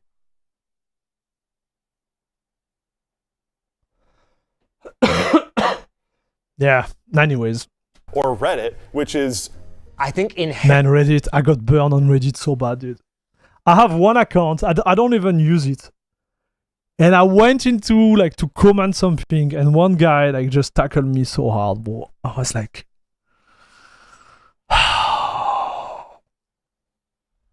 I got tackled live, dude. I had this account for a year. I used this, like, twice in my life.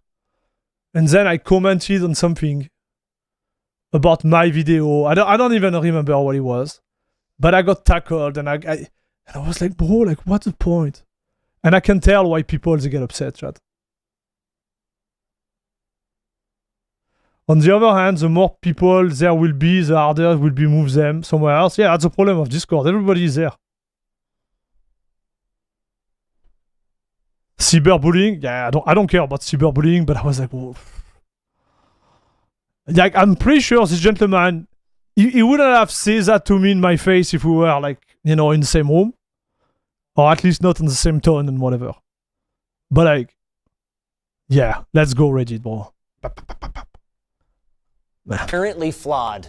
A rough place to go. So, like, if I couldn't find something I feel in a there. select kind of few different I agree with places, them. level 1 text forum is a fantastic option there. Yeah. If I could find something there, I would read it. I would go through there. That was a good experience. But if I searched something and it was like 7 Reddit threads in a I'm row, out. is all that came up, I would just be like, okay, and I would go over to an LLM and just try to. He's right. Oh, camera is stuck. Down. Okay, I'm just trying to fix it again, chat. How do I do that? Man, it's still working there. We had some serious problem on the stream, dude. We had some serious problem. So I'm gonna try to fix it again. I don't think it's gonna work.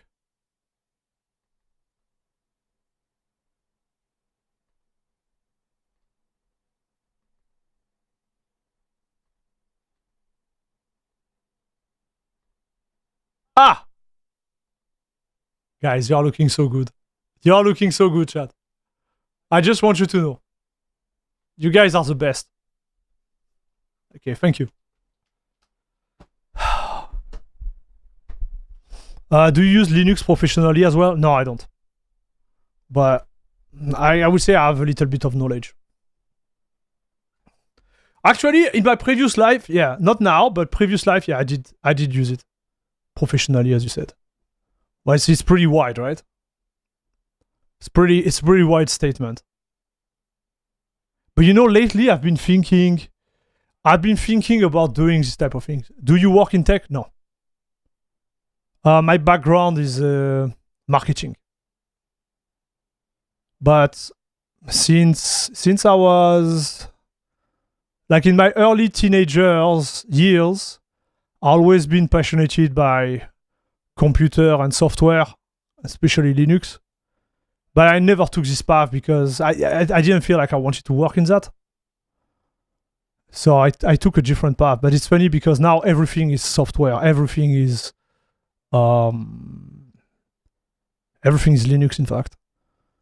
So you see, like, for example, in marketing, there is a lot of way, like everything is digital, right? So there is a lot of way you can recoup I can recoup my passion and my work. And I did that previously in my previous life. Anyways. Figure it out. One of the things I really miss from Windows is Windows Hello. Just easy, quick to set up biometric authentication. And this guy right here, shout out this guy. Linux 1. Use a PIN password, or one of the reasons you are using Linux is to get away from these intrusive things. Yeah. So this is not good, chat. How do I do X? Don't do X, you don't want it. This is a wonderfully unhelpful answer. I agree with that, dude. Like this shouldn't be there. This is bad. Because, in fact, the guy can't accept that the feature is not well supported on Linux. So instead of saying, yeah, well, it's not supported, maybe there is this project if you really want to do it. Right?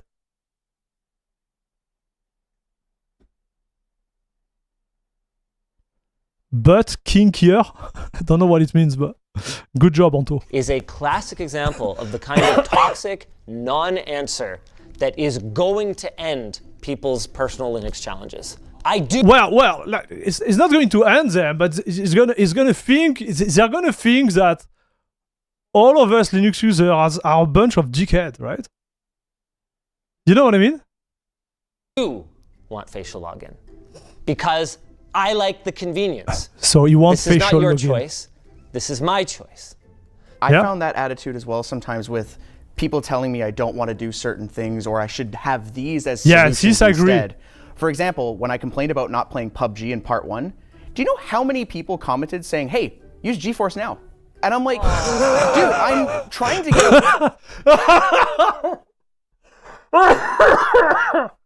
No.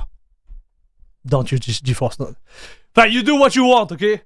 But GeForce Now is just a bad experience. I'm talking from a gaming old gamer on PUBG, okay? I was a machine on PUBG, chat. I think I still am. But yeah, GeForce experience is not going to give you a good experience anyways. Away from Microsoft, whether it's because of the ad-infested hellhole that it's become, or subscription-based services, and you turn around and tell me to use a subscription-based service. So it's not about that, in my opinion. Like, if you want to do a subscription-based service because it's worth it, do it, right? It's more like the service itself is not worth it.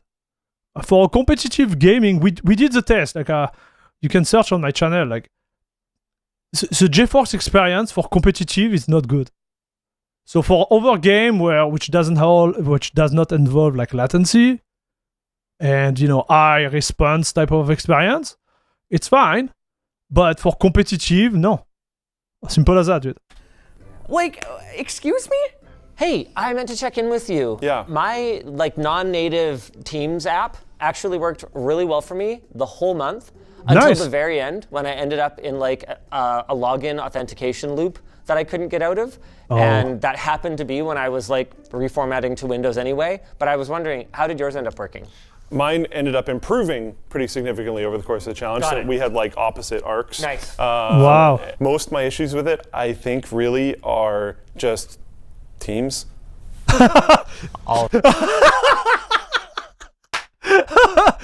Well, Teams work very well on Linux, but my issue was the fact that it's just Teams. It sucks. Just suck. Right. This brings us to the big moment. One at a time, that was starting awesome, with chat. Eli. Who is staying on Linux? Okay. Who is staying on Linux? Luke is staying. Eli is not staying. Linus is not staying. That's my bet. I am, but not on Bazite. I'm actually going to be swapping over to CachyOS.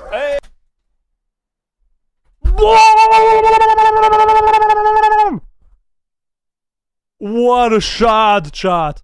What a shot. He's part of my tribes, of my tribe. The CachyOS chat. Let's go. Okay. Someone got upset, chat.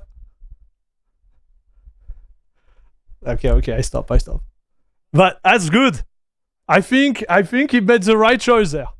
I think he made the right choice there. I'm not biased at all. I'm not biased, chat.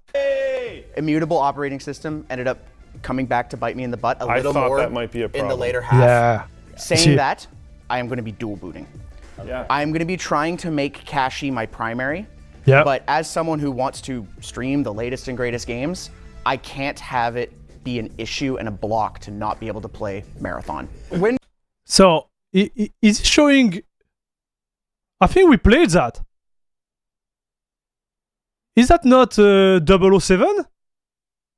When he's fighting in the kitchen?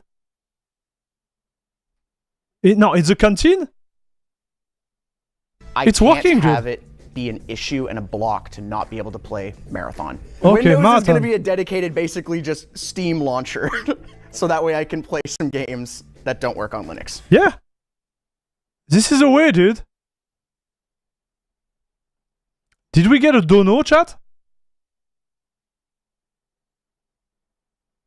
Or you don't know? Did we get a dono or we don't know, chat?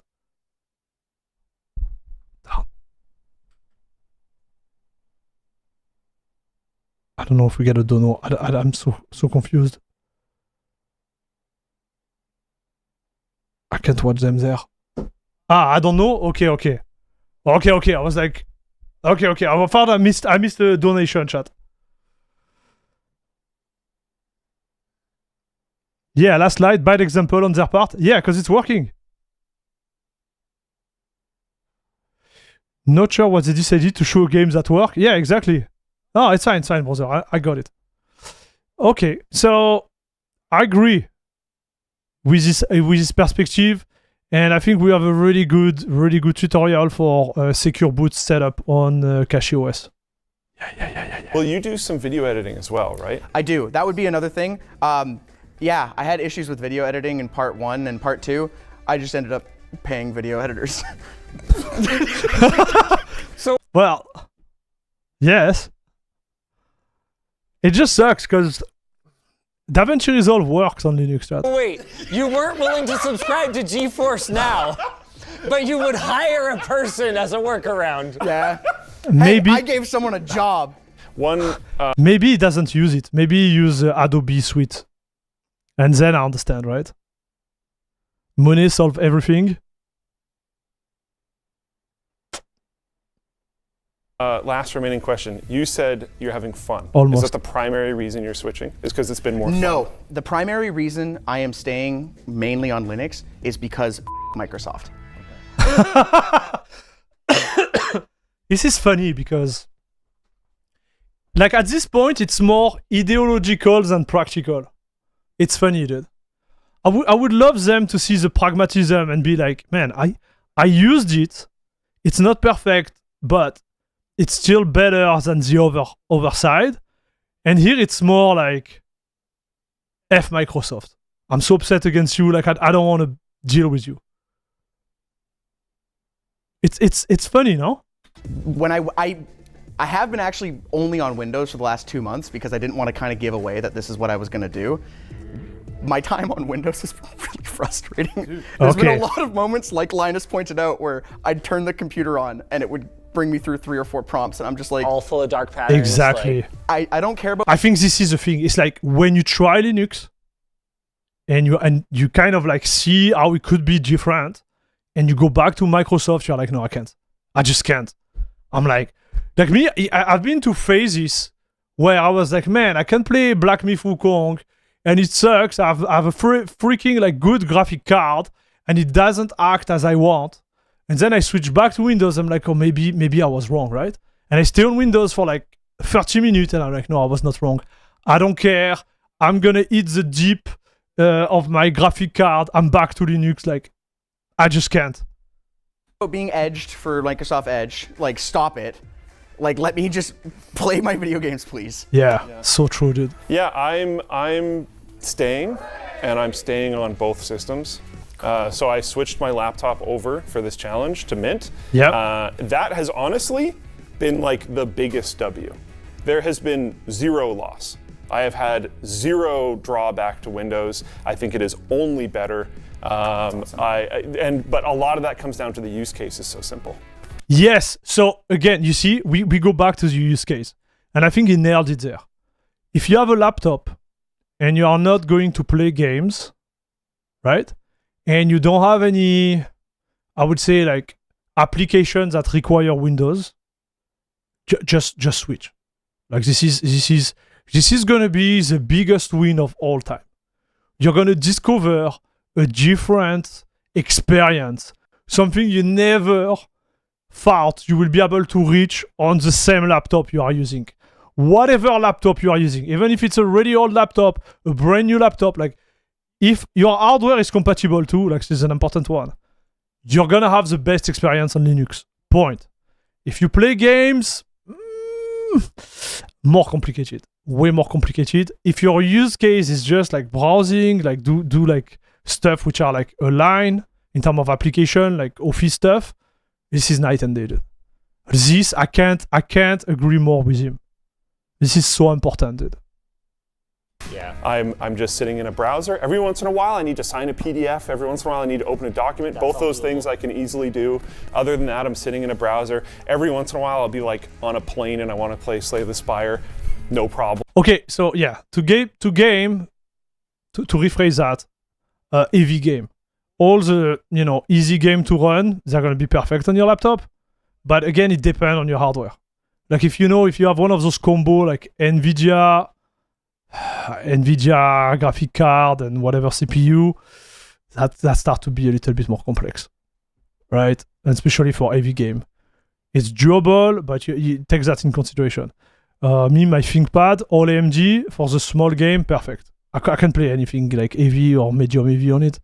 But yeah, this type of game, Balatro, no problem. It can do all that kind of stuff. I've literally never ran into an issue.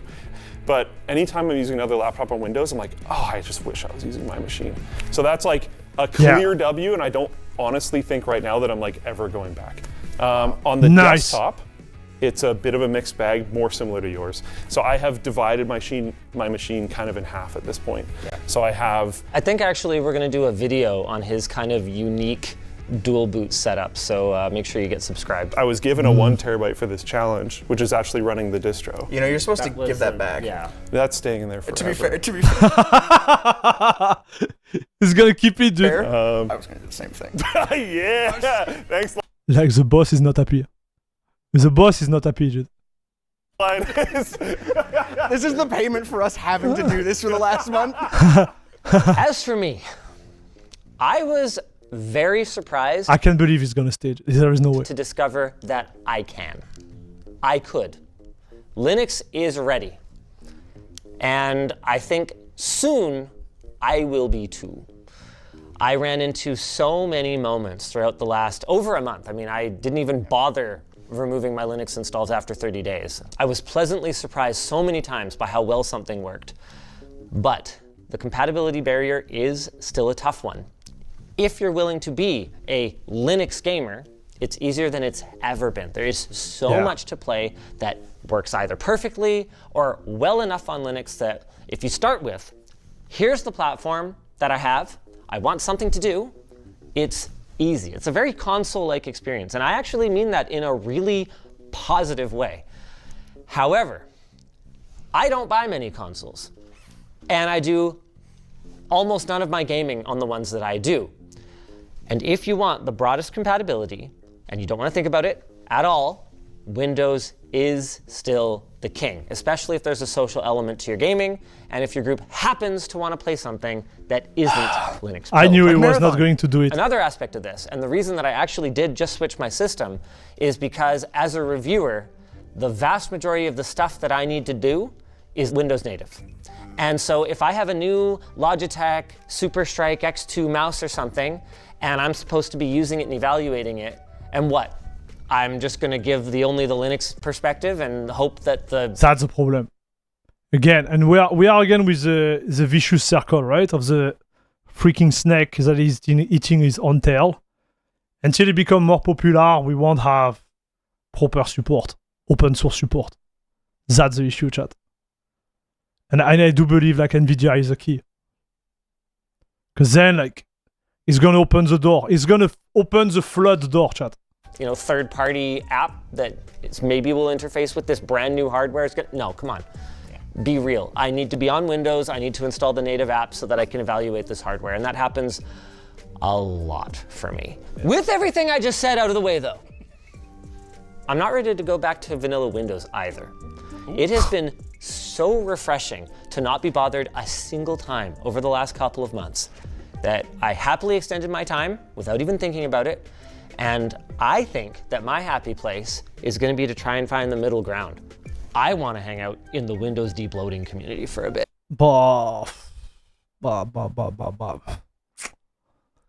you know what I think?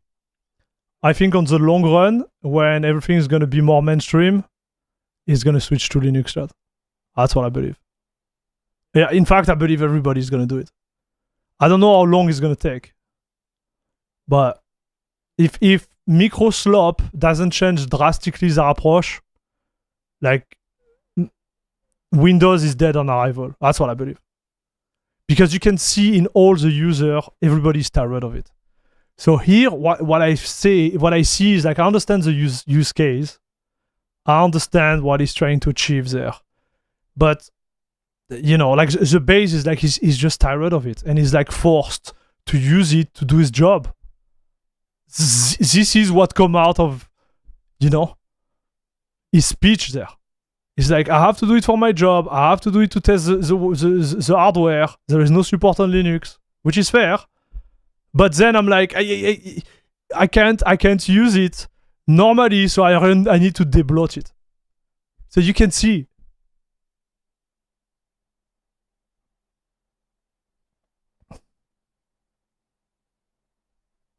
I hope they start introducing a Linux section in their news review. That will help a lot. Man, what's gonna help is like this, like people understanding that now it's working with freaking NVIDIA, dude. Right now, the experience on NVIDIA, like whatever they say, like it's not good. And every freaking user in the world, like most of them, they are using NVIDIA. Whether it's on the laptop or on a PC, this need to be treated. That's what I think. Even before having the conversation about, you know, them talking about it on their channel. Because the basic user is going to be so frustrated. Then, if I can't make that work, I might distro hop for a few months and settle on Linux. I sincerely hope. I think he's going to finish on Linux. That's what I believe. So let's talk about the deblot version. The deblot version of Windows is cool. But you have a lot of roadblock too. The updates are still the same. There is some part you cannot remove. Even with the deblot utils, when someone telling you like, oh, we can remove everything with the deblot, it's not true. You just can't. And even if you can for a small amount of time, the next update is going to come back. And then you have a Windows version which is unstable. And then you have other problems that start to pop up. You are trying to use a system which is built in a way where you can't interact with it. If you force the interaction too hard, you're gonna have a broken system. And I talk from experience. So he's gonna try it. My guess is like it's gonna work for maybe like 6 months, 12 months, and then it's gonna be meh. You will see. That by that time, Valve is ready with an NVIDIA-capable SteamOS because I am like super SteamOS pilled still. I did end up with that in my home theater room, and it just like, it's the most console-like of all of the gaming experiences on PC, and it's just pretty freaking cool. And now here's a cool segue to our sponsor. Okay, so it's done. This is a segue, chat. Yeah, so it's done, chat. That would be my take. So I remember that if you remove Copilot, Explorer breaks. Yeah, exactly. It's not that you cannot remove it all. Problem is like Windows break if you remove part of it. Exactly. So it's like, I've always used Winitil from Crest Titus, and that does help, but even the general responsiveness of Windows is not where near what Linux is. Yeah, true. True, dude. Nick, unfortunately, Windows will still stay king in enterprise as long as there is no alternative to Active Directory / Intune. Yeah, that's fine. They can still continue to do Windows for this type of usage. Like, there's no problem. We're not talking about like, you know, like consumer type of approach, not like enterprise. There is a last bit after the sponsor. If you guys enjoyed this video, maybe go watch through the whole playlist. This one, and then also the first time we did it, if you want to see just how far we've come. How long ago was that? Over 4 years. It's almost 5 years ago. 4 years. They have made 4 decades of progress in It's that 4 been years. insane, actually. Yeah. It's completely night and day. For over It is right. It has been so good, chat. So I was good. I was good, chat. How do we conclude this one? Like always, give a thumbs up. Leave me a message what you think about the video, the react. And as always, see you in the next one. Bisous, bisous. So I think overall it's positive, chat. Huh? What do you think? It's pretty positive.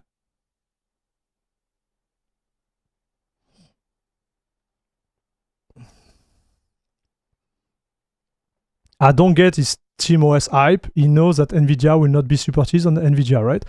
He might be, Jude. So when I try SteamOS, you have access to the Arch repo, so you can install the NVIDIA driver on SteamOS. It's not ready out of the box yet, but my guess is that we're gonna arrive to a point where they're gonna be able to do something about it. But we need Proton to deliver. I think the day Proton deliver for NVIDIA, then we have a SteamOS for everyone. And I think he has a reason to hype it because, you see,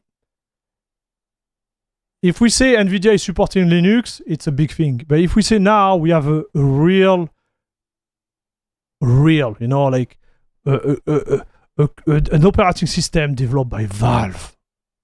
You see, even if it's literally like CachyOS on steroid with two partition for the immutability,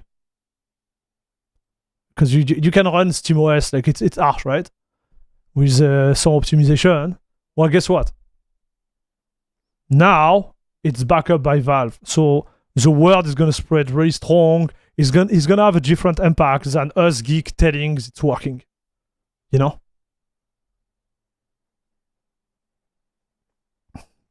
Salut Loic. The PDG, so the CEO of my company told us yesterday that in 2 years we are ditching Microsoft. Fair. Not a bad video, it was a good video, dude.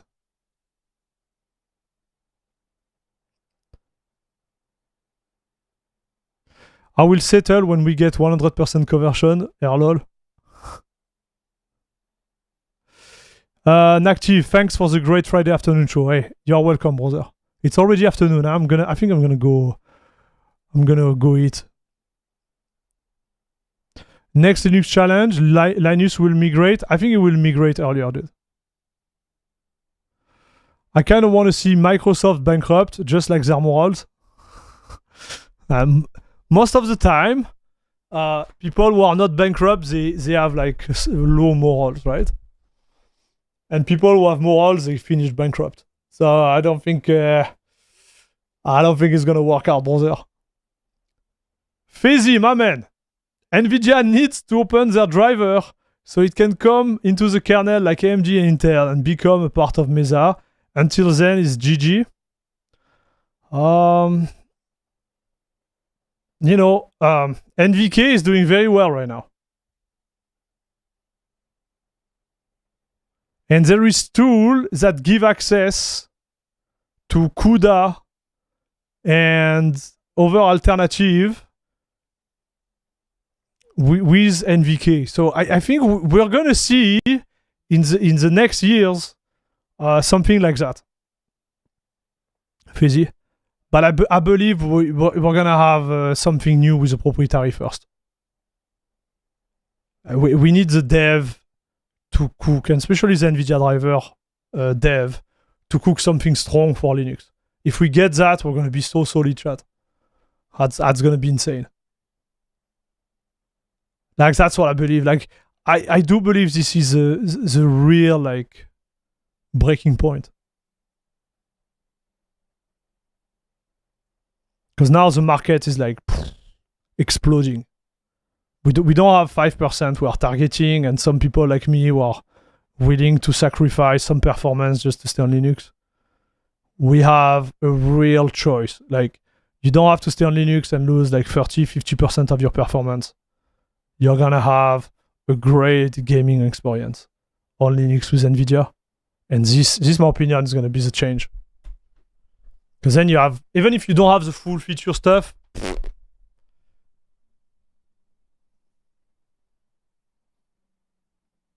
yeah, Fizzy, like, but this is a driver thing.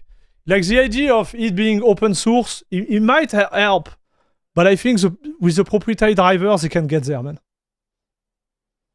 And they are working hard, chat. They are working hard. So let them cook. I believe. Okay, chat. We have been live for 5 hours. That was a good stream, huh? I don't know why when we started it was all like clunky, but then he was finally good. We had a good run. So I don't think I'm gonna cover Odysseus because I'm already hungry right now, and it's gonna be a long stream if I jump into Odysseus. But yeah, we're gonna do that next time. I want to do more AI. Like, I'm totally into AI, chat. I have a problem. I just can't stop. This is so wonderful, dude. I don't like what it does to our society. I don't like, the greedy company around it. But I do like what you can do locally with a local LLM. Like, it's just mind-blowing, chat. I want to share that with you. This is insane, dude. This is insane.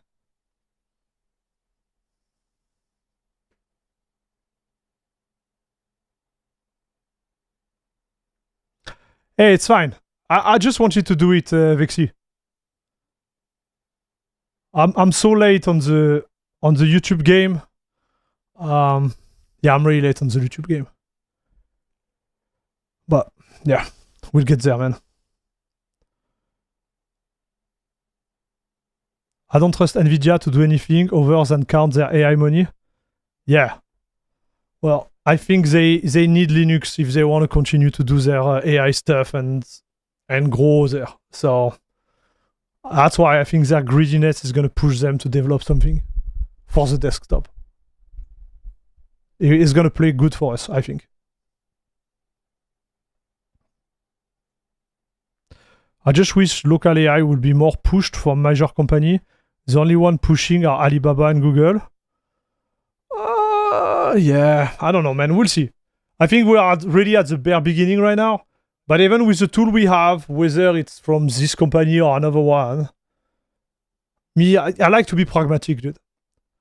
Pragmatism is key, right? So I just want to share what I found.